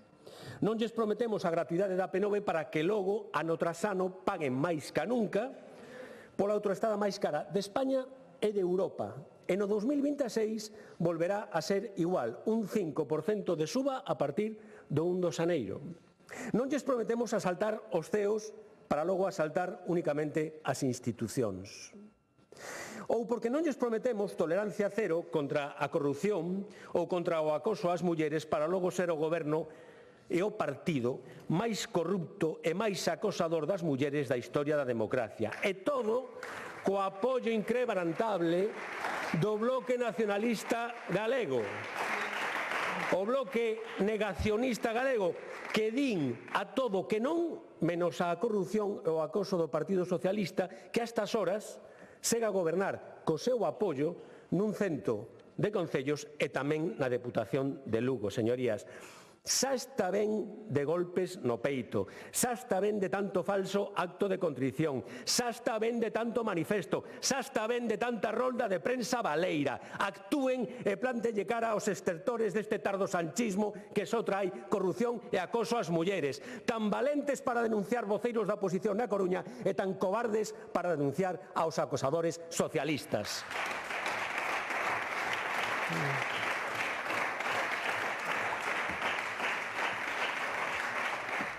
Xa está ben. Ben, como nós non enganamos aos galegos, tampouco os imos enganar a vostedes, señorías. É totalmente imposible que a Xunta poida licitar o segundo tramo da autovía Costa da Morte antes de que remate o 2024. Velaí o certificado do seu interese nesta infraestructura. Un ano e medio sen registrar unha soa iniciativa, cando menos para actualizar o calendario. Señorías, avanzar no artellamento do territorio para acadar unha Galicia cada vez máis comunicada e sostible é un obxectivo irrenunciable do Goberno galego. En ese obxectivo enmárcase os investimentos para continuar incorporando progresivamente novos quilómetros de vías de altas prestacións ao tempo que se garante o mantemento da rede de estradas autonómicas existentes. O Goberno galego está comprometido coa prolongación da autovía da Costa da Morte, paso a paso, coa planificación axeitada e a dotación orzamentaria precisa, e o vai demostrar con dous avances inminentes. O primeiro, porque nas próximas semanas está prevista a licitación da obra deste treito entre Santa Irene en Vimianzo e a estrada AC 432, que conta cun orzamento de 36 millóns de euros. O obxectivo desta prolongación é darlle continuidade ao tramo da autovía da Costa da Morte entre Carballo e Baio en servicio dende o ano 16, con case 28 kilómetros libres de peaxe. E veñen vostedes aquí a falar do bipartito. Saben cantos kilómetros da G55 fixo o bipartito, señorías? 0. Por certo, quero aproveitar para felicitarlles por ese 20 aniversario do bipartito, sobre todo pola congruencia na celebración. Que mellor homenaxe ao que foi o bipartito que celebrar o aniversario por separado, señorías, por separado, como pasaba nos consellos da Xunta e como pasaba nas mesas de contratacións. Parabéns e a por outros 20 anos na oposición, señorías. E o segundo avance é porque a Xunta ten o firme compromiso tamén de avanzar na planificación desta infraestructura, licitando no primeiro trimestre de 2026 o contrato de redacción do proxecto de construción do seguinte treito que vai dende a AC 432 ata Verdollas para completar os 16 kilómetros de nova vía entre Baio e Verdollas. Polo tanto, estamos a darlle continuidade a esta infraestructura en servizo dende o ano 2016 con 28 kilómetros de peaxe xa gratuitos. Executarase este novo treito como corredor desdobrable. No futuro contará con carrís de adiantamento en prácticamente toda a súa lonxitude. Resulta proporcionada a demanda real e conforme coas directrices de ordenación do territorio e garante a accesibilidade ao Parque Empresarial de Vimianzo mediante a estrada AC 552 e a súa conexión co enlace de Santa Irena. Vostedes, ademais, na súa remudada iniciativa, engaden a liberalización da G55 do pago de peaxes. E claro, parece que os esquecen. Hai que lembrarlles que esta autovía ten dúas partes. Unha, como xa dixen, en servizo no ano 2016, con case 28 kilómetros libres de peaxe. E outra, certo, de pago, pero coas tarifas máis baixas de España. Vostedes, en Galicia, a autoestrada máis cara de Europa. Nós, os peaxes máis baratos de España. Basta, claro, vir aquí e ter que escoitar falar, eu pensei que se confundiran de iniciativa, porque empezaron a falar de peaxes inxustas e cada vez máis caras, era lógico pensar que estaban a falar da AP9. Pero é que logo, ainda por riba, chegou aquí o señor Insua. Nos encantados de ter este debate, señor Insua, pero claro, que vostede diga que esta é unha autovía totalmente amortizada, que foi como dixo. Non, mire, amortizados ten vostedes os eólicos. Eso sí que o ten vostede ben amortizado. A súa asesoría, verdade, con cartos de todos, no ámbito dos eólicos. Eso sí que o ten vostede ben amortizado, señoría, non teña dúbida. Mire, eu sí, o que quero saber é se vostedes xa se aclararon, se xa teñen as ideas claras sobre isto dos rescates. O pregunto porque hai un ano, nestas mesmas datas, vostedes, ao tempo que reclamaban o rescate da G55, criticaban o rescate de outras 4 autovías autonómicas en réxime de peaxe en sombra, o que será un aforro de 330 millóns aos galegos e ás galegas que permite dispoñer de 30 millóns adicionais. Xa estivemos no 2025, os vamos a volver a ter no ano 2026. Polo tanto, a ver, explíquenme porque a cousa está complexa. Daquelas son vostedes amigos ou non das concesionarias? Porque están en contra dese rescate por darlle cartos ás concesionarias. Pero ao tempo piden o rescate de G59, que por certo ten a mesma concesionaria da P9, onde vostedes tamén están en contra, pero tragan coa prórroga de Sánchez. Entón, están a favor ou en contra de quen son vostedes amigos. Voullo dicir eu moi fácil. Con vostedes hai unha proba de algodón que nunca falla. Vostedes sempre a favor de Sánchez e sempre en contra de Galicia, señorías. Eso é a proba de algodón que non falla. E mentres estamos aquí falando, Sánchez a rescatar autoestradas por España adiante. AP1, AP2, AP4, AP7, AP6, AP51, AP61 e a última delas, a AP68, hai apenas 2 semanas, mentres o Goberno nega a Galicia a transferencia acordada unánimemente por este Parlamento. Claro, por qué? Porque aquí goberna o Partido Popular, non goberna o Partido Socialista apoiado polo socio preferente do goberno, o socio preferido de P. Sánchez, Bildu. Eso é o que está a pasar. E non é certo que só se rescaten autovías que estén preto de rematar a concesión. Velaí están a R4, R2, R3, R5, M12, AP41, AP36, AP7, rescatadas por máis de 1.000 millóns segundo o propio Ministerio. Pero a Galicia e a AP9 se lle di non. E temos que escoitar aquí vir a señora Iglesias a falar de discriminación. Por suposto, toda, pero de quen? Do seu goberno co apoio do Bloque Nacionalista Galego. Esa discriminación que padecemos os galegos. Por qué? Bueno, pois remato xa. Por qué? Pois porque con Sánchez os costaleros da Irmandade da súa perpetua descomposición, entre os cales está o Bloque Nacionalista Galego, nin haberá vontade e nin haberá cartos que si existen para calquera cesión que permita que a inevitable agonía política e xudicial de P. Sánchez teña lugar ata o último alento no seu sillón da Moncloa. Mais deberían de ter moi presente que, como di o refraneiro, máis vale dor a tempo que agonía eterna, señorías. Mentres, remato, nos dedicaremos a seguir traballando para unha mellor conectividade do noso territorio na procura dunha maior cohesión social e económica que permita que esa porcentaxe do 80% da poboación galega que se atopa a menos de 15 minutos dunha vía de altas prestacións siga medrando. Máis nada e moitas gracias.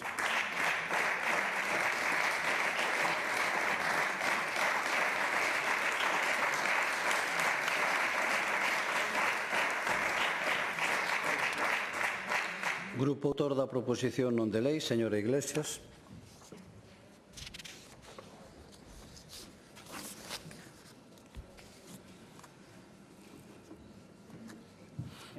Grazas, presidente. Xa llo dixen a un compañero do PP, que, señor Rodríguez, hai distintas alturas na política. Supoño que saberá en onde se sitúa vostede, arriba abaixo. Deixolle a resposta para vostede. Principios, feminismo, coherencia e elegancia. Dicíame o meu pai, nena, xamais baixes a cabeza, porque se a baixas poden cortarcha. Evidentemente, hoxe voume permitir o luxo, despois de 4 intervencións no día de hoxe, de non gastar saliva para contestarlle as barbaridades que dixo vostede. E vamos ao básico. Autovía da Costa da Morte. Como dicía, en dos símbolos de incoherencia do abandono político destas bisbarras da Costa da Morte e de Bergantiños. Eu pregúntome, pois o mellor de algo ten que ver que realmente a maior parte dos concellos de Costa da Morte son roxos socialistas. Pois a mellor é por eso, porque non rematan a autovía da Costa da Morte, nesa política de reparto que fan de infraestructuras para concellos amigos segundo sexan do PP, pois estou segura que o mellor ten algo que ver. Ese anuncio non que facían de 5,5 kilómetros, anuncio porque xa rematou o período de información pública e dixo tamén a conselleira e tamén a directora que se iba a licitar o tramo de 5,5 kilómetros entre entre Vimianzo a Santa Irena por 36 millóns de euros neste 2025. Xa estamos no 16 de decembro. Aquí, licitación na plataforma de contratos non hai. Pero, bueno, a política propia de propaganda e anuncios que é do que vive o Partido Popular. É curioso, xa falei tamén, non hai un vídeo de YouTube de Feijóo no 2016 cando anunciou o tramo que dos 25 kilómetros de 30 de xuño de 2016, no que estaba tamén a alcaldesa de Camariñas, que sigue sendo alcaldesa de Camariñas, Sandra Insua, do PSOE, en donde anunciaba este tramo de 5,5 kilómetros, xullo de 2016. Non pasou anos nin nada para que esos anuncios, a ver, que eu desconfío que se convertan en realidade. Ese 2026 podemos ver. A Costa da Morte leva 20 anos agardando pola súa autovía e 8 anos en que vostedes construísen un só metro. É súa responsabilidade exclusiva da Xunta de Galicia. Segundo, vostedes seguiron sen responder a pregunta clave. Por que non aplican a G55, que é titularidade da Xunta, a gratuidade ou as mesmas bonificacións que aplica o Estado na P9 e na P53? Esas 75% de bonificacións para os pasaxeiros recurrentes. Por que? Por que a Xunta non o fai? Por que non queren? Por que lle dá igual o sablazo económico de miles de traballadores, de estudantes no tramo de Carballo e Coruña que siguen soportando esas peaxes? Iso é o que a ciudadanía ve. Predican en Madrid, pero non practican en Galicia. É dicir, iso con claridade non é unha crítica política. A súa xestión da autovía da Costa da Morte foi un absoluto fracaso. Rescisión de contratos, sobrecustos, proxectos recortados, compromisos incumpridos e promesas repetidas ano tras ano ata converterse en rutina. E agora que? Outro anuncio. E outra partida simbólica, outro proxecto dormindo no caixón, comencen e liciten xa dunha vez ese tramo de 5,5 kilómetros e rematen a autovía da Costa da Morte. Remato xa, o que lle pedimos hoxe á Xunta é o mínimo democrático exixible ao Goberno. E coherencia e compromiso real coa Costa da Morte e coa comarca de Bergantiños e igualdade de trato para a ciudadanía. Rematen a autovía, eliminen as peaxes ou bonifiquen con 75% as peaxes no tramo de Carballo e Coruña e deixen de tratar a estas bisbarras como un territorio de segundo. Gracias.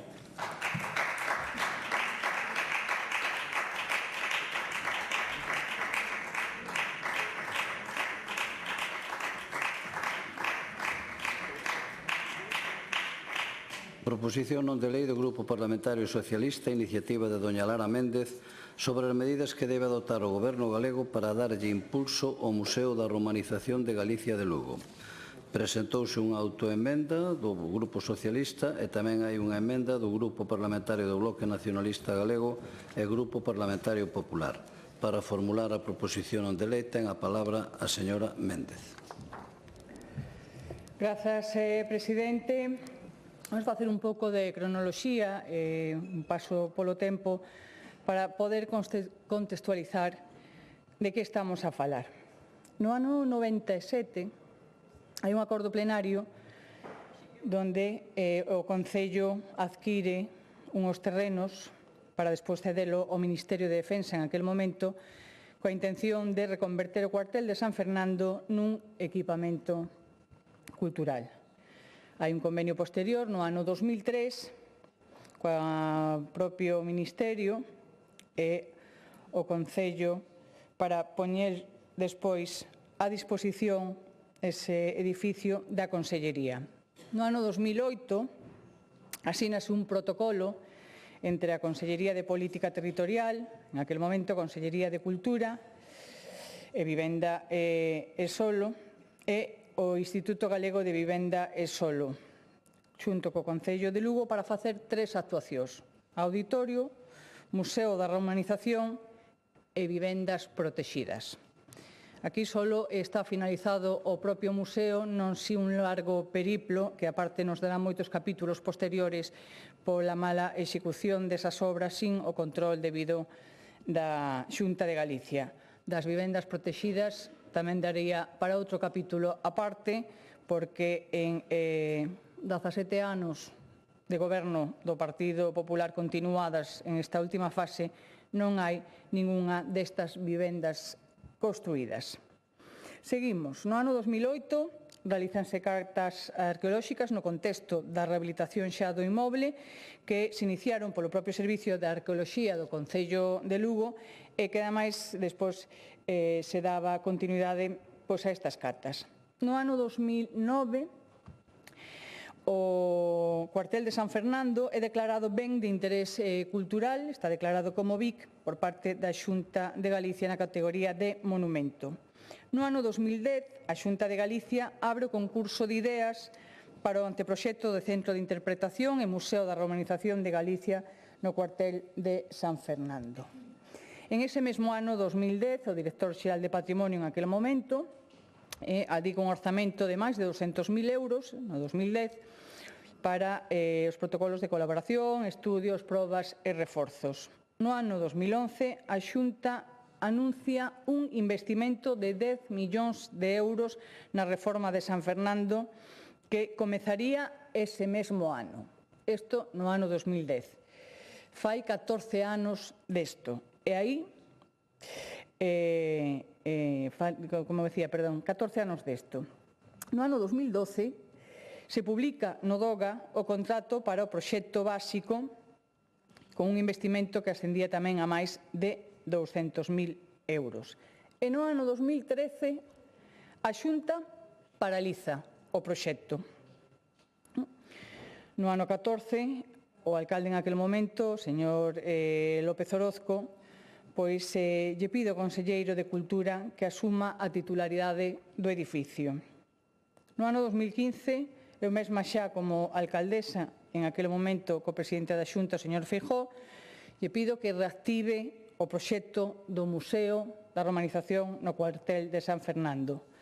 No ano 16 se adican unha partida de máis de 200.000 euros para unha conservación mínima e mantemento do edificio por risco a que poidera ir deteriorando ese BIC que había catalogado a Xunta de Galicia. No ano 17, novamente, reúnome con o señor Feijóo para pedirlle unha vez máis que reactive ese proxecto ante a inacción da Xunta de Galicia. No ano 2019, ante esta inacción e ante a falta de compromiso por parte da Xunta de Galicia, créase a plataforma polo Museo da Romanización denominada Muro, entre colectivos sociais, empresariais, culturais da cidade, todo un movemento social que se xera para demandar o que é de xustiza e o que debía de estar facendo a Xunta de Galicia. No ano 2020, novamente, lle solicito ao presidente Feijóo que reactive o tema, donde aí abre a porta a estudar e mirar posibilidades de colaboración. No ano 2023, ante a marcha do señor Feijóo e inacción feita hasta ese momento, eu solicito a quen asuma a presidencia da Xunta, o señor Rueda, que se comprometeu a financiar ese museo non na súa totalidade, certo é, xa empezaban a sacar valos fora despois de haber tido ese compromiso de que o iban a facer e que ademais no ano 2011 anunciaba ese investimento de 10 millóns de euros, xa falaba de financiar un porcentaxe, non? Xa empezando a sacar valos fora. Ese é o periplo, unha máis, por desgracia, do abandono que sufre a cidade de Lugo con respecto ao goberno do PP da Xunta de Galicia. Estamos a falar dese edificio BIC da rehabilitación para acadar ese Museo da Romanización, pero estamos a falar tamén de que hai máis de 15.000 pezas catalogadas e, polo tanto, dependentes da Xunta de Galicia, dado que é a que ten as competencias en conservación do patrimonio e no propio patrimonio, pero a realidade é que están depositadas en dependencias do Concello, da Xunta tamén, da Diputación, pero tamén en casas de arqueólogos particulares por non ver esas pezas tiradas con ese gran valor histórico, cultural, que teñen envoltas en sí, non? Por lo tanto, a Xunta de Galicia non actuou, deixou este proxecto paralizado, fallou ao seu compromiso e o que iba a realizar, e hai unha cuestión clara, é unha visión cortoplacista e falta de visión a futuro. Esa mesma visión que tuvo o señor Vázquez Portomeñe cando impulsou o Camiño de Santiago, pois esa visión é a que debería de ter o Partido Popular, estar impulsando hoxe este Museo da Romanización ubicado en Lugo, pero Museo da Romanización de toda Galicia, que se poderían crear rutas en torno a ese pasado romano que temos en toda Galicia, co epicentro en Lugo, por ser unha cidade tremendamente romana, con ese pasado e con esa riqueza, pero que se podía estar vertebrando por todo o territorio e ser así un referente. Houbo cambios de postura por parte da Xunta de Galicia, non só deixou de invertir eses 10 millóns de euros que había anunciado no DOGA, sino que, ademais, houbo un cambio de opinión. Sendo o señor Balseiro delegado da Xunta, xa desvirtuou ese Museo da Romanización no cuartel de San Fernando para empezar a falar dun parador. Incluso o propio conselleiro de Cultura en aquel momento, o señor Román Rodríguez, decía que sentido tiña facer este Museo da Romanización cando había 5 minutos un contenedor cultural infrautilizado, é dicir, referéndose ao auditorio, que non estaba infrautilizado, estaba que non se podía abrir a porta porque tiña unhas deficiencias estruturales que todavía sigue mantendo.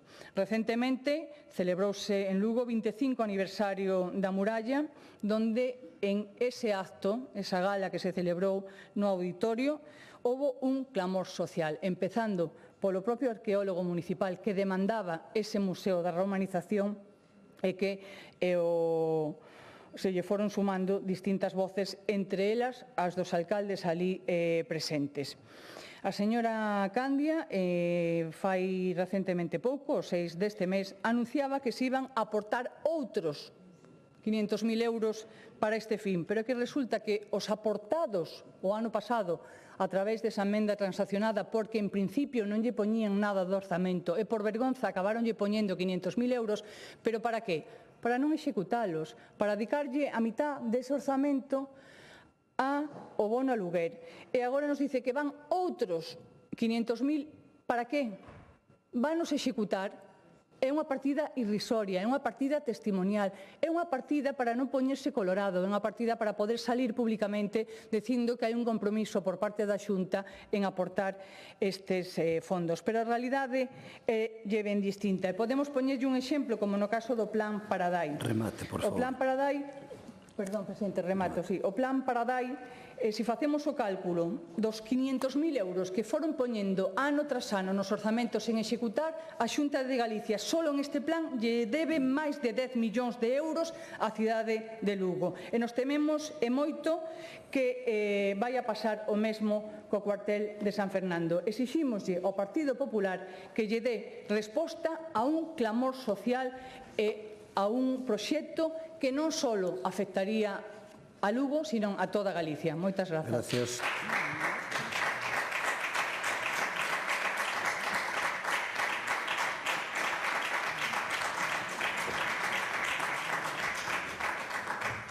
Grupo Parlamentario do Bloque Nacionalista Galego, señora Valcárcel.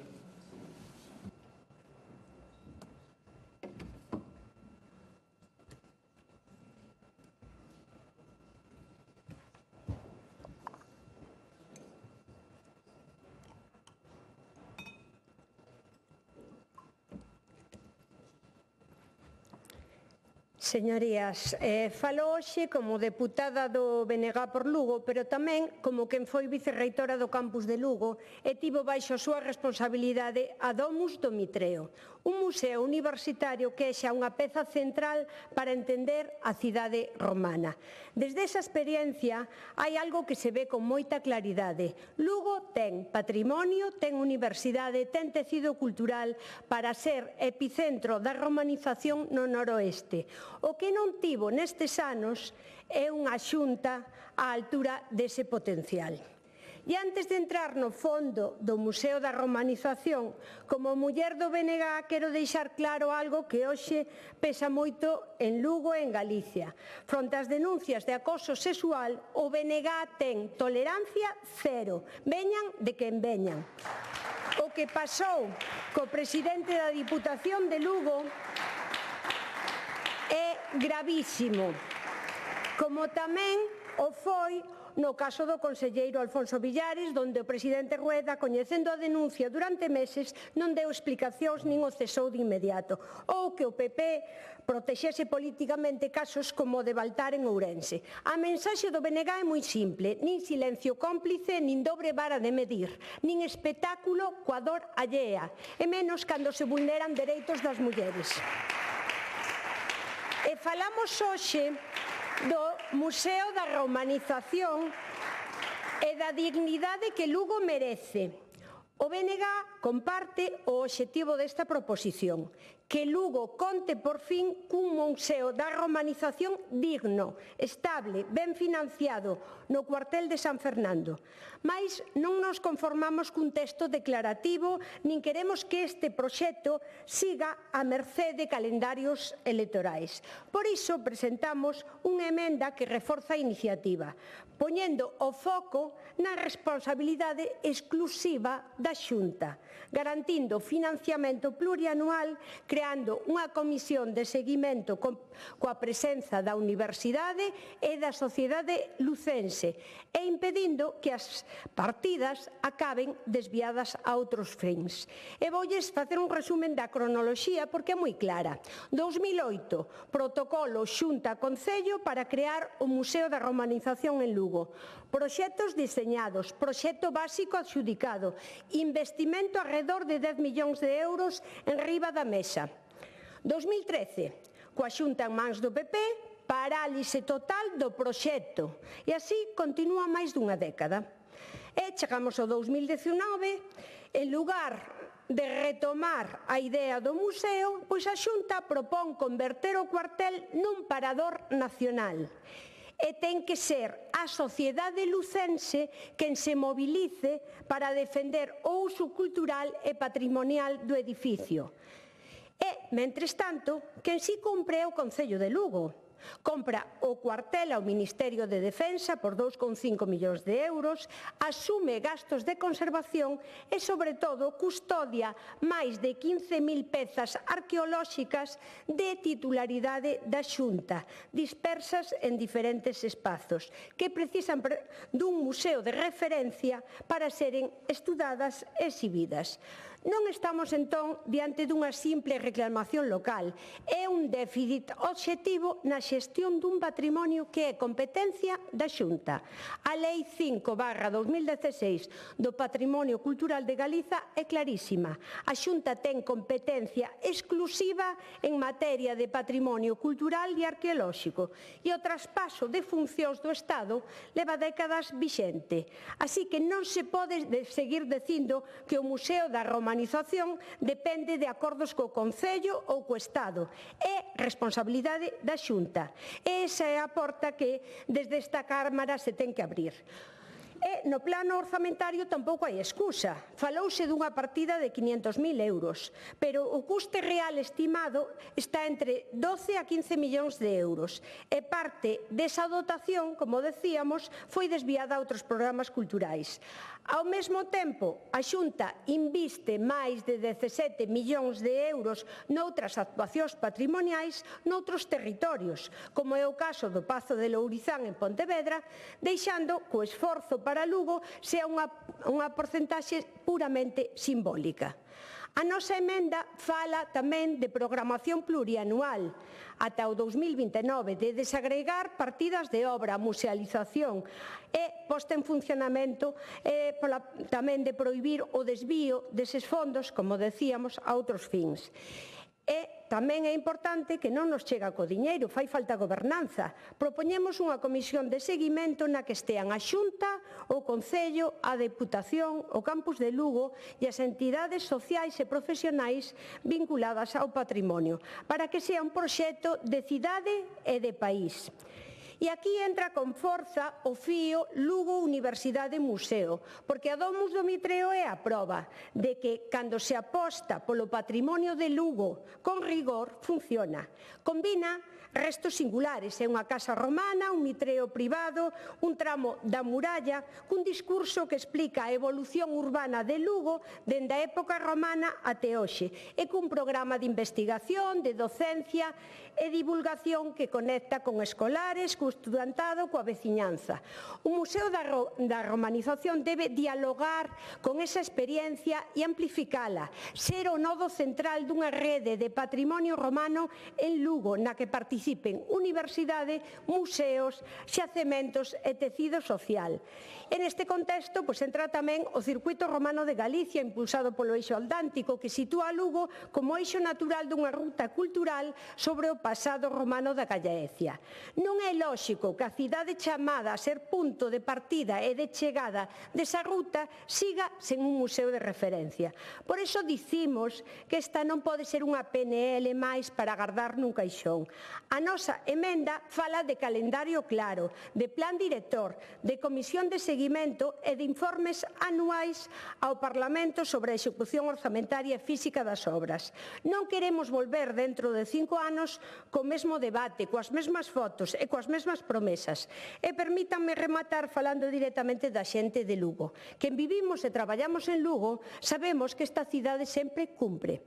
O Concello cumprío comprando o cuartel de San Fernando, mantendo en pé e guardando máis de 15.000 pezas que son da Xunta. A Universidade tamén cumprío, puxo en marcha a Domus do Mitreo, abriu ese espacio á cidade e converteu o patrimonio romano en aula, en museo, en actividade cultural viva. A xente de Lugo leva anos cumprindo, defendeu o cuartel fronte á idea dun parador, participou nas actividades arredor do noso pasado romano e leva máis dunha década escoitando promesas dun museo que nunca chega. Lugo fixo os deberes, Lugo non é o problema. O problema é quen ten a obriga legal e os recursos, a Xunta de Galiza. Leva máis de 10 anos parando un proxecto que é de xusticia para esta cidade. Hoxe, desde o BNG, decimos con claridade, esta non é unha petición de favor, é unha exixencia de dignidade. Lugo deu ao país unha cidade romana única, unha muralla patrimonio mundial, unha universidade implicada e unha cidadanía que coida o patrimonio. Agora tócalle a Xunta cumprir. Por iso, vamos votar a favor desta iniciativa e presentamos a nosa emenda para que o Museo da Romanización deixe de ser un anuncio recorrente e pase a ser un compromiso verificable, con financiamento plurianual, con comisión de seguimento e cun control parlamentar que obrigue a executar o que se aproba. Lugo Lugo reclama o que é seu, un museo da romanización á altura da súa historia e do que esta cidade leva séculos aportando a Galiza. E o BNG estará ao lado da xente de Lugo até vele feito realidade. Moitas grazas. Gracias.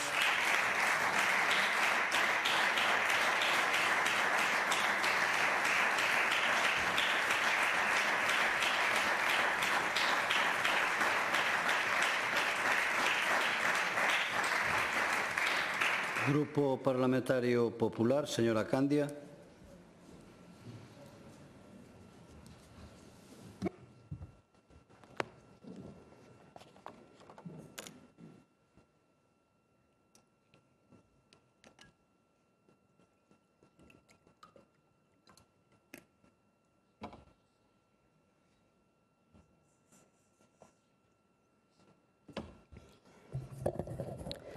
Pois moitas gracias, presidente. Boa tarde a todos, señores e señoras deputados.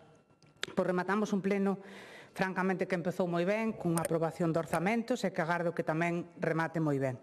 Hoxe, permítanme, porque ademais saben que coincidín nas miñas responsabilidades coa persoa que neste momento está cuestionado o seu comportamento e denunciado por presuntas actividades e accións e comportamentos propios do acoso, que me una a todas as persoas, a todas as mulleres que alzan a voz contra comportamentos absolutamente inaceptables, degradables e absolutamente indignos de calquer persona, pero sen dúbida dunha persoa que ostente responsabilidades políticas. Únome ás persoas que o denunciaron, reprocho os silencios cómplices e o máis importante, o meu compromiso cos veciños e veciñas de Lugo, que esta forza seguirá traballando para darlle o que Lugo e os lucenses merecen. O meu agradecemento a todos os que siguen traballando nesa dirección. É un contexto desagradable, non? Que Lugo está abrindo os medios de comunicación a nivel nacional por comportamentos indudablemente que non nos representan. E sei que o pensamos todas as mulleres desta Cámara. Por iso, neste contexto, agradezco especialmente a Xunta de Galicia que onte mesmo licitara as obras do desdoblamento do corredor Nadela-Sarria cun investimento de máis de 37 millóns de euros. Creo que é un dato a poñer en valor. E agora vamos a entrar nun tema que nos importa, que nos preocupa e que, ademais, xa lles anuncio que nos gustaría chegar a un acordo transaccional. Permítame que faiga dúas reflexións, especialmente a voceira do Bloque Nacionalista Galego, que poñía en valor o seu traballo na xestión da Universidade, do campus de Lugo e do Domus Mitreo. Pois precisamente o exemplo non foi moi acaído. Todos sabemos o clamor social e o rechazo dos lucenses cando a Universidade pechou ese centro no casco histórico da cidade. Co poña de exemplo, como claro exemplo de traballo a través do pasado romano, a verdade é que hai que ter moito valor. Pero sí, probablemente a súa intervención tamén viña porque ou non tiña toda a información ou quería confundir. O cuartel de San Fernando non se comprou para o Museo da Romanización, comprouse para o auditorio. E o protocolo que citou claramente a señora Méndez foi feito, ademais, en época de responsabilidade do bipartito. Todos os que tivemos en algún momento responsabilidade de xestión sabemos o que obrigan os protocolos. Así o obrigou. Neste momento, absolutamente nada. Iso é o que hai que poñer claro e blanco sobre negro, porque a partir de aí a confundir a xente. E agora vou entrar realmente na señora Méndez. Francamente, o cuartel de San Fernando e o Museo da Romanización é o claro exemplo dun fracaso político. E se ten que poñérselle un nombre, especialmente seu, señora Méndez. Un fracaso político, sí, señor. Empezou no ano 96, pero puido explicar puntualmente, dando detalle do traballo que fixo vostede. E se hai culpas, se as hai, indudablemente serán compartidas. En primer lugar, quen é o propietario do inmoble? Fai pouquiño o Concello de Lugo aprobou unha ordenanza para exixirlle a todos os propietarios que tiveran os inmobles nun deficiente estado de conservación a obrigatoriedade de actuar. Pois, se non saben, mesmo o explicaron, o propietario do inmoble é o Concello de Lugo. Empezou dando moitos detalles do 11, do 96, pero mire, eu vou ir a épocas máis recientes, porque creo que é moi importante. Aquí foi casualmente, no ano 22. Xunta e Concello de Lugo unirán forzas para crear un gran museo da romanización no cuartel de San Fernando. Poño isto para ir en positivo, porque queremos construir, non destruir. Para iso xa están vostedes.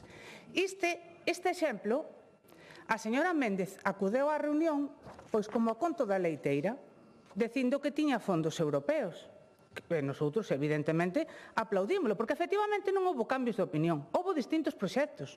Ainda hoxe, onte mesmo, me chamaba un empresario e me dicía que oportunidade perdida foi non ter o parador. Era un proxecto distinto, a vostede non lle gustaba e respetouse. Vostede chegou a esa reunión e explicou: temos fondos europeos para a rehabilitación. E pideulle ao presidente da Xunta o porcentaje que lle faltara para a rehabilitación e tamén, dunha maneira, non o digo eu, digo os medios de comunicación, claramente vostede aplaudiu e saiu desa reunión moi satisfeita. E voulle ser sincera, nosoutros tamén. Era un avance, era unha unión de forzas entre Goberno Central, entre Concello e Xunta de Galicia. Pero que pasou? Que con toda a leiteira rompeu o cántaro e non había fondos europeos. É o que pasa no Concello de Lugo. 7 notas de prensa cando se solicitan, 0 explicacións cando non se conceden. E quedouse sin fondos europeos. Cal é a verdade? A única administración que puxo unha partida orzamentaria para o Museo da Romanización foi a Xunta de Galicia.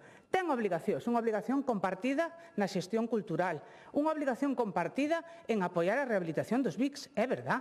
Pero é que o Concello tampouco é un invitado de pedra que pasaba por ali como se lle tocara na lotería. O Concello ten unha responsabilidade.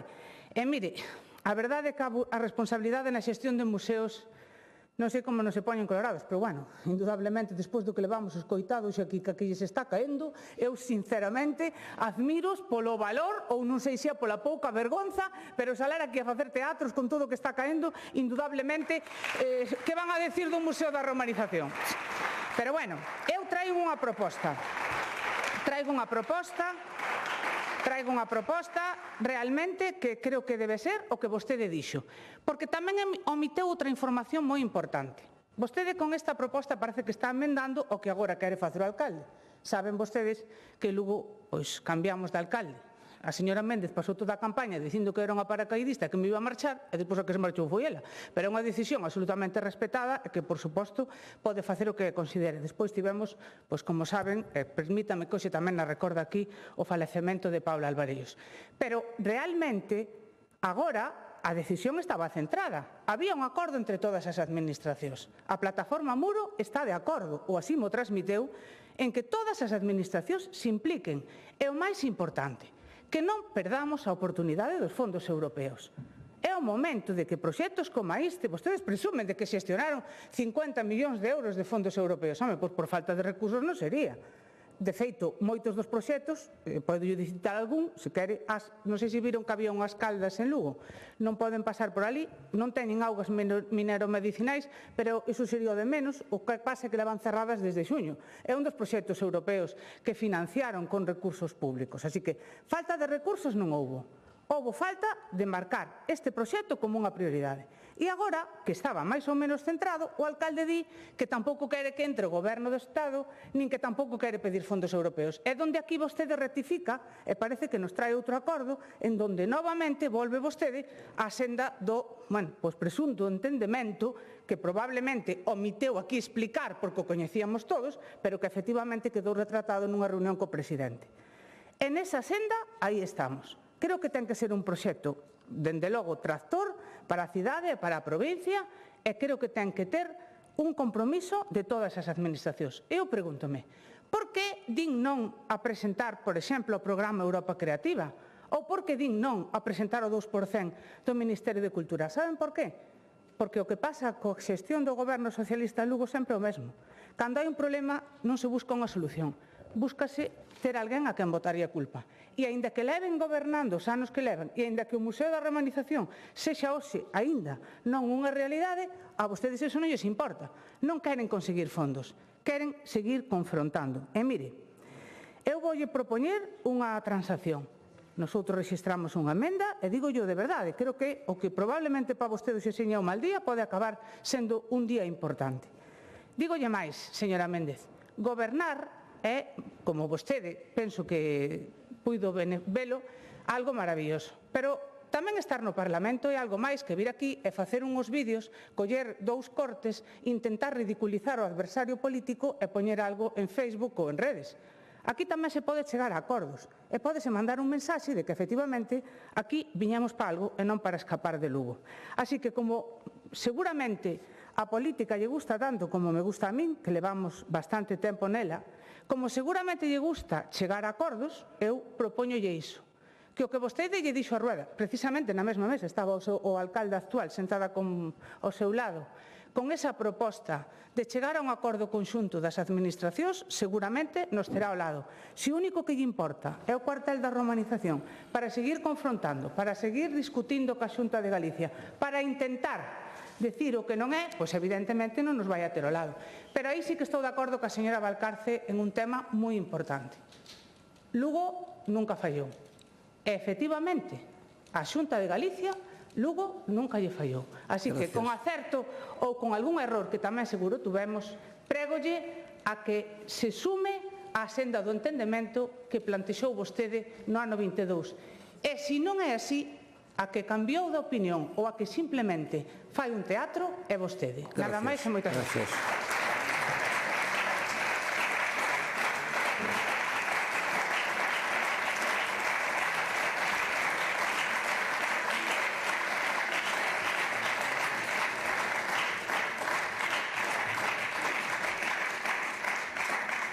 Grupo autor da proposición non de lei, señora Méndez.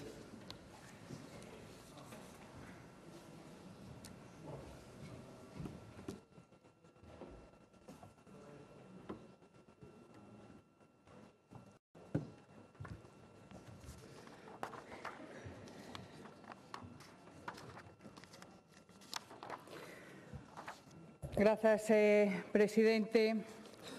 Señora Candia, que veña vostede aquí falar da admiración que nos procesa, cando non sei se se acorda que vostede presentou unha denuncia anónima que o negou publicamente, que dixo que era mentira, que fixo que o señor Rueda negara tamén esta premisa, que tuvo que salir despois desmentindo no momento que saleu o sumario e se veu e se contrastou que vostede foi a que levou esa denuncia anónima para mandar a Besteiro para casa, señora Candia. E ven aquí a falarnos vostede de admiración de que? De malas praxis de que? E xa o dixen antes, nós coas víctimas sempre, e respetando a vontade da víctima, e respetando o anonimato da víctima, e respetando que a víctima non queira denunciar. E cando a víctima denuncia, nós actuamos, señora Candia. Leccións ningunha, leccións ningunha. E se non, vaya con un anónimo, que deso sabe ten experiencia. E despois a culpa de que non teñamos Museo da Romanización é da señora Méndez. No, sabe o que fixo a señora Méndez en casi 9 anos que estuvo de alcaldesa? Desbloquear o plan Paradai, porque tuvo que facer unha obra para que corrixíramos unha deficiencia que fixo a Xunta de Galicia, porque a Confederación Hidrográfica, en aquel momento gobernada polo Partido Popular, nos mandaba derribar unha rotonda. Sabe que fixo a señora Méndez? Solventar os problemas do auditorio, porque nos quería entregar o señor Feijóo un auditorio que non tiña equipación ninguna, e tuvo que despois buscar fondos para equipalo. Tardou 4 anos máis e cando entregou está cheo de deficiencias. Sabe o que fixo a señora Méndez? Impulsar unha intermodal que deixou o Partido Popular metida no caixón cando gobernou, igual que as infraestructuras, señora Candia. Eso foi o que fixo a señora Méndez. Sabe que fixo a señora Méndez? Poñer en marcha unhas caldas que están pechadas porque a culpa a Xunta de Galicia, que nos deu aprobado para que tuvera unha temperatura, non permite ahora que teña esa temperatura e por eso non poden estar abertas, sabe, señora Candia? Sabe que fixo a señora Méndez? Pois intentar apoiar unha playa fluvial que foi denegada tamén pola Xunta de Galicia. E o que fixo co Museo da Romanización, en vistas de que o señor Feijóo en su día non entraba a financiar, porque era un compromiso adquirido pola Xunta, e que o negou en 2 ocasións. E que o señor Rueda, o que dixo, o que lle dixen, e hai grabación, señora Candia, porque se deu unha rolda de prensa e pode corroboralo. O que dixen e mantén o goberno, o fixo primeiro Paula Alvarellos e o fixo agora o alcalde Miguel Fernández, foi que poñería un porcentaxe, seguiría buscando fondos, non porcentaxe, falaba de buscar fondos, e que se acadaba fondos que os iba a poñer. E así a Xunta tiña que poñer menos. Pero a Xunta agarrouse aí, cambiou a versión, e ao final o que non quere é comprometerse cos veciños e veciñas de Lugo porque hai ese clamor social. Dice vostede de chegar a acordos. É que xa cheguei, señora Candia, con vostede. Nos orzamentos pasados, cheguei a un acordo, transaccionei, deixamos de pedir 2 millóns de euros para meter unha emenda transaccionada de €500.000. E que fixo a Xunta de Galicia este ano? Nada! Non fixo nada. E máis, dese €500.000, 250.000 foron para bono aluguer. Non fixo nada, señora Candia. Entonces, que credibilidade ten vostede? Que quere transaccionar? Outro €500.000 xa vai, xa o puxo. Vai non executar, porque aparte foi non anunciar unha vez que estuvo ali presente. Por certo, había 5 concelleiros do Partido Popular que habían confirmado asistencia e non apareceron en esa gala. E había tamén diputados nas Cortes e senadores que habían confirmado asistencia e tampouco apareceron na gala. E saben por que non apareceron? Porque se estaban manifestando en Madrid, porque lles parecía máis importante manifestarse en Madrid que defender pois o Museo da Romanización e facer gala dese patrimonio que temos coa muralla como buque insignia. Por lo tanto, señora Candia, non ten credibilidade ninguna. Xa buscamos o ano pasado acordos e non valeu de nada. A súa palabra ten o peso que ten, señora Candia. Sobre as emendas, por favor. Sobre as emendas, presidente. Miro o reloxo. Sobre as emendas. Sí, perdón, sobre as emendas. Digo, o que quere vostede ahora facer un lavado de cara con todo un movimento social existente na cidade de Lugo. Pero saben tamén ben quen está e quen non está ao lado dese Museo da Romanización. E sobre as emendas, a emenda do BNG podemos compartila no fondo, pero en moitos casos son cuestións que terían que vir despois unha vez que se rehabilite, que a rehabilitación levará anos, porque aparte hai que manter todos os restos arqueolóxicos que hai ali debaixo e, polo tanto, en unha futura proposta que poida ter aquí o BNG contará tamén con noso apoio porque compartimos esa finalidade e cousas que piden para o presente entendemos que xa veñen recollidas. E sobre a emenda do Partido Popular o que pretende, como digo, é facer un lavado de cara a este respecto para poder salir á calle e que non lle tiren das orellas. Gracias.